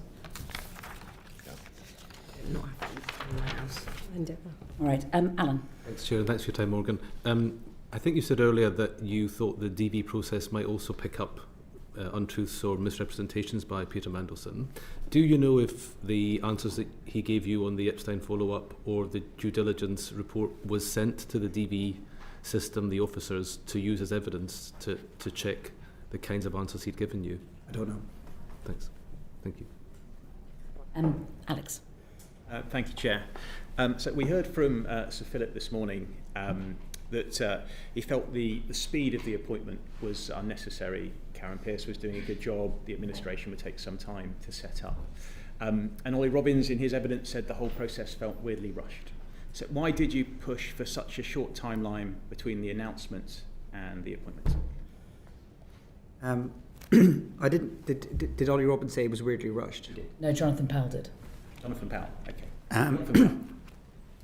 So the pace of it wasn't raised with me as a concern at the time, other than we said we wanted number 10, and that was the consensus view, in place by the inauguration, so that he could begin the work. And in the end, the Foreign Office were unable to complete all the necessary arrangements by then. So there was no point where, if they'd said we needed more time to carry out further checks, that we'd have said we've got our own timetable here. You need to crack on regardless. So they took the time that they needed to do it right, and all of the evidence suggests that they carried out the processes in the correct way. I think we wanted to get. I mean, it's not unusual for Number 10 to say we want things to be happening quicker than the departments are prepared to move in, and it always ends up being Number 10 kind of gets some of its own way, and then the department gets some of its own way, and that's what happened in this case. And you didn't think to consult with the head of the diplomatic service on that timeline before you announced it, and then put pressure on to deliver on that timeline? I don't think that we publicly announced our preferred date when we made the announcement. No, I don't think we announced that when we announced that Mandelson was going to be the ambassador, that we said he would be ambassador by this date. We twice heard, both from Philip Barton and Sir Ollie, that the Cabinet Office was asking whether DB was necessary at all, whether because Lord Mandelson was a Privy Councillor that would be sufficient. Presumably Cabinet Office wouldn't have done that off their own volition. Did that come from Number 10, and where did that thinking come from? Absolutely not from Number 10. I find that bizarre. I would have thought, of course, an ambassador would have to have DV. Where might that would have come? I have no idea, but I was reassured by what Philip Barton was saying, is that wasn't something that was considered for long, but I only found out about that as part of this. I find it bizarre. I would have assumed that, of course, the US ambassador should have DV. I don't know how serious of a suggestion it was by anybody. You said yourself, because you were appointed without DV and the National Security Advisor was appointed without DV, it wasn't unusual. Do you think that the number 10, when you were Chief of Staff, had a dismissive or an uninterested approach to security vetting because of your own experiences? No. I think everybody in number 10, because of what you learn in that job, takes national security more seriously than any other issue. When you were appointed after the election, what level of security clearance did you have? I think it's common practice for ex-civil servants to not talk about the security clearances they had, and I'll continue that practice, because when you're in post, you're told you can't say what clearances you have. I had all the necessary clearances to do my job, and I saw whatever papers I was given, and that process is managed by civil servants. Okay, so you had DV at the point that you were appointed as Chief of Staff to the Prime Minister? I don't want to say what my security clearances were, but I had all the security clearances I needed to do my job, and I completed the forms and the processes and the interviews the same as anyone else. I mean, this whole thing is about security clearances, developed vetting. We've had a long conversation about the process. I think if you had developed vetting at that point when you were Chief of Staff to the Prime Minister, you would be able to tell us. And I'm surprised that you're not telling us. Because what I understand from speaking to civil servants is that the practice is that they don't share what security clearances they had. I'll follow that practice, but only to say that I had all the necessary clearances to do my job, to read the papers I read, to attend the meetings that I attended, and that I completed every form and everything that was asked of me in all of those processes. And do you think that attitude, because it's a different process for SPADs than it is for civil servants, and I got DV when I was in the Foreign Office, as I think every other person does, do you think that contributed to you trying to expedite the process and having an uninterested attitude towards Peter Mandelson getting DV? Not at all. I think there would have been no suggestion from anyone in number 10 to skip steps or to take any risks on national security. But at the same time, I wouldn't have asked the Foreign Office about how someone's security clearance are going, because that's not something the Foreign Office would discuss with me. There are photographs taken, though, of people wearing their passes, and they're different colours. So a green one is DV and an orange one is the lower level. And so there's a photograph of you with a green pass, but not when you first took over the job of being Chief of Staff. So when did you apply for your DV, and how long did it take for you to get it? I don't recall.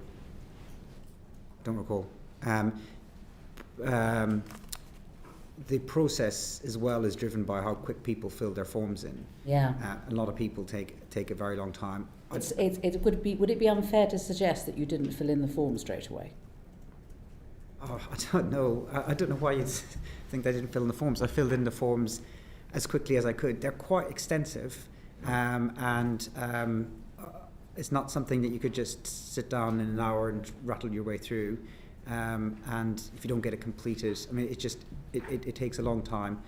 But I took all of that side of things extremely seriously, because in order to do my job, I needed to have necessary clearances, and I filled in whatever forms. You also have to gather a lot of information about things. It takes a while, but I always did it as best as I could and as quick as I could. On the 4th of February, Parliament passed a motion requiring the divulgence of all communications relating to the appointment of Peter Mandelson.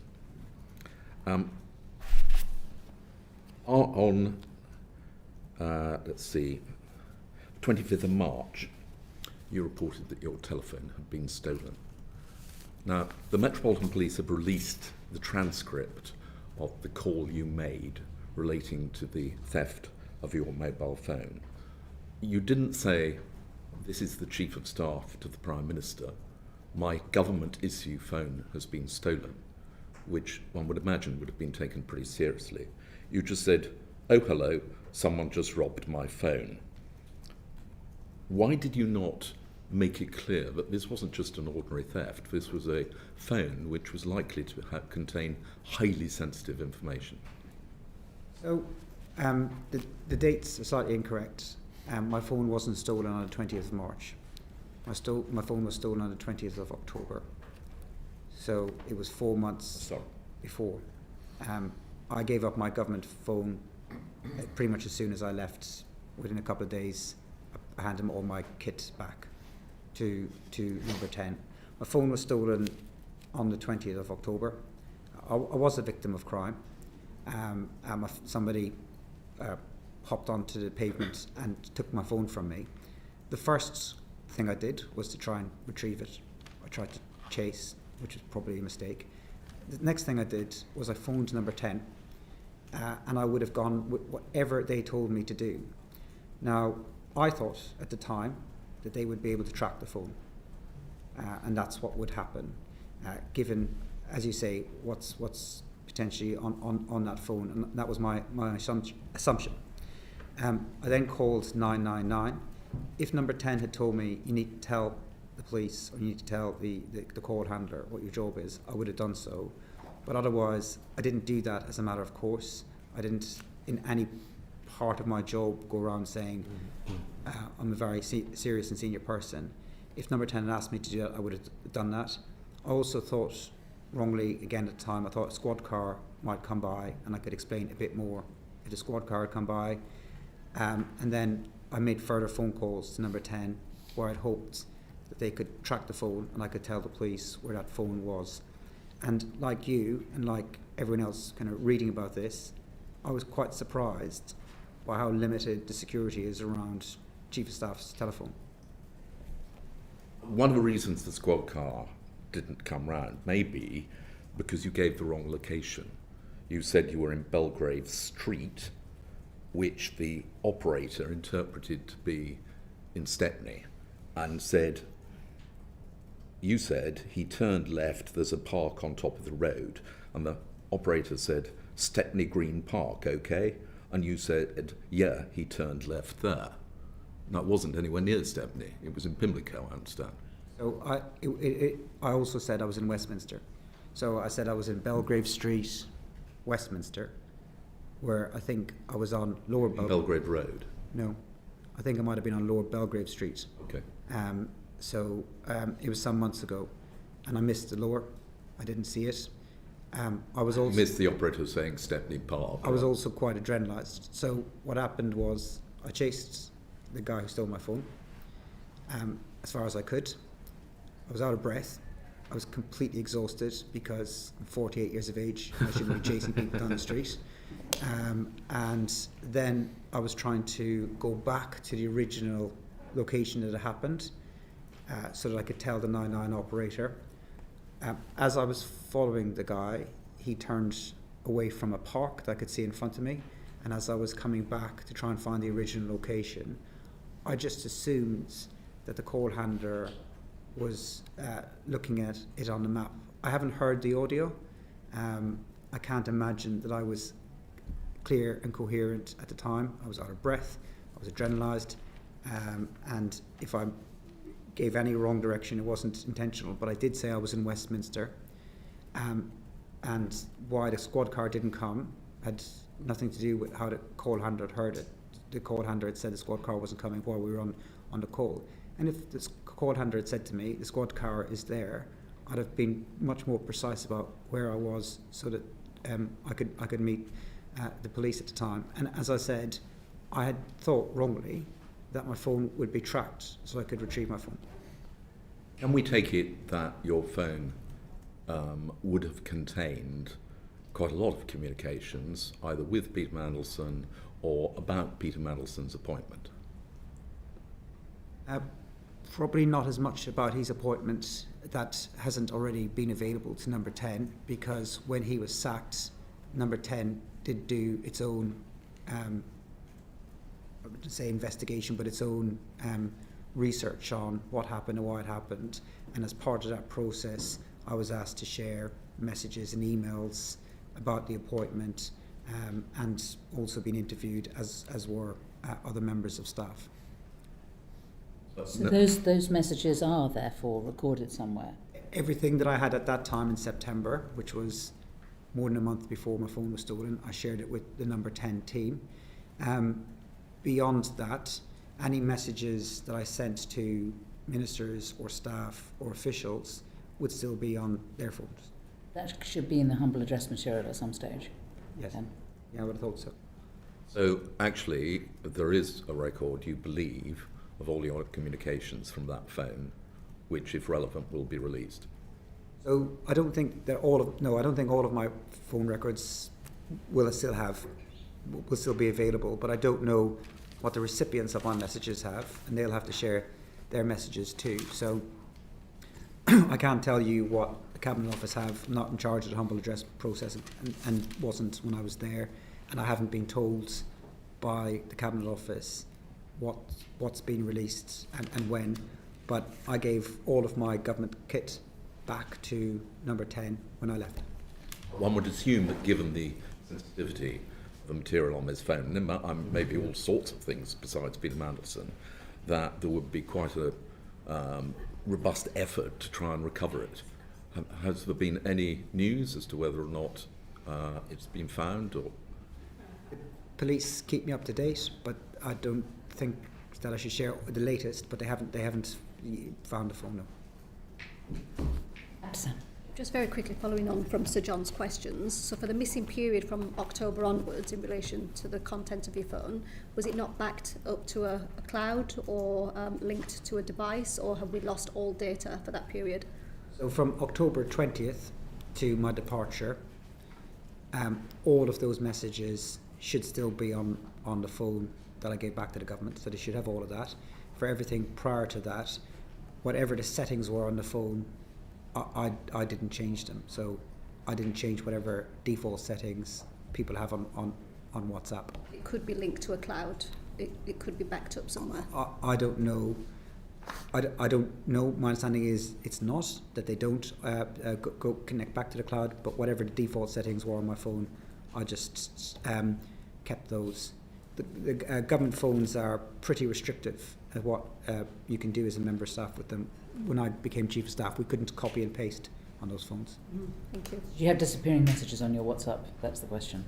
Yes, with some people, yeah. With most people. Yeah, I think I did. Peter Mandelson, did you have disappearing messages? I probably did, yeah. Yeah. I've got just one other sweep-up question before I go to Afra. You've been asked about dinners with Lord Mandelson. I wondered if you could also tell us. I think there were also monthly dinners at Lord Liddell's, which I believe Peter Mandelson used to attend to. And were you attending those? I attended a couple of dinners with in Roger Liddell's house that Mandelson was at. The reportage of these dinners, I think, were just made it sound like these were something that was happening when we were working in opposition. I read about them in a book. They weren't. We all know what book it is. Yeah, I mean, it's was it not also a part of the history of Labour Together as well? No. So I'll explain a little bit about it if I could, because I think there's a bit of stylisation going on. A lot of that period the book is covering is COVID, so nobody was going around to anyone's house for dinner.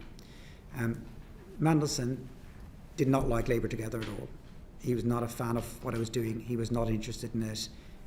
He broadly didn't agree with it. So I think the first conversation I had with him, I think from my best memory, was 2017. And the reason why I had a conversation with him, I was also having a conversation with a lot of former senior Labour grandees, was because there was you will recall, there was a group of Labour MPs who were arguing to split the Labour Party.